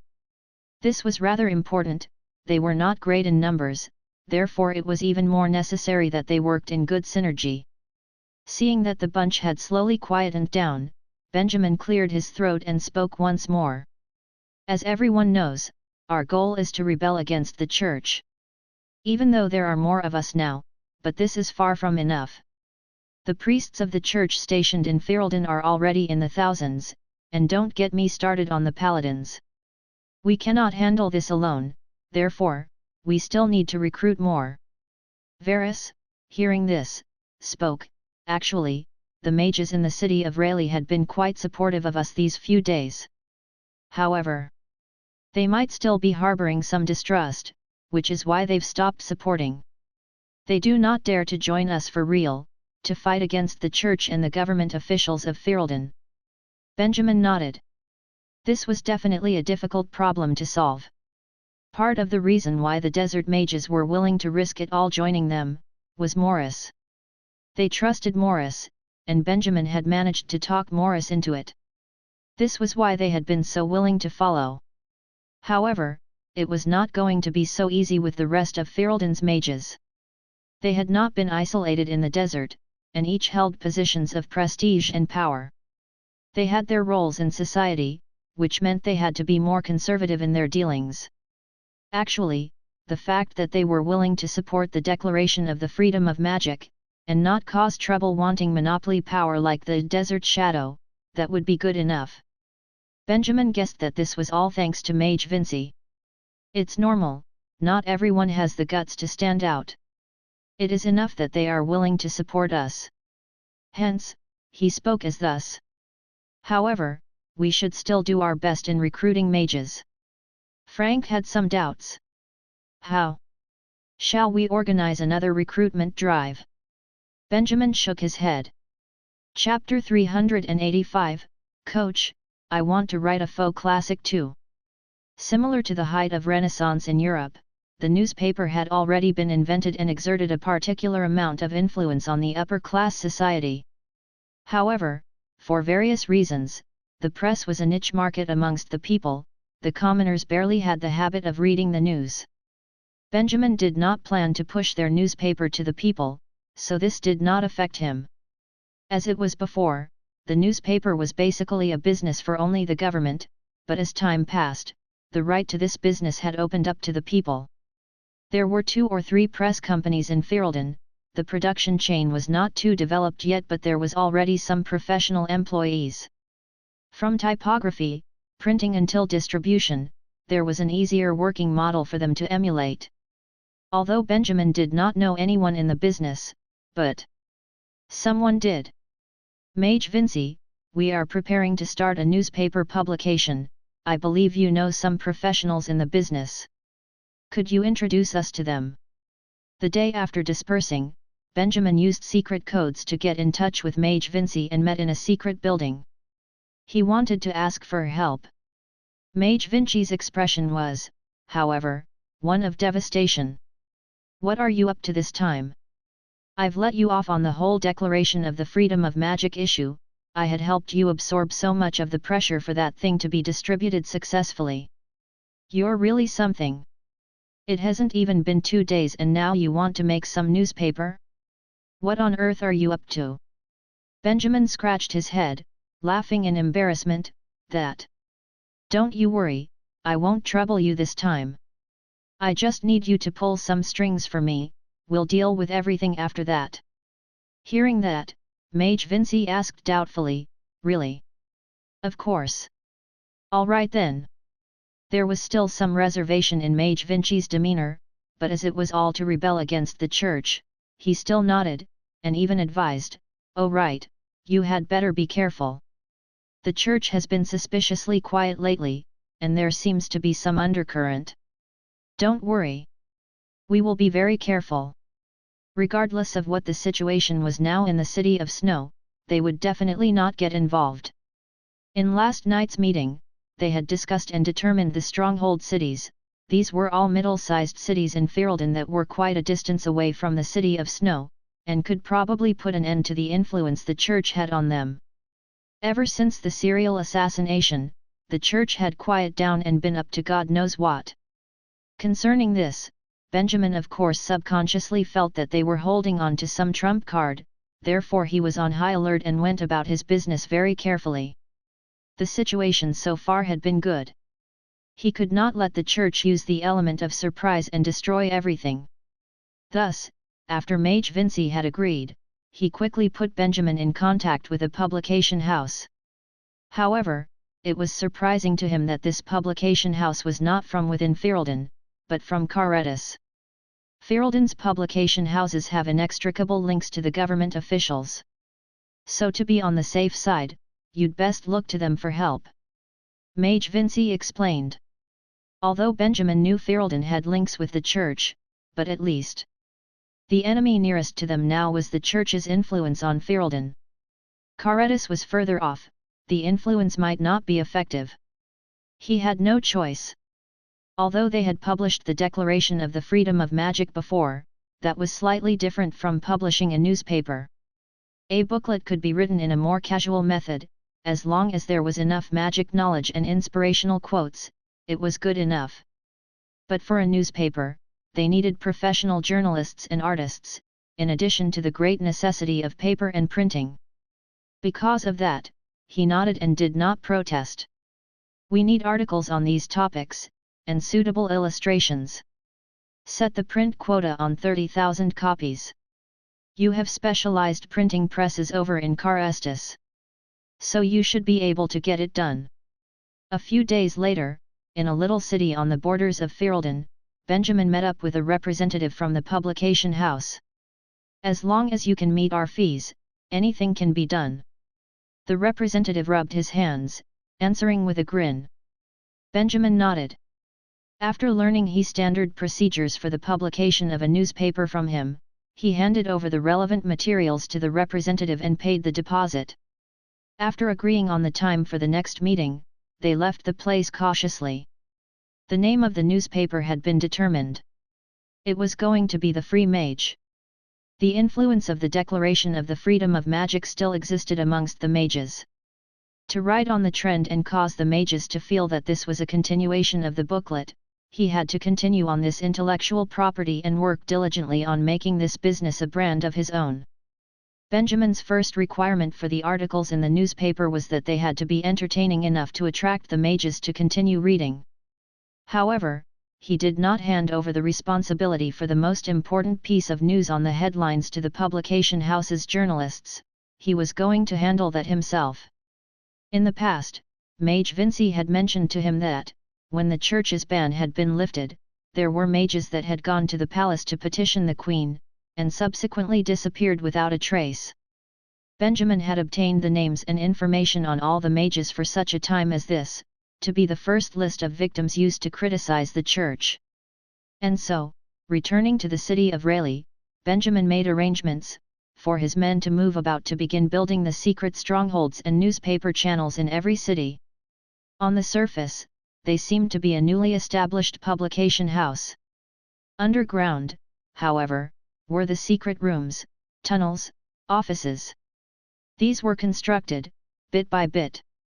In twos and threes, the mages and the mercenaries entered a total of 17 mid-sized cities, and began their organization's foundation building. As for Benjamin himself, he sat in the hotel looking at the bundles of information next to his hand. He took a deep breath and, on a crisp new piece of paper, wrote the title of his article. "Remembering Mage Dear." Dipped into ink, in Benjamin's hand, the tip of the feather pen moved lightly, at a rapid speed, laying line upon line of words on the white paper.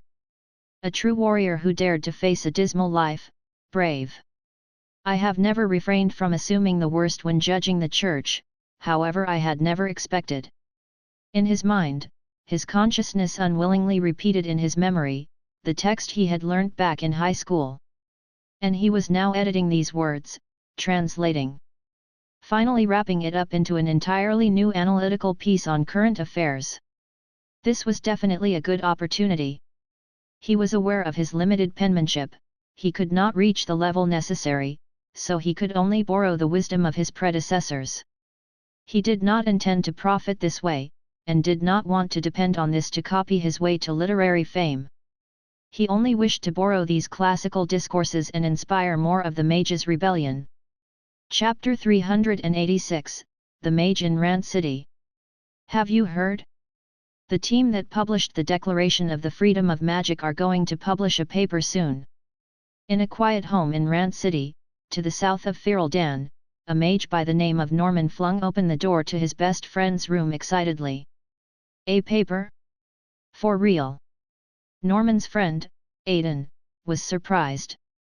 Freelance mages were not in the habit of reading the papers.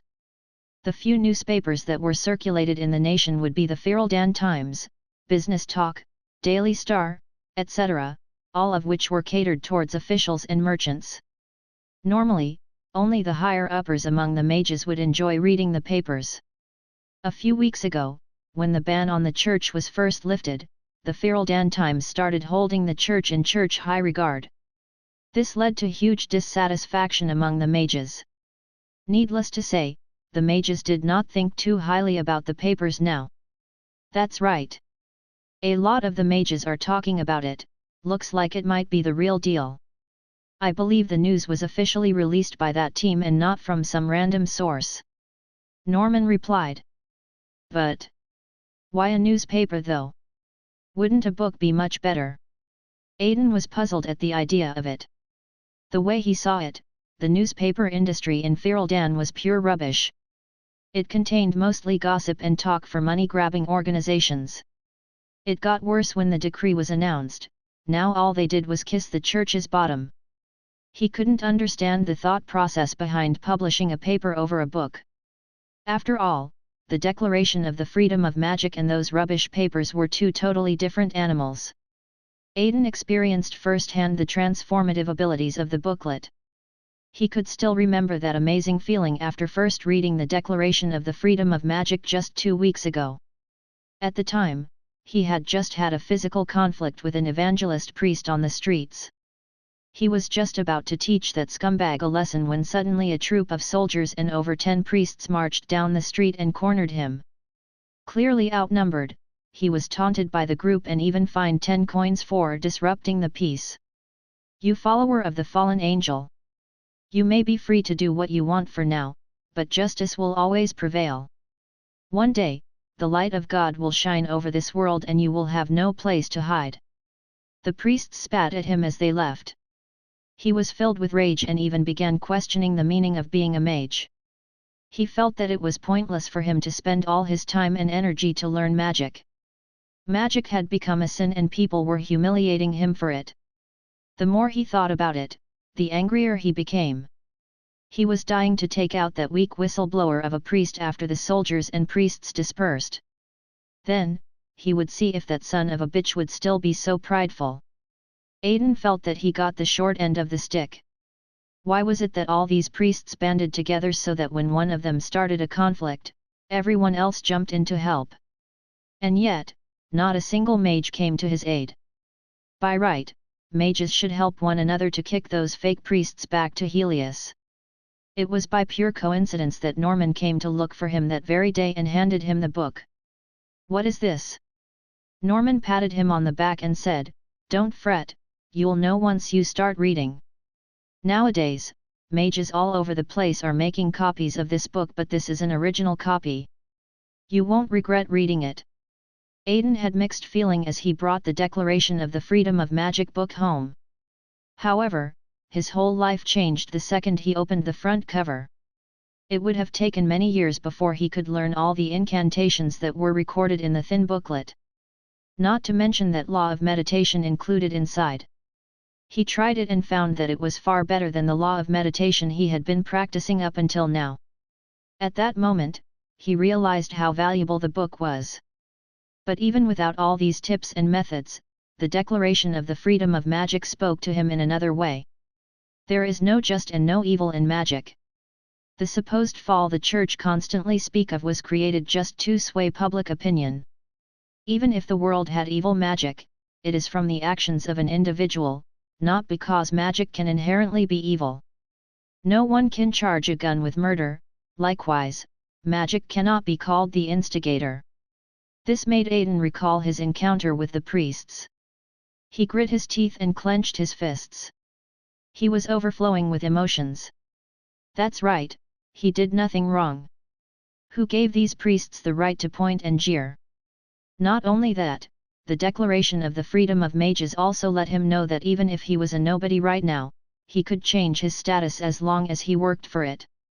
At that point, he felt a desire to fight flare up inside of him. He wanted to join the team that wrote this booklet but found it hard to find out more about them. He soon heard that the publisher was not working in Land City, so he was forced to put the thought aside. However, that didn't stop him from looking for his mage friends and contacting other mages who were dissatisfied with the church. That night, they used the explosive spell to blow up a church that just laid its foundations in Land City. The next day, he and the other participating mages had the time of their life watching the priests and construction workers in utter disbelief at the sight. But this was the full extent of actions. They did not dare to directly at the priests or chase the priests away. Occasionally, they would vandalize the church to delay the church's construction or pull pranks to make life hard for the evangelistic priests. They were now a large group, so they need not worry about the priests and soldiers using a numbers advantage to overpower them. Slowly, they even started feeling like some sort of secret society. Every once in a while, they would gather and discuss how to make life hell for the church. Their admission process was to flash the Declaration to the Freedom of Magic booklet. After the series of murders that made nationwide news, Aiden deduced that the legendary Triangular Spirit was the same group of people that wrote the booklet. He really wanted to get in touch with them. It was a shame, however, that the group was so mysterious that doing so would be impossible. The news about the publication of the papers was the first news he had heard about them in a long time. He was a little let down. I too am unsure why they chose a paper. However, they were the ones who were brave enough to enlighten us with Declaration of the Freedom of Magic. They must have their reasons. Aiden gave it some thought and regretted judging them so soon. After all, they were the ones who wrote the Declaration of the Freedom of Magic. Chapter 387, Structure of a National Organization. Benjamin's plan within Fereldan quietly began. They had to avoid getting detected by the church. Therefore, they had to execute every move with extreme caution. His subordinates would enter each city and purchase a remote house that would then act as a base of operations which they would use to get in touch with the local mages. At the beginning, they would not reveal their identity. Only once they have confirmed that their contacts were not spies, would they slowly start revealing news about the team. Using this method, Benjamin was able to obtain feedback from mages nationwide. The Declaration of the Freedom of Magic had been well received. Its distribution was more than he had imagined. Although he only printed 1,500 books, mages were more than willing to hand copy it. The copies in circulation now were mostly the handwritten ones. The originals were treated as a symbolic collectible which would then be kept or stored away for safekeeping. The mages were also excitedly retaliating against the church. There were some that even formed a small underground organization to fight against the church. For an example, the church construction that halted due to the Triangular Spirit was now used as a dumping site. People could smell the horrible odor when they came close. This ensured that the church wouldn't be able to reconstruct in this location even if they wanted to.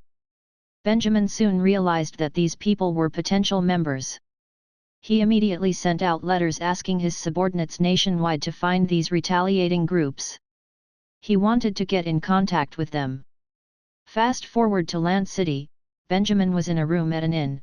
meeting with the leaders of the local retaliating group, the two mages, Aiden and Norman. Good day. Sir, are you the editor of the Declaration of the Freedom of Magic? Aiden took a deep breath before asking. The two looked at Benjamin in disbelief as they shifted uncomfortably in their seat. Aiden was pleasantly surprised. He was amazed at how young the author of the book was. It wasn't just me who edited it, it was a group effort.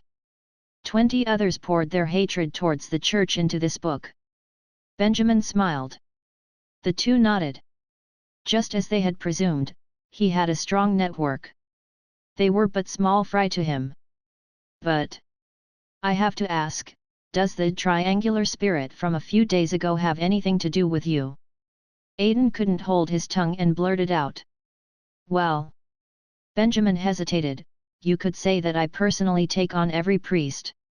However, this is a complicated matter, it's best you do not tell anyone. Aiden nodded calmly, of course. But within him, he could hardly suppress his shock. To think there was such a team in Fereldan that were fighting against the church, slaughtering tens of priests, forcing the church to fall back, publishing a booklet that changed the structure of the mages' circle, and encouraging other mages to step up together against the church. Aiden considered himself lucky to have met Benjamin. You are an amazing person. It was hard for him to imagine what would become of Fereldan if it weren't for this young mage in front of him. Am I? Benjamin scratched his head. You don't need to praise me. I'm just working on how to improve my quality of life. Aiden shook his head and exchanged a quick glance with Norman. Sir, we wish to join you in your quest. Benjamin immediately replaced his aloofness with overwhelming sternness. Have you guys thought it through? Although our identities have yet to be exposed, but our group has already become wanted criminals. By joining us, you will be subject to extreme danger at any time. The two nodded without hesitation. Yes, we have. As long as the church was still around, the mages would not be left alone. They were slowly realizing this. Their decision was simple, if they were going to die anyway, there wasn't much of a choice between dying in vain and dying for nothing. If that's the case, welcome to the team. Benjamin smiled and suddenly handed two specially made badges to them. Guard these carefully as they are your only form of identification. If anything is going to happen, we will tell our contact in the city to inform you. Aiden took a deep breath as he took the badge. It felt heavy in his head, perhaps it was because of the responsibility that came with it. The badge was dark blue and triangular. It had a tiny hole on one of the edges, creating a simplistic, yet mysterious vibe. Triangular spirit. He murmured. He recognized this pattern, it had been embedded next to every corpse from the serial murders of the priests. There were a lot of rumors going around about it which made him curious. What does the pattern mean? Benjamin smiled and answered, water. Water. Water is the origin of everything. It normally seems calm and harmless, but, when many droplets combine, it can become an unstoppable torrent, destroying everything in its path. Combine. Aiden was confused at first, but his eyes widened as he slowly understood its meaning. I think I understand. Benjamin continued smiling and did not say any more. But inside him. What meaning? I had merely taken the design from a rune in my space of consciousness and cooked up some random meaning for it.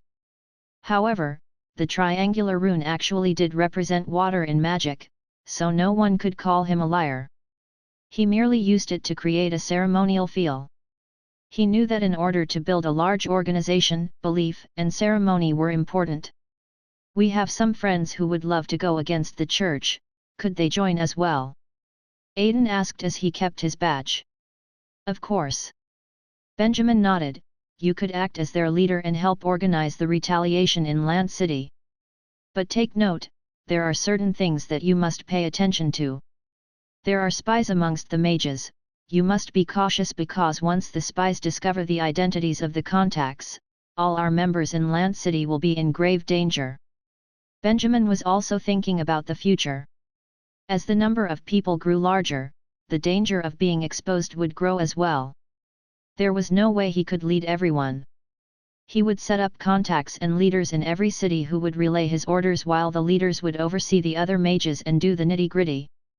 This way, even if a spy were to infiltrate the group, at least the damage would be limited. Of course, Benjamin preferred if this hierarchical structure did not feel like a bureaucracy. However, it would be impossible to run it without a structural ladder. Benjamin was feeling optimistic. Chapter 388, Technology Tree of Magic Tools. Benjamin went all over Fereldan. It wasn't just Land City, everywhere with mage activity would see the emergence of miniature retaliation groups. Like Aiden and Norman, they looked up to Benjamin as a coach and hoped to one day join the major leagues. In just half a month, the network of underground retaliation groups started to cover Fereldan like a spider web. The elder mages under Benjamin acted as contacts in every city. They gathered a list of members which they would then hand over to Benjamin. To avoid the list from being leaked, only higher-ranked members had access to it. Once the name list was saved in the system's database, the physical copy would be destroyed. The system helped clean up the list.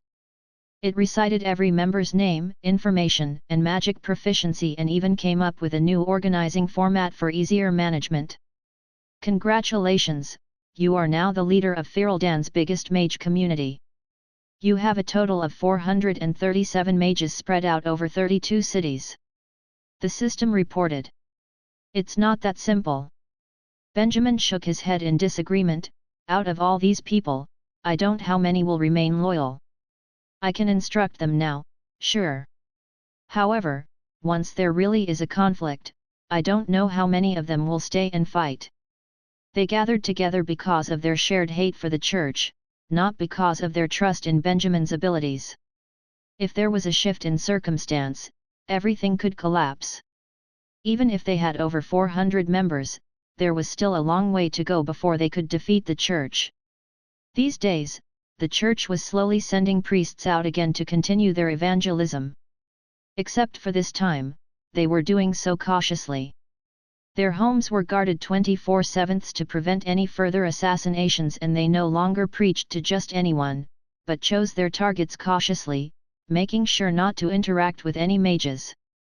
It seemed that they were scared, but Benjamin was having a tough time due to their precautions. His contacts have already relayed his orders to disrupt the priests' preaching, but the church was being too careful. They couldn't outright expose themselves, so their choice of actions was extremely limited. Hence, he did not place his focus on the church but instead worked hard on improving himself.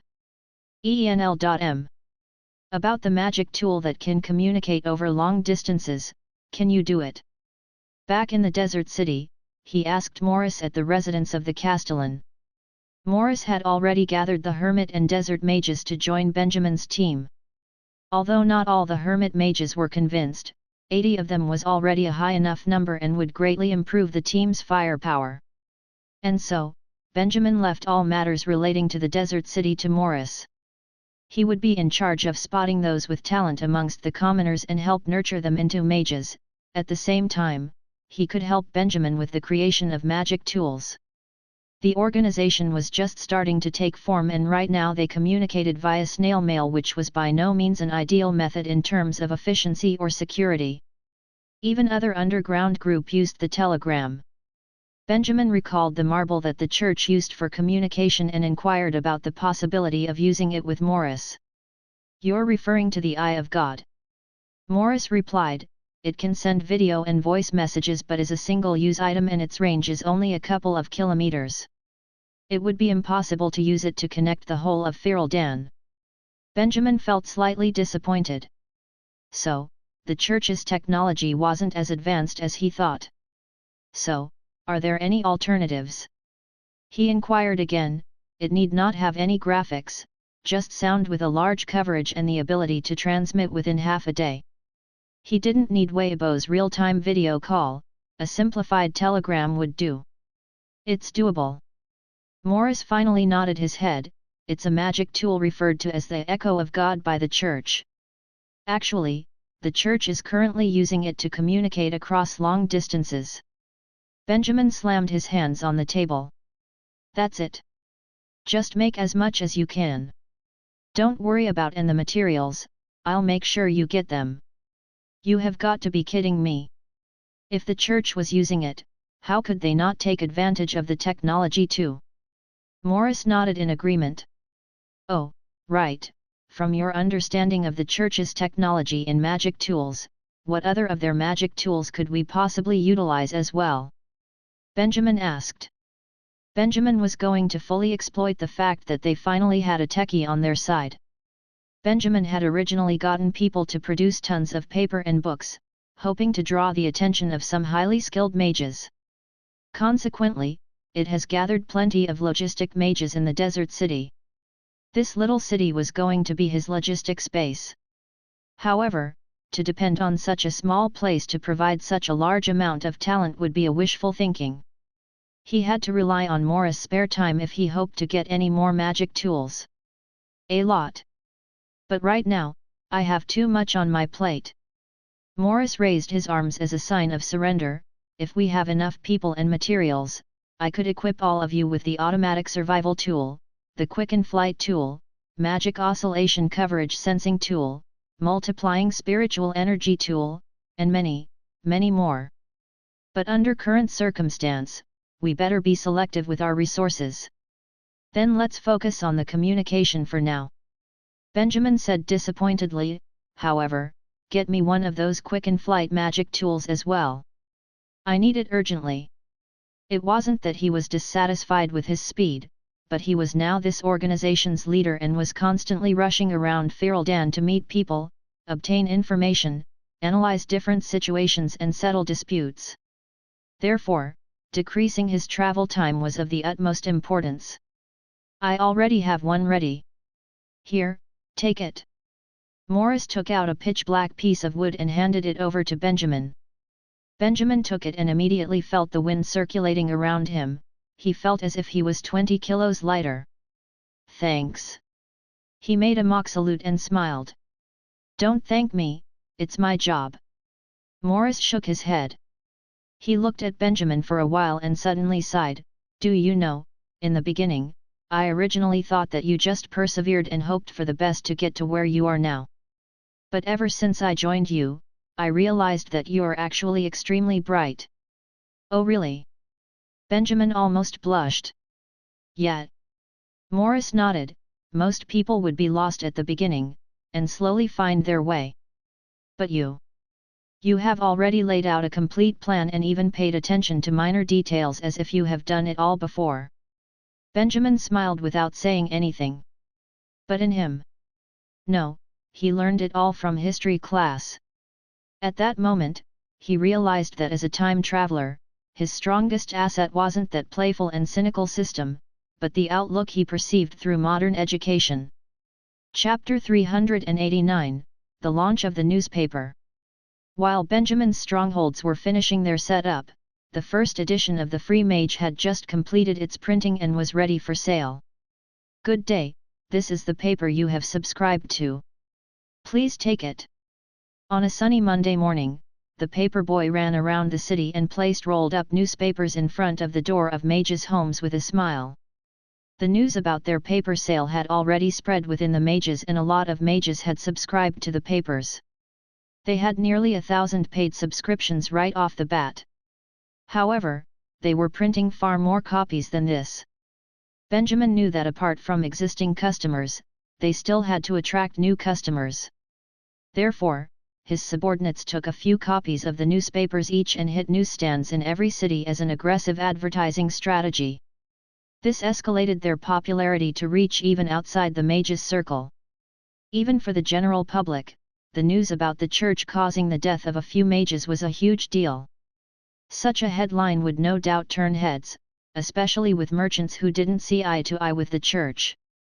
Benjamin had some mages bring a small portion of the papers to remote towns to give to mages in the little municipals and townships to make them aware of what was going on in the country. All things said and done, Benjamin had faith that the sale of the Free Mage would be the next hottest topic in Fereldan. Some newly recruited mages who didn't quite understand the whole paper publication plan, and so they were curious. Benjamin decided that they too should receive complimentary copies of the paper, calling it company benefit as he handed them out. The Free Mage. I like the name. In Land City, Aiden held one of the newspapers. He didn't think highly of the newspaper industry, but since he was part of the organization distributing it, how could he not support its production? He quickly flipped it open. Mage Reindeer, who is that? Aiden frowned as he murmured to himself whilst reading the first article. Is he a mage that has already passed? Why else would they use the words in memory of? But battles mages were known to explore dangerous places and deaths amongst them were common. Why did they need to commemorate this Mage Reindeer? Aiden was filled with curiosity and continued reading. Not long later, his eyes started burning with anger. How could the church do such a thing? Aiden struggled for air as he read through the neatly etched words. The words plastered in the article had him bursting with anger. A regular group of mages. A regular group of mages who did no wrong, sincerely and humbly headed to the palace to petition at the early stages of the uplifted ban had silently and secretly been executed by the church. If it wasn't for this article, their names would have been hidden forever. Apart from Mage Reindeer, there was also a list of mages that suffered the same fate. Their names, livelihood, hobbies, relatives, various details about them were listed in the article. The details were so precise that nobody questioned its authenticity. Of course, even if one did question and investigate the facts behind the article, he would find that not a single lie had been told. Aiden firmly believed this. It wasn't just some story made up to slander the church, this treacherous act had genuinely taken place. Aiden took a deep breath. He finally understood why Benjamin chose to publish a paper. He could still remember the grief he felt when he read the Fereldan Times praising the church. All they spoke about was how great the church was and how hard-working the priests were. What about the mages? Who spoke for them? Sir Benjamin gave the best answer. The mages spoke for themselves. If the church tried to take center stage, they would snatch it back. If the church praised themselves, then they would smear them. In conclusion, the mages would not be kept silent anymore. A beast had awoken in Fereldan. The way Aiden saw it, the papers was a huge slap in the church's face. They would no doubt retaliate furiously. About 10 minutes later, Aiden was done reading the papers. He opened the door and walked out, suppressing his excitement to find others to discuss the news. As he exited his home, he saw many servants leaving the newspaper stand at the end of the street holding a paper in their hands. It seemed to be the first mage paper. These servants, they didn't seem to be servants of mages. Aiden stopped in his tracks. Before long, he recovered from his shock and let out a victorious smile. The impact of this paper was not just limited to the mages. Just as he had thought, merchants and officials all over Fereldan had a habit of reading the papers. Vicious uproars were taking place in their homes this very moment. Is what's written in the papers true? Has the church really held Her Majesty hostage and forcefully changed the law? Surely, they would not secretly assassinate those mages who went on petition, right? This is no small matter. Sir, if you wish, you could have this matter investigated and check if those mages have indeed gone missing. Right. Go and investigate for me, please. This is no small matter. Please be careful and don't let anyone know what we're doing. Yes, sir. To reach such great heights, their senses had to be honed over the years. They weren't simply going to let this matter slip by. Although the source came from a paper they had never heard of and their sources were unverified, its detailed accounts were not something that could be treated lightly. Only once they have confirmed the legitimacy of the publication would they decide their next step. People of power were juggling all sorts of mixed feelings as they struggled to process the information. A storm is coming to Fereldan. In a mansion in the City of Snow, Michael put down his newspaper and took a deep breath. He then placed the paper in an oil lamp, burning it to ash. He was scared and in a panic as if trouble was headed his way. Not long after he had burnt the paper. "Sir, there is somebody here to see you." A servant suddenly popped his head in and informed him. Michael raised his eyebrow. "Who?" Chapter 390, The Gathering of Treacherous Officials. The church's retaliation was faster than anyone had imagined. On the morning of the paper distribution, troops of soldiers investigated every newspaper stand acting as if they were hunting a mass murderer. With the city of Snow as their base, they expanded their investigation outward. Every house was ransacked, and if a free mage paper was spotted, an appointed priest would show up for a talk. At this point, politicians were shaking in their boots. Many kept their doors closed with the excuse of having suddenly come down with a disease. They could predict that a storm was coming. The impact of the newspaper was dramatically reduced due to how fast the church reacted. The majority of the people had yet feast their eyes on the paper and before it was cut off. They would never know what was written inside. Because there weren't any stationed troops in the remote areas that were further away from the city of Snow, the ban only reached them later. This gave Benjamin's paper-selling subordinates enough time to evacuate.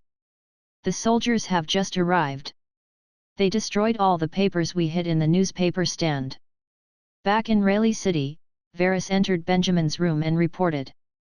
Benjamin nodded. He thought that the church would continue to shrink into its shell, but it seemed that they were not willing to tolerate it any longer. He knew that the church would eventually take precautions to avoid being on the bad side of the public at all cost. Benjamin was well prepared for their reaction. Honestly speaking, the church reacted very quickly. However, it did not matter, it was like tossing a pebble into a pond. No matter how fast one could retrieve the pebble, the ripples have already started spreading outward. There was nothing anybody could do to stop it. Those who had already seen the papers now witness with their own eyes the validity of papers' content. The armed forces belonged to the royal family and not the church. But now, soldiers were sent out in droves to protect the church. This was enough proof that the church was in control of the palace. The church was still amid garnering power and influence over the political scene in Fereldan. This move was fatal to them. "Do we have enough spare papers?" Benjamin asked as he snapped back to reality. "Yeah, there is enough. We still have tens of thousands ready to be distributed later." Varys smiled. They looked relaxed and didn't seem at all affected by the church's actions. The church sending soldiers to confiscate the newspapers was a downright predictable move. "That's great." Benjamin nodded. "Issue the order, tonight, have all the mages proceed to the next step. If the church wants to destroy our papers, we'll let them destroy as many copies as they like." He had seen this coming from a mile away, which is why he had pre-ordered 60,000 copies to be printed. Varys responded, "I understand." Varys nodded and left. Benjamin took a deep breath and turned to look at the quiet street outside his window. He let out a cold smirk. What the church has done could no longer be reversed. If they dared to murder those petition mages, then they should have been ready to face the consequences. Benjamin would grab onto this one matter for dear life and blow it out of proportion. The church was still not aware of how dangerous gossip was. Before long, it was evening. To the majority of Fereldan, it had not been a peaceful day. The commoners were in a daze, confused about what was going on, while the higher-ranking officials were living cautiously, afraid that they may be accidentally dragged into this mess. However, a group of officials who had read the papers and understood the gravity of what was going on secretly gathered in a small village outside of the city of Snow. "Sir Michael, I thought you were with the church. I'm surprised to see you here. Your acting was impeccable and even Bishop Victor trusts you. You flatter me. Aren't you the same? If I didn't see you here today, I would have still gone on thinking that you were Bishop Victor's right-hand man." In a dark room, a few high-ranking officials gathered together and exchanged words with one another on their circumstance. Michael sighed. But of course, the ones who were gathered here right now were the slickest of the slick. The usual, straight old fellows would be the church's first target. Because of this, they had either relocated or taken cover somewhere secret. Because of this, they wouldn't be able to take part in this gathering. Sir Pace, are you absolutely sure that no one here today is a spy? Somebody asked sheepishly. Michael heard this and looked over with concern. This was indeed an important question. If they were discovered by the bishop, they would be done for. Don't worry, I have contacted everyone here with great caution. Prime Minister Pace, who was the organizer of this gathering, stroked his long white beard and said, if I was any less cautious, there would be more than 5 of us here. Michael nodded in agreement. That was certainly true. The Prime Minister could not be where he was today without his cautiousness, it was his most distinctive trait. Right, let's cut all the crap now. Prime Minister Pace sat down and panned the room. I have already verified the things said in the paper. Those mages were indeed murdered. There are witnesses who saw them approach the palace before the date they were reported missing. Everyone went silent upon hearing the news. They didn't seem too surprised. It looked like they had all individually confirmed the incident. I also know that under normal circumstances, everyone here would like to act on their own. But, the church will not give us this luxury. The Prime Minister continued, right now, the only reason we are alive is because they need us to help suppress the rebelling officials. Once they have full control over Feral Dan, then we are of no more use to them. It is exactly as you have said, sir. Michael sighed and nodded. They weren't actually all that patriotic, it's just that if this were to continue, they wouldn't be able to protect their own luxurious lifestyle. The mansion in the city, their vast acres of land, all of that would be stripped away the second the church deems them disposable. They too had heard of what happened to the nobles in the Kingdom of Helius. All the officials nodded in agreement to the Prime Minister's words. We cannot sit and watch this go on any longer. The Prime Minister slammed the table fiercely. Those old stubborn mules, we have fought with them all our lives, but now, it is time we stood up for ourselves and stop Bishop Victor from continuing with his tyrannical acts. The officials nodded and murmured their agreement. If we have come to an agreement. Sir Michael, you know Mage Benjamin, right? The Prime Minister suddenly turned to look at Michael. I have heard of his name from the bishop and I have come to realize that this mage was their biggest fear. He is also the person who published the papers. Michael was a little surprised but remained calm. Chapter 391, Forceful Promotion. At the same time. Be careful, don't get spotted. Night swept over the Rayleigh city, painting the city in a coat of darkness, making the perfect cover for a few sneaking silhouettes. A few mages crept about the city with a large sack. They stuck to the walls to avoid detection. Their bag was not sealed tightly. Upon closer inspection, one could see that there were the edges of rolled-up newspapers peeking out. The words "The Free Mage" could be seen clearly. Rest assured, my mental energy is as sharp as a knife. One of the mages said, Sir Benjamin wanted to make sure that this operation would go on without a hitch, which is why he assigned a mentally sharp mage to every squad. Don't worry, if there is any danger, I will sense it. They were from the rebel organization and were now carrying out Benjamin's orders. Their mission was to distribute the remaining copies of the newspaper to all the officers and nobles' houses.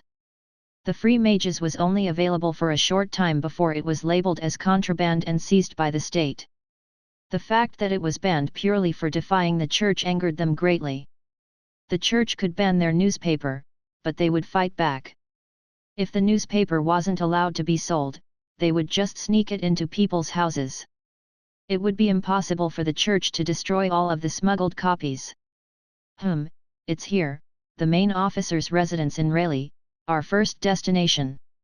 Slowly, the mages reached the city center. They squatted behind the railing and looked inside. There seemed to be guards on patrol. It's too dangerous to go inside, we should use magic to send it in. Alright, let's do it. One of the mages took out 2 copies of the paper and started chanting silently. With a magical pulse, the wind suddenly blew the 2 papers over the railing and through the courtyard. The breeze spell, a beginner spell that was easy to use. It did not have much power, but it also did not leave much magical trace, making it ideal for their current job. All right, I blew it through the gap in the door. The guards did not notice anything. The caster nodded and said quietly. Next. The mages heard this and quickly snuck away toward their next destination. Benjamin stated that they did not need to be precise with their deliveries, they could drop it on the tables, jam it in their doorways, all they had to do was make sure the house's residents would eventually find it. As for the residents, some will read it, while others will throw it into the trash. What they did with it did not matter.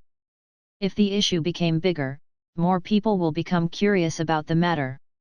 Like a movie, if it is said to be controversial and banned by the government, people would not be able to resist searching for it online.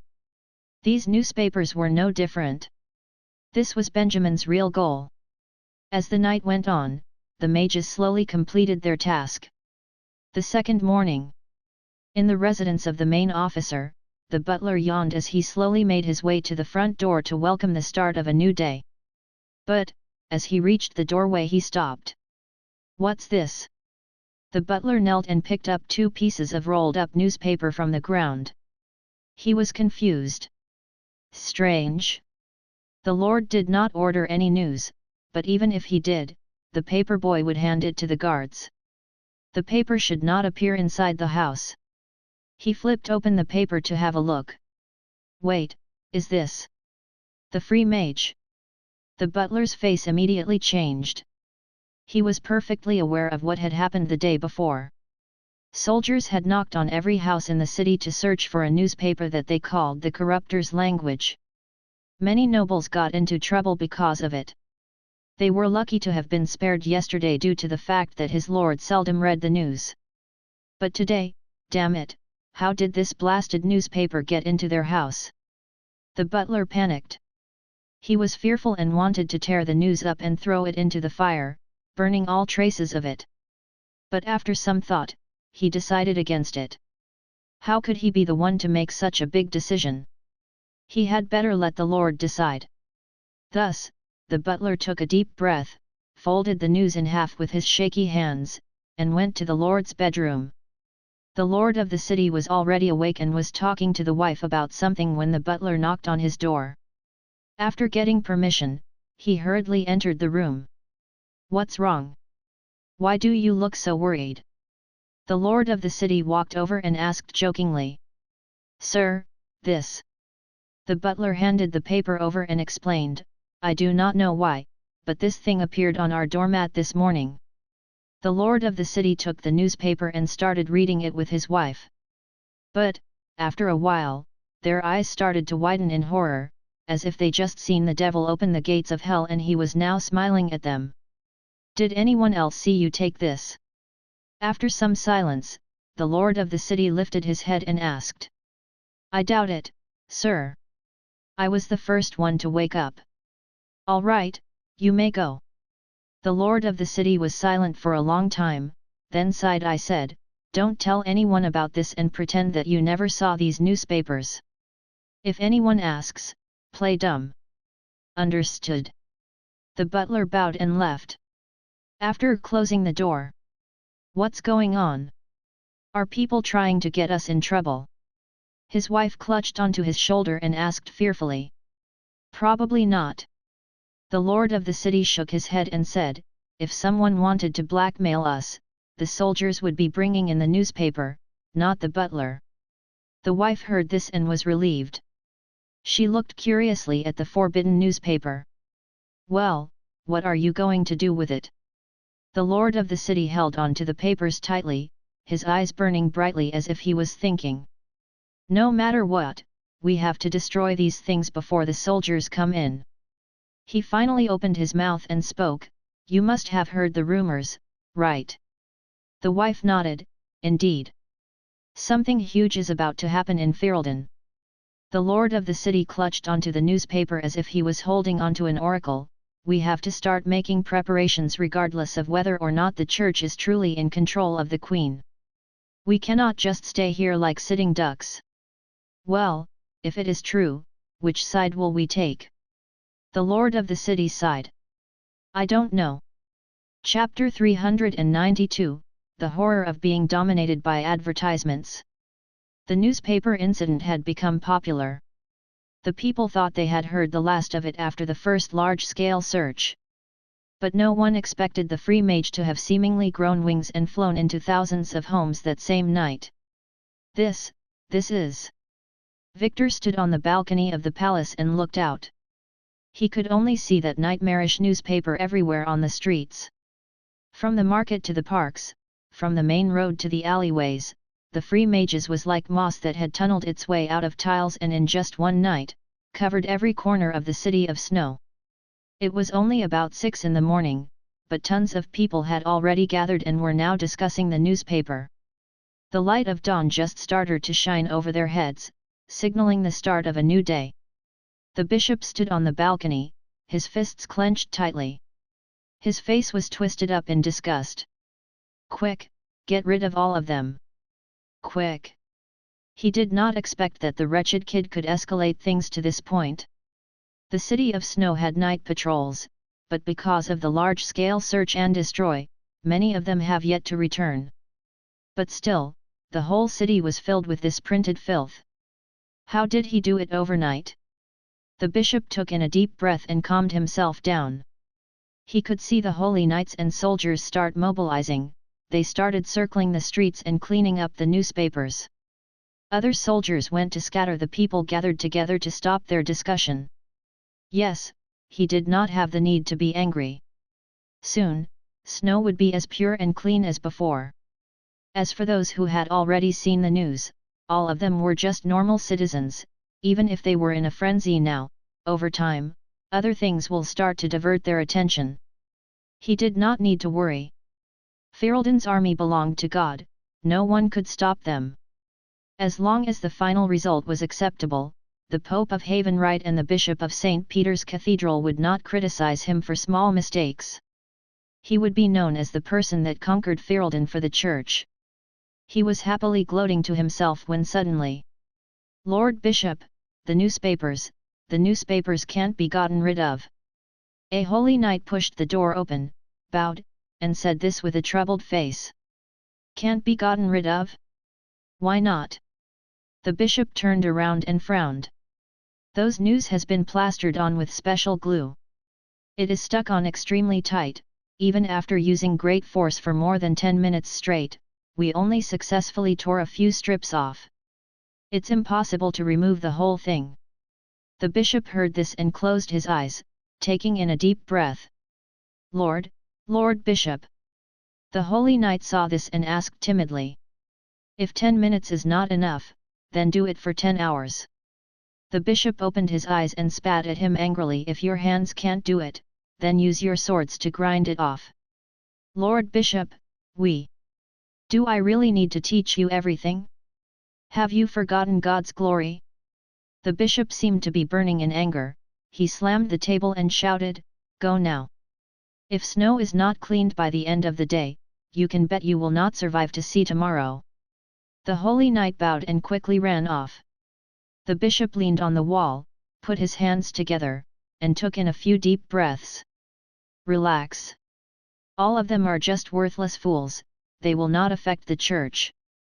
If the lad thinks this will stop the church from seizing Ferelden, then he is too naive. God will defeat him and end this matter soon enough. Thinking of this, he turned around and looked out the window. It was 7 in the morning, and the sun was just rising. Groups of soldiers swarmed the streets and started using their long swords to scrape away at the newspapers. The people were chased back into their houses and hid inside, afraid to observe. This dawn belonged to them. He was confident in his abilities. But suddenly, Lord Bishop, something has happened. Even more stuff? At that moment, the bishop exploded like a barrel of gunpowder. He was so enraged that he almost throws a bolt of light after turning around. What are you shouting for? If something has happened, then solve it yourselves. Did I not say not to come see me unless Snow was clean? No, no. Lord Bishop, something important really has happened. The messenger was shocked and stuttered non-stop as he spoke.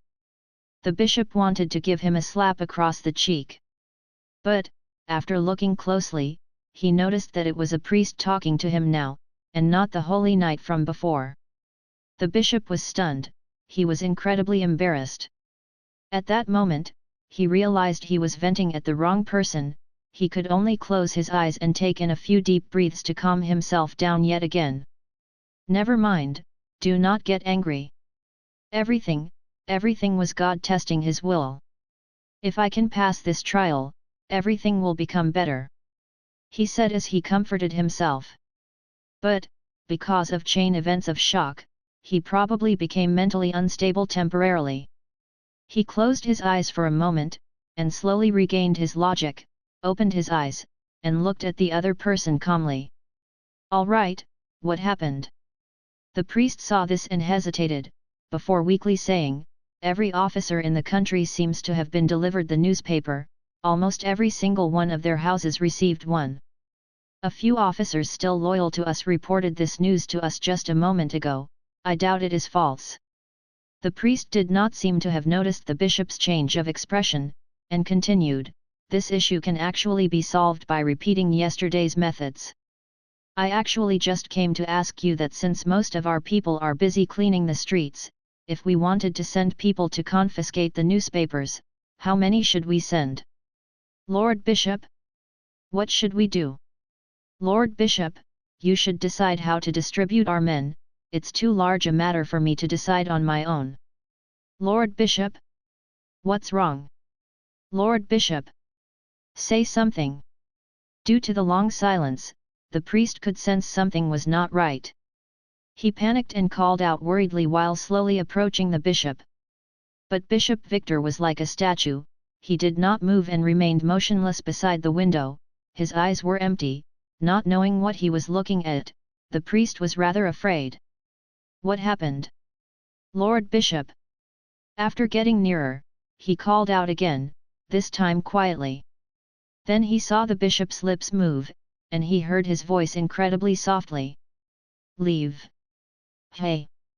The priest was stunned. Leave. Finally, the bishop moved again and breathed out deeply, his voice trembling with rage, let me calm down. I will settle these matters momentarily. The priest heard this and still stared at the bishop, who still seemed weird, but nodded. All right, I shall take my leave. After saying this, he turned around and left. As he left the room, he made sure to silently close the door. Chapter 393, Appointment for a Meeting. While the church was freaking out, Benjamin was hiding in an inn in Raleigh, going through the reports of his success. Rant, the free mages was very well received here, 12 mages have even joined our ranks. Uther, a few wealthy merchants have contacted us and inquired about the ways they could help us financially. North River Village, many mage hermits around here, 2 of them have joined us. The plan was going better than he expected.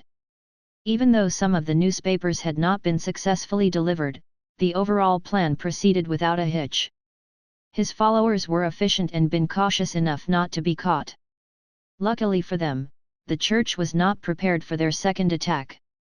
The distribution of newspapers into people's houses was done by his followers, but the advertisements placed all around Snow was done by a squad led by Benjamin.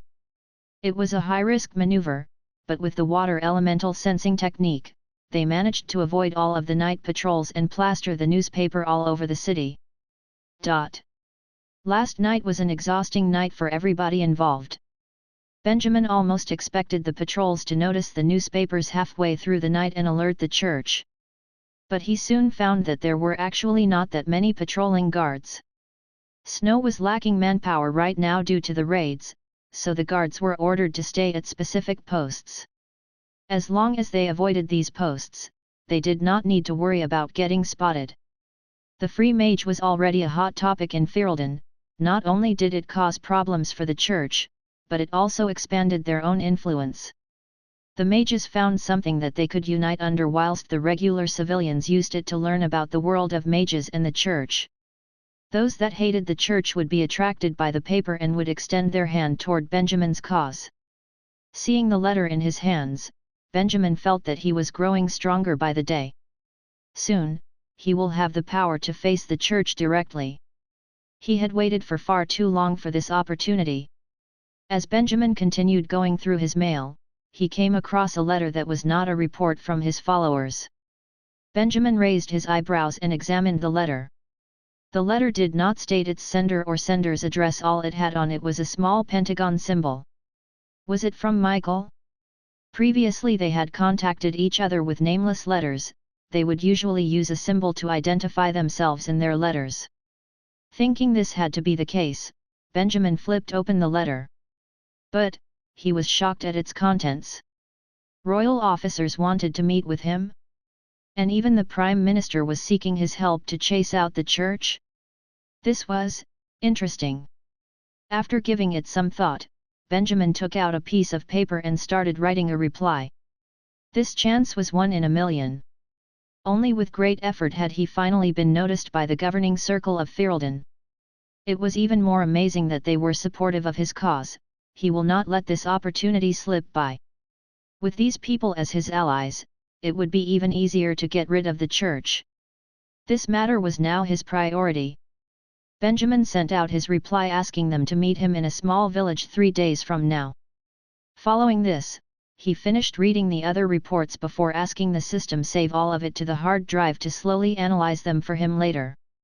After this, Benjamin entered the space of consciousness, faced the 3 glowing runes, and started meditating. Even though there was much to do, he would not forego his training. After some practice with water energy, the magical runes were nourished and the distance between them reduced. Right now, the runes were only 3 to 4 meters apart. Benjamin was glad that his meditation was paying off. The rebel organization was growing stronger by the day. As their leader, he could not let himself fall behind. After some time. Hey, something seems to have happened. Open your eyes and have a look. The system suddenly called out at Benjamin, who was immersed in water elemental energy. What's wrong? Benjamin opened his eyes and was stunned. There were now 2 yellow balls of the same size bouncing in front of him in the dimension of consciousness. He turned to look at them. They were quite comical looking, smaller than the system had been before, but with the same mocking faces and art style. Benjamin snapped back to reality and shook his head. What do you think you're doing? The system was helpless. It's not me. After you let out that last bout of water energy, I decided to absorb some of it. After a while, I felt myself expand, then I suddenly split into 2. Benjamin was speechless.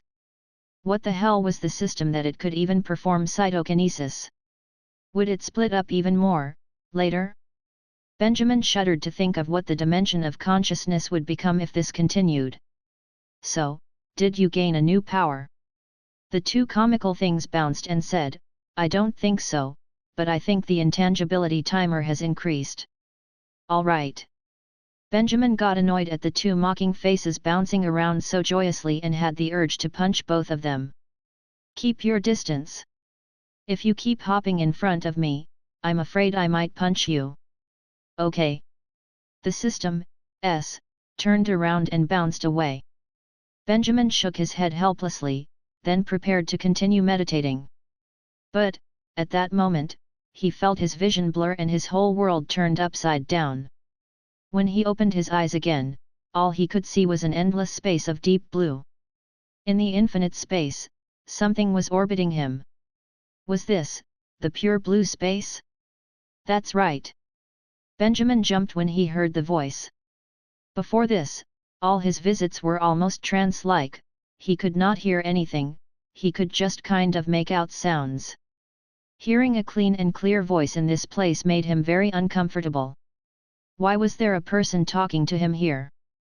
Benjamin looked for the source of the sound. He was feeling more awkward by the second. Suddenly, he spotted the 2 bouncing comical beings nearby. Their gross yellow color contrasted the pure blue space. Benjamin was confused. What the hell? His accidental visit to pure blue space had already left him confused. But, to find that the system, in his new ridiculous form, had him here as well, that was downright ridiculous. In his heart, he always felt that the pure blue space should be a place of dignity. But, now, Benjamin sighed. It was like finding out that beautiful women farted just like everyone else. Don't ask me why I'm here, I really have no idea. The system spoke again, but it doesn't matter since you can't talk here anyway. Benjamin really could not speak. Benjamin suddenly realized that the pure blue space was related to the system. Maybe his cytokinesis had resonated with pure blue space, creating some sort of reaction. If that was the case, would things be different this time around? Chapter 394, Boundless View. Seeing Benjamin, the system quickly spoke out, "Hey, what are you doing? Don't simply touch things." But, he could not stop Benjamin's curiosity. Entry to the pure blue space was rare, even more so in this state. How could he not do anything? Thus, Benjamin's right hand continued outward until it was eventually holding onto the rune. Ding! A sharp sound was heard and Benjamin's whole body started to shudder. Following that, everything became dark. It was the kind of darkness as if he were blind. Even the vast blueness and the circling runes had disappeared. Benjamin was stunned. Wait, what? I told you not to touch anything. Look at you now, your vision interface has been turned off and you can't see a thing. The system's voice rang out from the darkness. Now Benjamin had even more questions. Vision interface has been turned off, what did that even mean? Febol.cm. You don't have to be so shocked, this is normal. The system seemed to read Benjamin's thoughts and said, this world is different from reality, your five senses do not exist here. The sound you hear and the things you see are just sights and sounds that have been replicated in your own mind. Benjamin did not understand.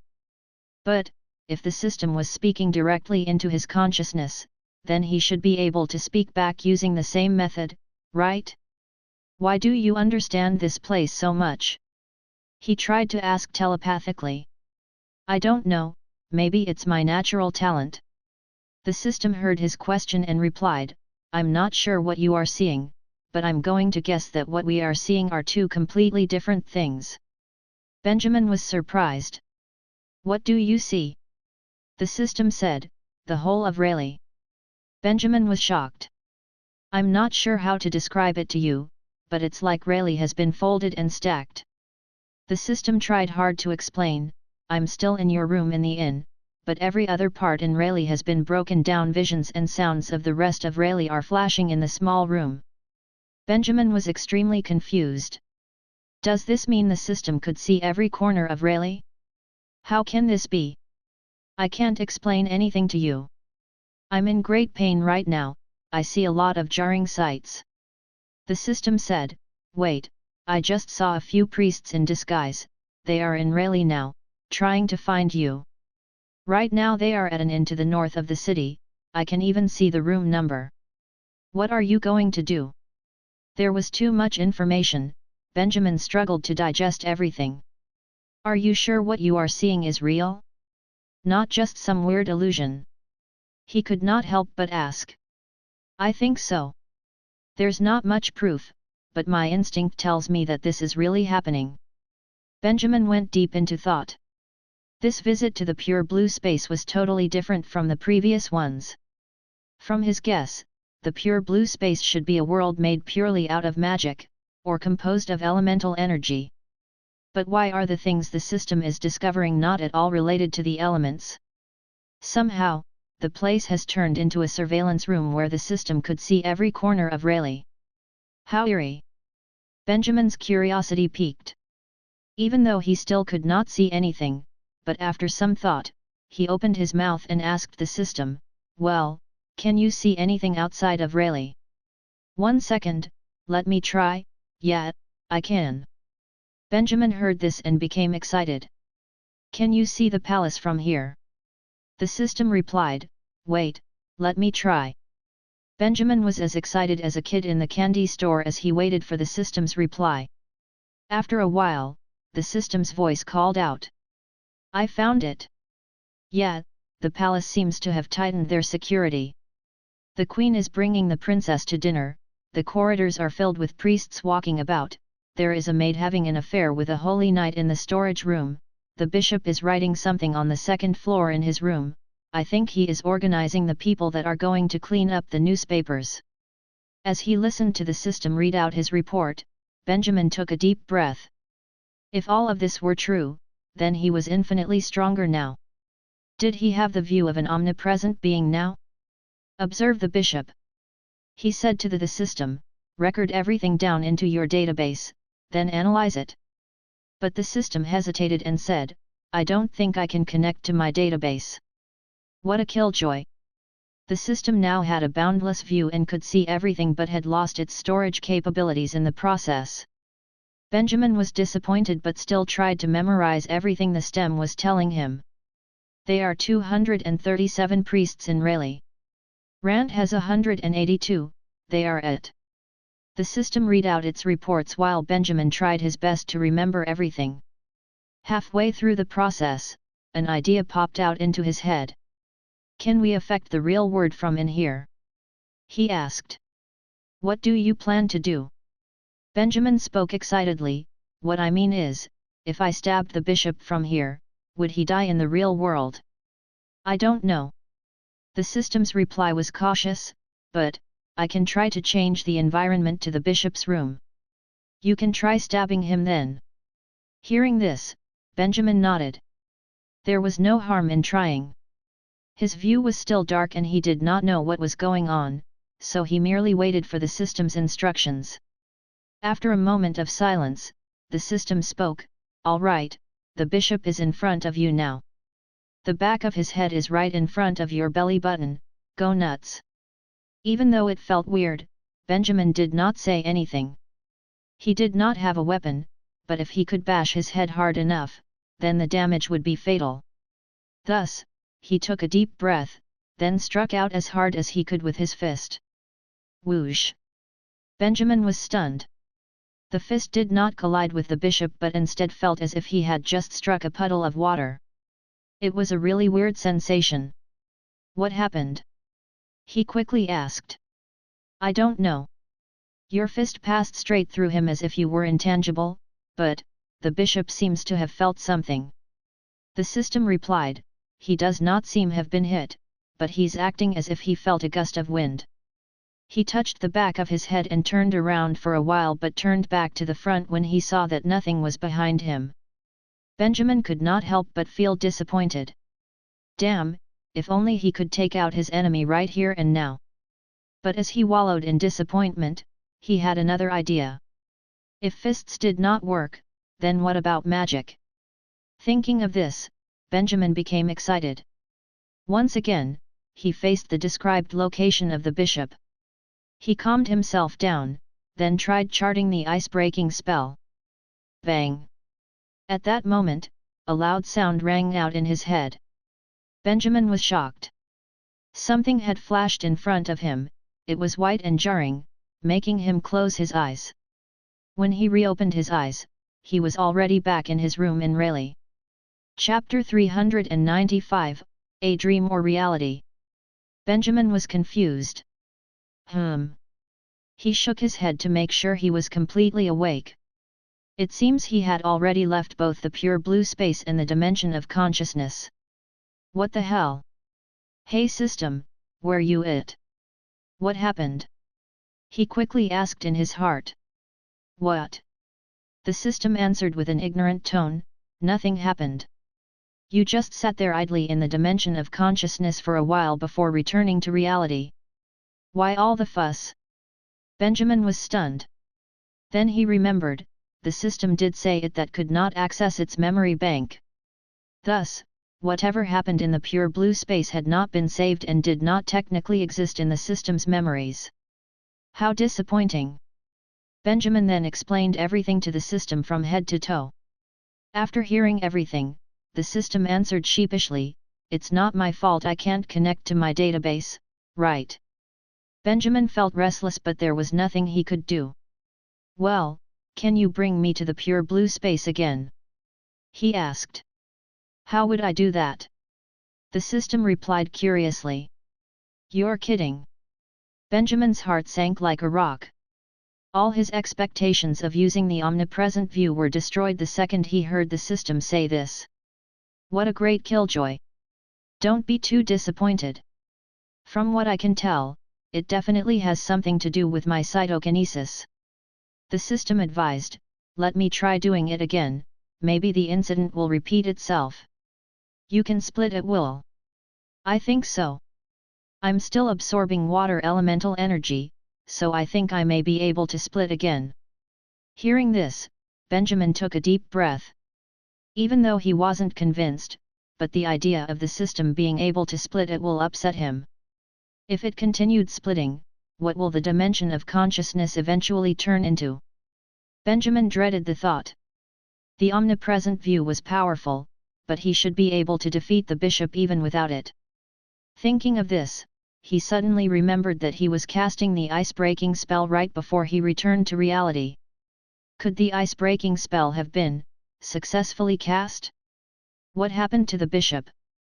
Benjamin was desperate to check on the bishop, only then could he be sure that everything that had happened in the pure blue space was real and not just some made-up memory. But going near the palace would be dangerous. After a while, Benjamin thought of another way to confirm its effects. He recalled that the system had told him earlier that there were a few priests disguised as civilians staying in an inn to the north of the city. To check the system's reliability, he could simply check if these people were indeed there. With this, he disguised himself and left the inn, heading north. It was already nighttime, but there were still a lot of people on the streets. He blended into the crowd so as to not draw any attention. Half an hour later, he reached his destination. Looks like it's real. Under the veil of darkness, Benjamin stuck to the wall and used the water elemental sensing technique to sweep the inn. He quickly noticed a few so-called merchants that had crosses hidden in their pockets. So, everything the system said was true. In the pure blue space, the system could see everything and was not limited by the laws of physics. That was pretty damn amazing. But now was not the time to marvel. The church's spies were in front of him, he had to deal with them first. Benjamin walked directly into the inn and climbed the stairs to arrive at the room the priests were in. He stopped in front of the door and knocked on it. After a while, a voice called out from inside, "Who's there?" Benjamin answered, "Sir, your blankets are old, we are here to change them for you." With the water particle sensing technique, he could see the look of suspicion on the priests' faces. But, after the priest walked over to the bed and touched the blankets, he was clearly disgusted and proceeded to open the door to let Benjamin in. However, as soon as he unlocked it, Benjamin barged inward, closing the door behind him. Who are you? You're not one of the innkeepers." The priests were stunned. But, they quickly returned to their senses and stared at Benjamin cautiously. Benjamin smirked. "Me? I'm the person you are all looking for." One of the priests yelped in shock. In response, the others turned around and noticed that the walls of the room were already frozen over. The room was now an airtight refrigerator, which no one could escape from. A cold chill swept over them as they felt the temperature drop. Before long, they were all shivering. But the cold was the least of their worries. You're their leader. You're Benjamin." They stared at him in a panic, as if staring at Satan himself. Their eyes were frenzied as their eyes dilated in fear. "What are you all afraid of? Did you not come looking me? Look, I'm here now, so you should all be happy." Benjamin saw this and smiled cruelly. He realized that his killing spree had spread fear within the church. Although these people had come searching for him, the sight of him had scared them shitless. "Don't get cocky." One of the priests stared at him and grit his teeth. "God has seen all your crimes. One day you will receive judgment." If you really believe in your God that much, why are you shuddering?" What nonsense! God will not forsake us. Even if we die by your hands today, we will receive our rewards in the afterlife. You have already been abandoned by God and will receive no such treatment come to end times. The priests shuddered uncontrollably as he said. They were obviously putting on a false bravado and Benjamin felt sorry for them. He shook his head helplessly. When will the church stop it with their arrogance? Oh well, there was no point entertaining them, he might as well get rid of them quickly. He was getting quite sick of these repetitive conversations. He was much more concerned as to what had happened to the bishop. Chapter 396, Hail. There was no way for Benjamin to set spies in the city of snow, so it was not easy for him to gather information about what had happened at the palace. He could only send some people there to investigate carefully. Nevertheless, the next morning, the investigators had barely departed before news from the city of snow reached them. Sir, last night, it seems the palace was almost buried. Benjamin was stunned. What? Give me the details. The other answered, last night, the weather in the city of snow underwent a huge change. It had been really dry, hot weather, but a huge piece of cloud suddenly appeared in the sky above the palace. Right after that, the sky started raining hail. Hail? Benjamin was dumbfounded. It was still autumn now, normally it would never have hailed. Adding to what had happened last night, he could not but connect the ice hail to his own ice-breaking spell. Could it be his doing? And then, after thinking, he continued to ask. Actually, nothing serious really happened. When the sky started to hail, the people had already fled into their houses, no one got hurt.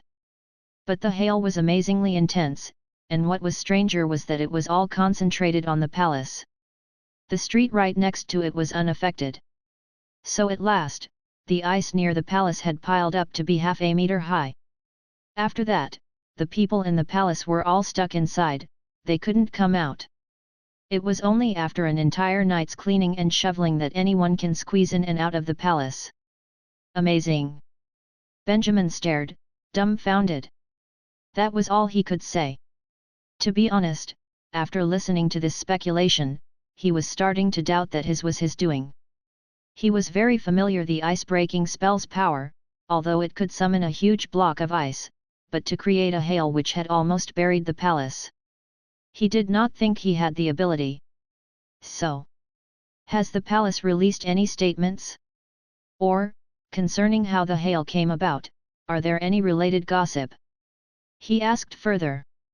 The people at the palace are still busy clearing up the ice, they have had no time to offer an explanation.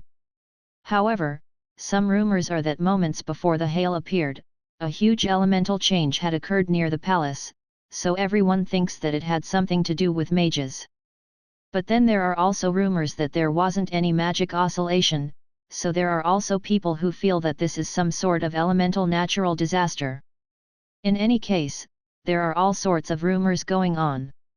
There is no conclusion. Hearing that, Benjamin took a deep breath. Elemental change. No oscillation of magic.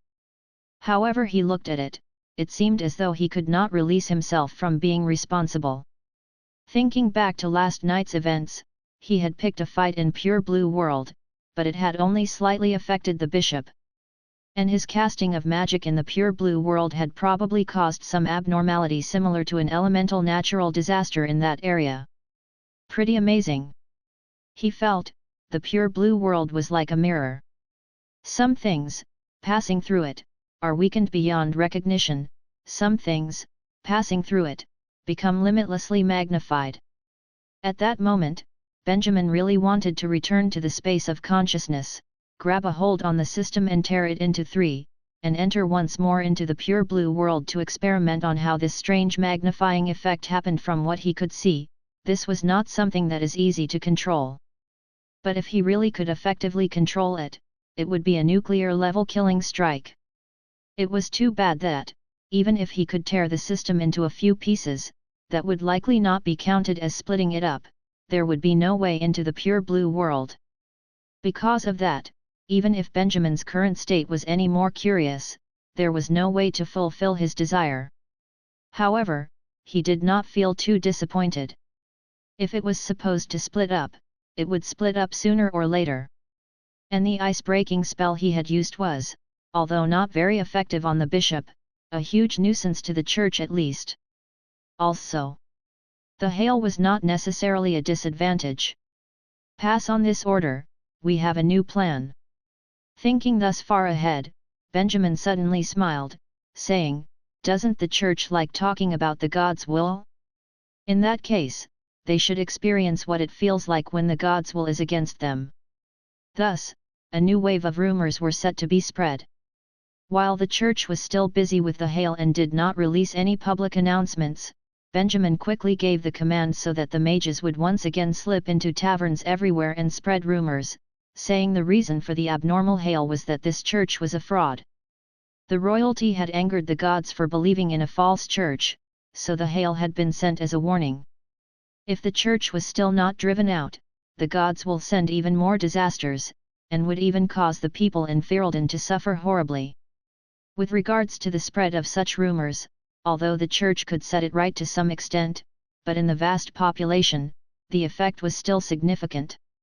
The ordinary citizen may not care about the battle between the mages and the church, but when it came down to it, some people might be brainwashed and believe in the rumor, subsequently joining the fight against the church. In any case, what Benjamin wanted was to tarnish the image of the church in Ferelden. Therefore, the order was given, and the mages swiftly took action by quietly releasing the rumors in various places in Ferelden. However, the churches reacted quickly. After the hail was cleaned up, they released a public announcement, proclaiming that this was a terrorist attack by the mages, and flagrantly condemned the wickedness of magic. Although they did not point out which mage was responsible and did not mention any repercussions, but there was a clear, deep animosity between the lines. The moment he saw the public announcement, Benjamin realized that the conflict between the church and the mages had intensified. Slowly, it was as though Ferelden had entered the calm before the storm. Under the calm surface was restlessness. There was no end for the various kinds of discussions in the nation, the people did not even know what to believe anymore. Some people, guided by the rumors, began to hate the church. There were also those who trusted the royalty and chose the church.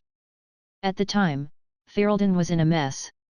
The only thing that everyone could agree on was that the church and the mages were probably going to take up arms soon. Other than clearing the newspapers and writing the rumors, the church did not take any further action. But everyone knew that they definitely would not do nothing. Also, since the serial assassination, the newspaper, and the hail, the mages had also quieted down momentarily. There seemed to be no new movement. It was during this solemn moment of calmness that Benjamin finally, in a small town, met with the representative of the rebel officials, the Prime Minister. "This is the famous mage Benjamin? To persistently fight for Ferelden at such a time as this, your actions, sir, have touched me greatly." A smiling old man walked forward and shook Benjamin's hand, speaking steadily. "This must be Prime Minister Pace, yes? To risk it all by standing out and to contribute in person for the overthrowing of the church, your spirit is most admirable." Benjamin smiled. He knew how influential this man was, these flattering formalities were not easy to avoid. "No, we are just going with the flow. It is still great heroes like yourself, sir, that are most honorable." As the Prime Minister spoke, Michael, who was following close behind the Prime Minister, nodded quickly at Benjamin. "Lord Prime Minister, since you are here, let us cut to the chase." Seeing this, Benjamin quickly put an end to the endless flattery, saying, "I heard that you have now gathered a group of people amongst the officials to rebel against the church." The Prime Minister nodded, "Yes." Chapter 397, The Slick Prime Minister. Before this, there were many amongst the officials who hated Bishop Victor, but now they have been quite suppressed, said the Prime Minister. "We could think of a way for them to be built up again and continue to be a thorn in the side of the bishop." Hearing that, Benjamin nodded. "So What else? The Prime Minister revealed a slick smile. You should know that we have always adopted an ingratiating attitude towards the bishop. If it is for us to publicly rebel, or to release some statement defying the church, that we cannot do. Benjamin shrugged his shoulders in acceptance. Sure enough, although they had said that they would help, but with their identities and personalities, they were a bunch of treacherous court officials who swayed according to whomever was currently in power. It was very unrealistic to hope for any confidence on them. They could not be fully depended on as faithful allies. Having thought about this, Benjamin cast a glance at Michael, and looked back, saying, "Then what can you do? Forget about interfering from the side. If it is about interference, I can do it myself. Why must I need you and your men?" Saying thus, he put away the smile on his face, and his tone became less friendly. He needed this Prime Minister to know that he was not someone who was easily fooled, or this Prime Minister would not provide him assistance of any practical value. As for Michael, it was not wise to continue holding back on his account. "Mage Benjamin, it is not necessary for you to be so hasty." The Prime Minister was, however, still chuckling. "What we can do depends on your plans. If you can fight all the way to the gates of the City of Snow, we can help you open up the gates. If you want to smear the church's reputation, we can secretly edit the bishop's orders. We are able to accomplish many things. Nevertheless, you should understand that none of us wishes to bear too great a risk. If one wishes to be in the safest position, if everything fails, was it still possible to protect oneself prudently?" Although Benjamin was slightly disgruntled, but he still accepted their stance. He understood the means that they had. If this team of people really wanted, they could even destroy the entire kingdom of Ferelden without the bishop's knowledge. Under such circumstances, it was already a rather good deal that they were willing to provide assistance. "Then you should know a lot of things." After some thought, Benjamin spoke again. "During these few days, other than clearing up the newspapers, what else has the church been busy with?" As practical help was unavailable for the time being, the least they could do was to furnish him with some news. "It is all as you see." The Prime Minister stroked his beard, answering slowly. "However, if you are talking about the ones hiding under the surface, they have sent many into the midst of the people to uncover those with divine talent. When the time is ripe, a college will be built in Ferelden to expand their power of influence." Hearing this, Benjamin raised his eyebrows. Even Michael wore an expression of surprise. Apparently, he did not know of this. Raising up new blood? It had never occurred to Benjamin that the church was doing exactly what he was. He understood the implications clearly. The church was not very welcome in Ferelden, partly because they were outsiders and were not able to blend into this country of Ferelden.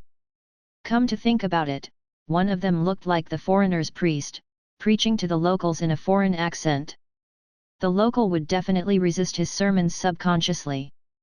However, if they were to pick a priest from amongst the locals, then that sense of belonging would be completely different.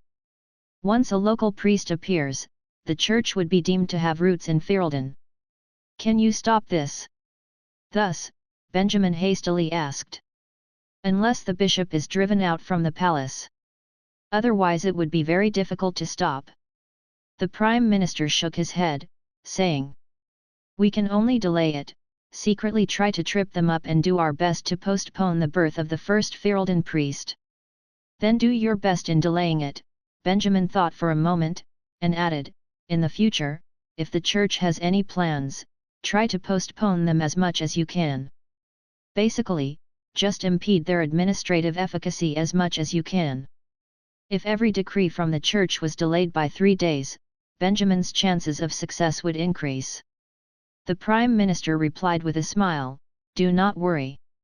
We had always done this when His Majesty the King was alive. Before, we would always do our best to misappropriate 1/5 of the funds used by the church to build the cathedrals." If he remembered correctly, did the church not use their own funds to build the cathedrals? Benjamin suddenly felt sympathy for the bishop. Because they had opposing views, the capable, Good officials had to be subdued, and these crafty, lazy, corrupt officials had to be relied on heavily. To be honest, Bishop Victor should just focus on being a bishop. Being in the government did not suit him. Taking a second look now, Benjamin's decision to kill the king was really the best course of action.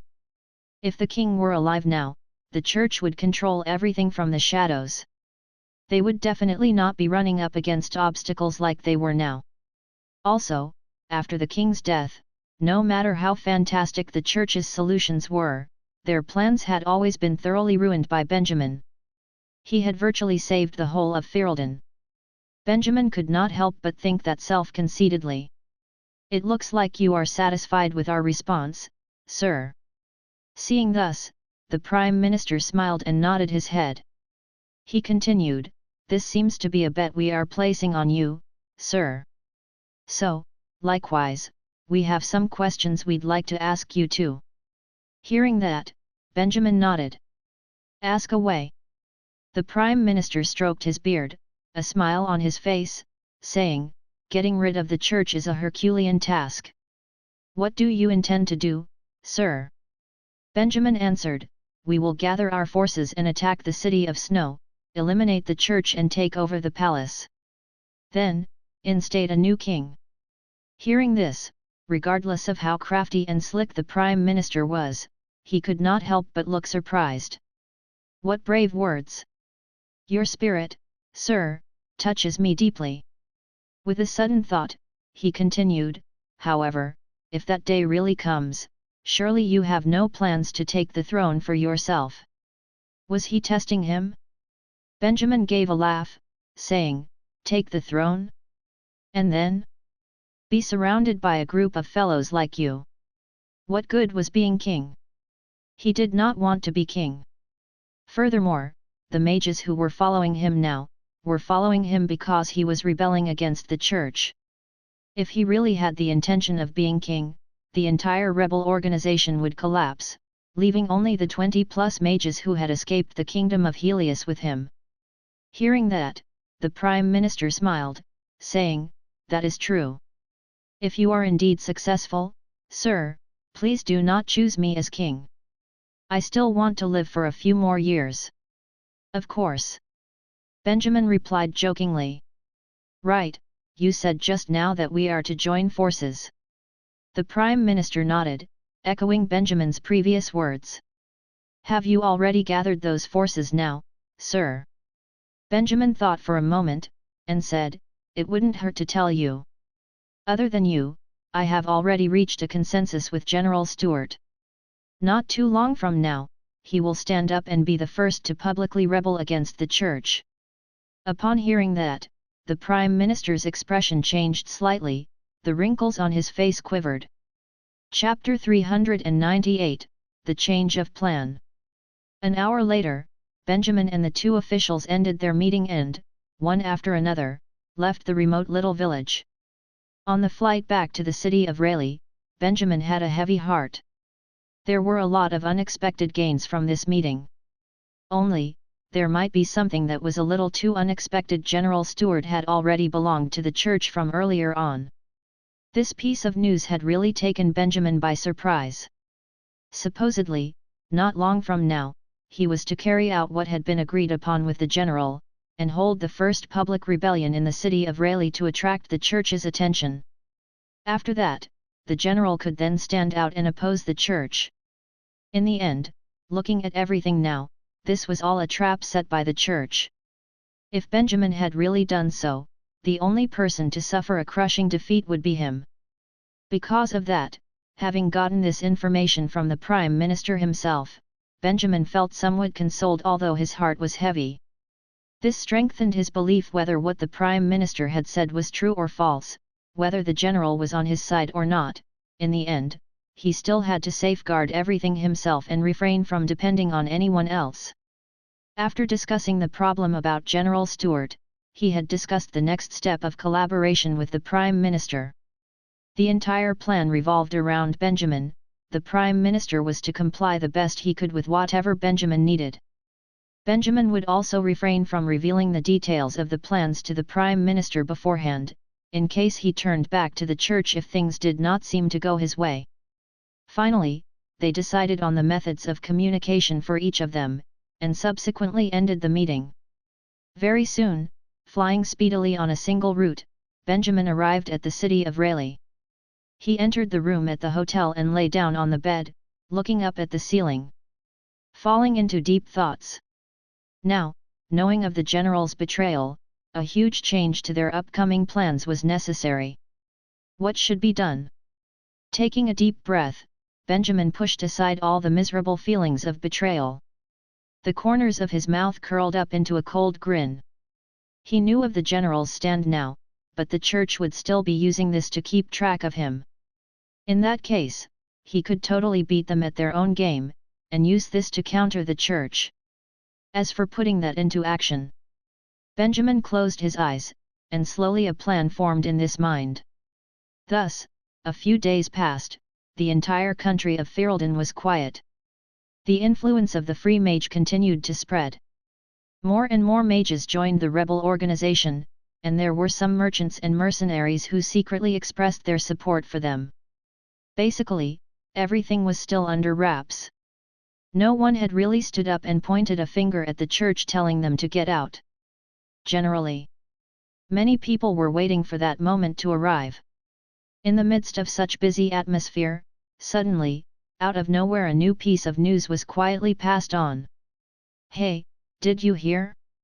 In a week's time, the group of mages who started a newspaper will hold a huge demonstration against the church in the city of Rayleigh. Demonstration?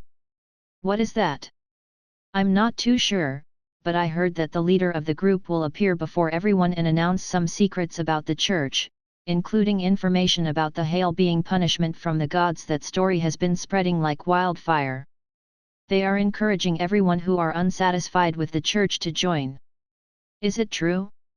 How exciting! Once news like this was released, it spread extremely fast through the entire kingdom of Ferelden. Having published so many big news, the Free Mage's reputation had surpassed those of the other newspapers, and had become the hottest headlines immediately. Thus, along with the newspaper, this widely spread news quickly gained the attention of the masses. They were very curious. This group that had managed to produce such a newspaper, what on earth were they? Of course, at the same time, they were also curious about how the church would react to such a piece of news. And what about the royalty? Would they still support the church as before?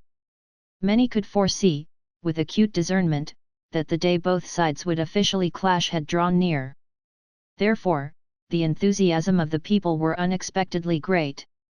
Even some who were not used to seeing the church had come to the city of Rayleigh a few days earlier to see what was going on.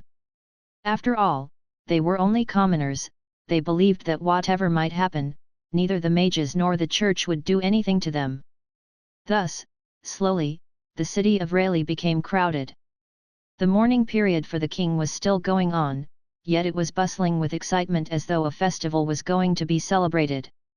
At the same time, having known all this from the reports of his men, Benjamin felt rather pleased. At the moment, he was sitting in the official residence of the desert city, putting away the magical tool created by Morris that could transmit audio frequencies. He nodded in satisfaction. It looked like everything was proceeding smoothly.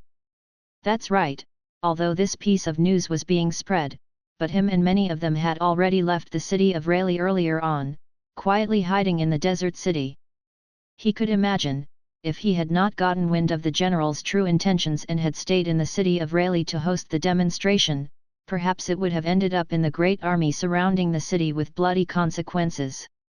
However, even though the plan had changed, the news of the demonstration still had to be disseminated. He had to let the church think that he had fallen into their trap. Only then could he lure the enemy out. At first, he was even thinking about whether to gather all the mages and attack the palace with the Prime Minister's help, and force a coup d'état after having lured the army away. However, that would be too dangerous, and the Prime Minister was not completely trustworthy. Benjamin could not take the risk, so he could only pass on this opportunity and choose a safer plan. He was preparing to bring the mages to ambush the bishop. The church, wanting to get rid of Benjamin, was bound to mobilize a great number of manpower. And that time in the pure blue world, through the spies in the palace, had also helped Benjamin obtain rather accurate information about the fighting strength in Ferelden. They did not have many powerful divine arts users, the most powerful was Bishop Victor. Therefore, he would definitely take action personally, or else it would have been impossible to capture Benjamin. The chances of success for Benjamin to launch a surprise attack with a huge group of mages against the team of priests led by Bishop Victor, were very high. Of course, after all that, the realistic situation would depend on what the church did. If the church divided its troops and quietly surrounded the city of Rayleigh, then Benjamin would have the opportunity to catch the bishop by surprise. If the bishop hid amongst his troops and suddenly charged in, then Benjamin would not be able to do anything. However, even if they could not kill the bishop, there were still alternative plans. He would not let himself fall into danger. Up until then, the plan was only known to him and some trusted mages under him. Most of the mages were still under the impression that they were really going ahead with the demonstration. Once the Prime Minister and the spies had given the news that the church had set out, only then would Benjamin gather the mages and announce his plan, to prevent anything from leaking out. And when the time was right, Benjamin would assemble the teams and immediately begin the surprise attack. Hence, even if there were the church's spies amongst them, they would not be able to warn the bishop. In short, this plan was perfect, in his opinion. No one could take into account everything, but Benjamin believed that even if there were loopholes, they had the backup option of completely retreating. For this reason, Benjamin dared to lead his men and take this gamble. Hopefully, everything would go smoothly, and no unexpected changes would occur. Chapter 399, Preparation. Slowly, news of the demonstration started to spread throughout Ferelden. The observant citizen would notice that besides the growing crowds of people on the streets of Rayleigh, priests were seen less and less outside. The city of Snow was also quiet, other than the soldiers who were still clearing up the newspapers, there was essentially no activity from the Ferelden officials. Were they just going to allow the demonstrations to proceed? Highly unlikely. The organization behind the demonstration had provoked the church and even the royal family. Not to mention the situation in Ferelden was in such a mess, and things would only escalate if the church did not do something about it now. Meanwhile, amongst the mages, is the demonstration really going to continue? Isn't the church controlling the royal family? What if they decide to abandon all pretense of amicability and attack us? Don't worry, this is an order from the top dogs. When the time comes, all of the mages in the organization will be gathered in the city of Rayleigh. Even if the church tries anything, they will be no match for us. Well, that's true. But doesn't that mean that we will finally go to war with the church? I hope so. I have waited too long for this day. The members of the rebel organization had also received the order and hurriedly made their way to the city of Rayleigh. However, Benjamin did not let them enter the city directly, they were scattered around some of the towns neighboring Rayleigh, making sure to keep a low profile. They would only move when the time was right. In the desert city, the atmosphere was different. The mages were aware of the true plan, were all quiet and tense in preparation for the upcoming battle. Finally, we can murder those goddamn priests. In the middle of the circle set aside for the mages' activities, Joanne was buzzing with excitement. She beckoned at Frank, who was sitting opposite her. Come. Teacher has instructed us to hone our fighting skills over the next few days. Quick. Let's do it. Frank looked helpless. You do realize Teacher Benjamin was talking about techniques for team fighting, right? What's the difference? Nag, nag, nag, that's all you ever do.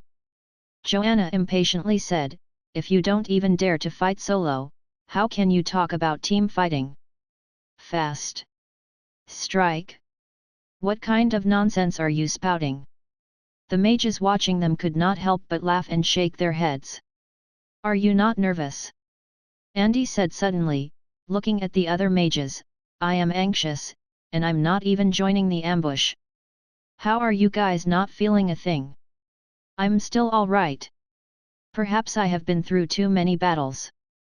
Varus replied with a smile.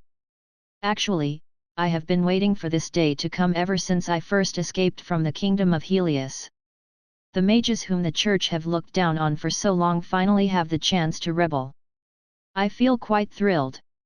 Great. Andy nodded, and said, remember to drink the magic potion I brewed for you guys before you fight. Of course. A few of them responded cheerily. As the mages prepared for the upcoming battle, so did the church. From the information Benjamin received, there were still some troops of soldiers in Ferelden that were stationed at their original post, but most of the troops seemed to have disappeared. Also, there was news from the Prime Minister, the church was on the move. They had a huge army on the move, even Bishop Victor had joined them. They had secretly come from all over the land and were now inching stealthily towards the city of Rayleigh. Hearing this, Benjamin could not but smile. Everything was going according to plan. It would not be long before the day of reckoning. It won't be long before we fight the church to the death. T1 to the day of the demonstration. On the rooftop of the Castellan's castle, Morris pushed his wheelchair toward Benjamin and spoke nervously. Benjamin turned around and laughed. What do you think? Is what I am doing good or bad from your perspective? What can I say? Morris shook his head. Back in the day, I would never have managed to achieve what you have achieved now. We were already defeated by the church at the earliest stages. Then, do you feel that I am prepared enough? Morris thought for a while before replying, the plan is a little rushed. Yes. Benjamin nodded, and turned his gaze toward the open sky. It's not just a little rushed. It's extremely rushed.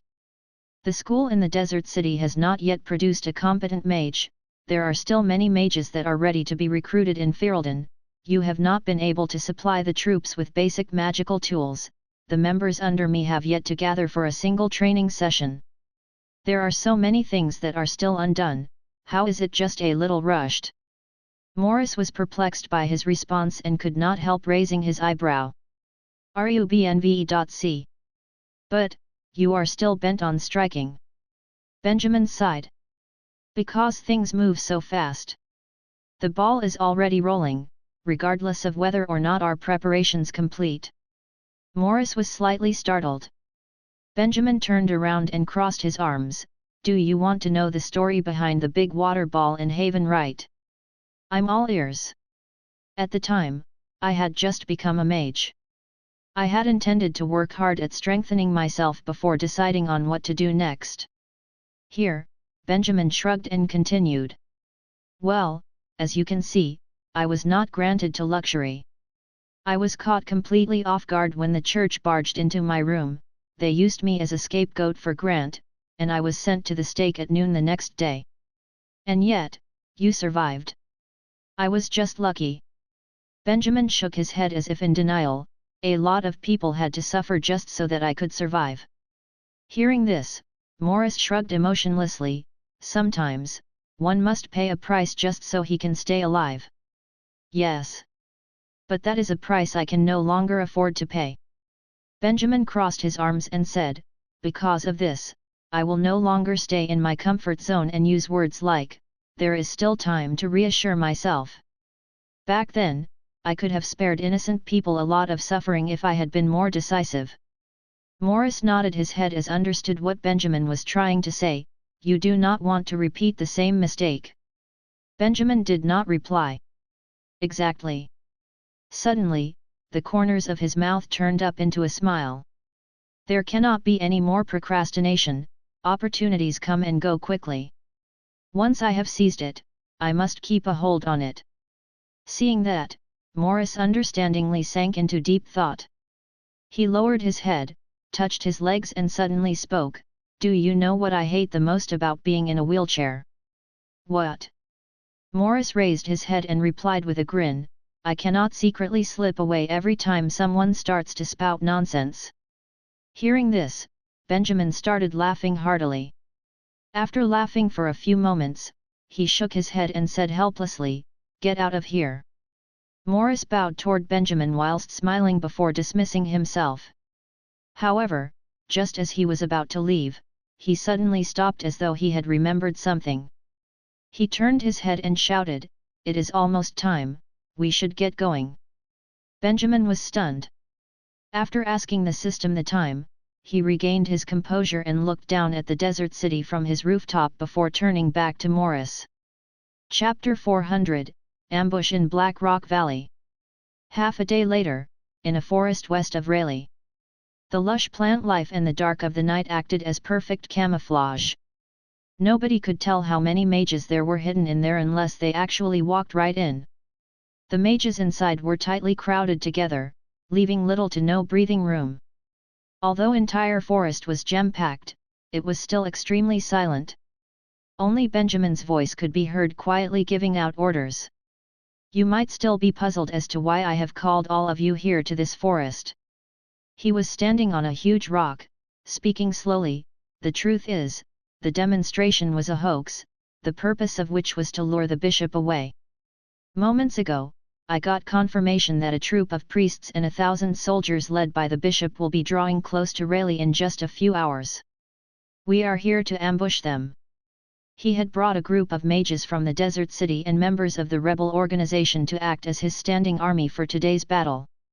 The mages of the rebel organization showed expressions of surprise and shock at the news. It was now very clear to them that they were about to be forced into battle. These members were under the impression that they were going to join an ordinary demonstration, however now he was telling them that the demonstration was a ploy all along and that they were about to attack the bishop himself. This had to be some kind of sick joke. But they had no choice. To prevent information from being leaked and the bishop being alerted, Benjamin did not allow them to leave. "Are you serious?" a mage asked. "Of course I am, Jerome." Benjamin looked at the mage and answered with a smile, "But relax, we will win, and Ferelden will be saved." To be honest, even though there were more than 500 mages before him now, Benjamin had never even seen most of them before. However, the system had saved every one of their names. Because of that, Benjamin could call out every person's name at will. This was one of the little tricks that he used to win over the people. After Benjamin called him by name, the mage was temporarily stunned but looked much calmer after that. He was not the only one. Amongst the crowd, a lot of mages actually looked quite excited. Although the news had come without warning, many of them were looking forward to directly fighting with the church. If not, they would not have wanted to join the rebel organization. Although some were rather anxious, their only worry was that everything was too rushed and that they were not well prepared enough, not due to lack of motivation. The only ones who were uneasy were the spies that the church had planted, and it was written clearly on their faces. "Mage Hans, where are you going?" Using water elemental induction magic, Benjamin spotted a mage who had a look of uncertainty on his face and was taking a few steps back, acting as though he wanted to secretly slip away. Benjamin looked at him and called out icily, immediately destroying the excited atmosphere. Everyone was stunned. The mage in question trembled as he looked up to meet Benjamin's gaze. However, he did attempt to explain himself. Before anyone could react, he spun around and darted towards the fringes of the forest. Benjamin was ready and immediately took action. Without any incantation, an icicle suddenly grew outwards from Mage Han's heart, causing him to drop mid-run and die on the spot. He was clutching a cross in his hand, which shattered helplessly after blocking the first wave of icicles. The other mages were left with their jaws still gaping. What the hell just happened? Benjamin merely stared at the corpse cruelly. He had no mercy for the church's men. The cross proved the mage's true identity. Benjamin did not need to explain any more. Somebody from the crowd tossed out a fireball and cremated the corpse, erasing all trace of his existence. It is only because there are such people around that I had to keep the plans a secret from everyone. Benjamin shook his head and continued, "Now, we do not have much time. Perhaps some of you are unprepared for battle. Do not worry, I have got some magic potions and tools ready for everyone." You may use them later. After saying this, he gave the soldiers next to him a nod. The soldiers then opened a few big boxes before distributing its contents. They distributed a wide assortment of potions such as the short-term magical ability boost tonics, energy regeneration tonics and instant healing tonics. But they fell short in the magic tool department. In the end, everyone only got a protective small wooden plaque that worked like the cross and acted as a magical shield. This was the best that Benjamin could come up with in the short span of time. The mages received their accessories one by one and slowly regained their calmness, inwardly acknowledging what they were about to do. It was time to fight. No one had any objections. They listened to Benjamin's orders and prepared themselves, lining up to form separate troops. Then, they began to march toward the location of the ambush. With only 4 hours left, they could not afford to waste time. An hour later, they entered Black Rock Valley. It was a remote path, running from the city of Snow to the city of Rayleigh. The terrain was cramped, and the forage was thick, with many magical creatures hiding inside. According to the Prime Minister, the church would lead his troops through this path. His spies had also confirmed this information. This place was perfect for an ambush. There were plenty of hiding spots and the tracks of the numerous magical creatures could help cover up any giveaway signs of an ambush. Not to mention, Morris had created a magic tool that could help repel magical creatures. It was perfect for the current situation. The pitch-black night was void of stars and the moon, voiding any natural lighting. The circumstances could not be any more ideal. To be honest, Benjamin had no clue about how the battle itself was going to take place. Everything from lining up the troops to the ambush strategy was all arranged by Chief Knight Lance.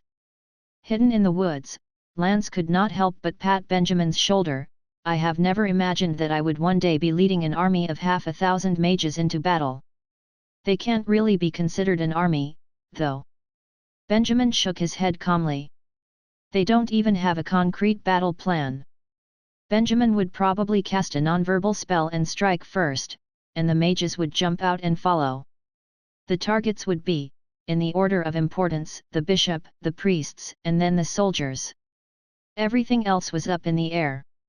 They were by no means an army. In the end, they are all still mages. We can't ask for too much. Lance consoled. Don't worry, from all my years of experience I can tell, we will not lose this battle. Benjamin smiled back at him, let's hope so. Benjamin was actually quite confident. In any case, they were all battle mages and were sure to have at least some basic combat knowledge. The church only had about 200 men. Even if they had to rely on sheer numbers to crush them, it should not be a problem. And just like that, over 500 mages hid themselves in the trees of Black Rock Valley. Benjamin kept the water elemental induction magic switched on, monitoring the direction that the bishop and his men were supposed to arrive from.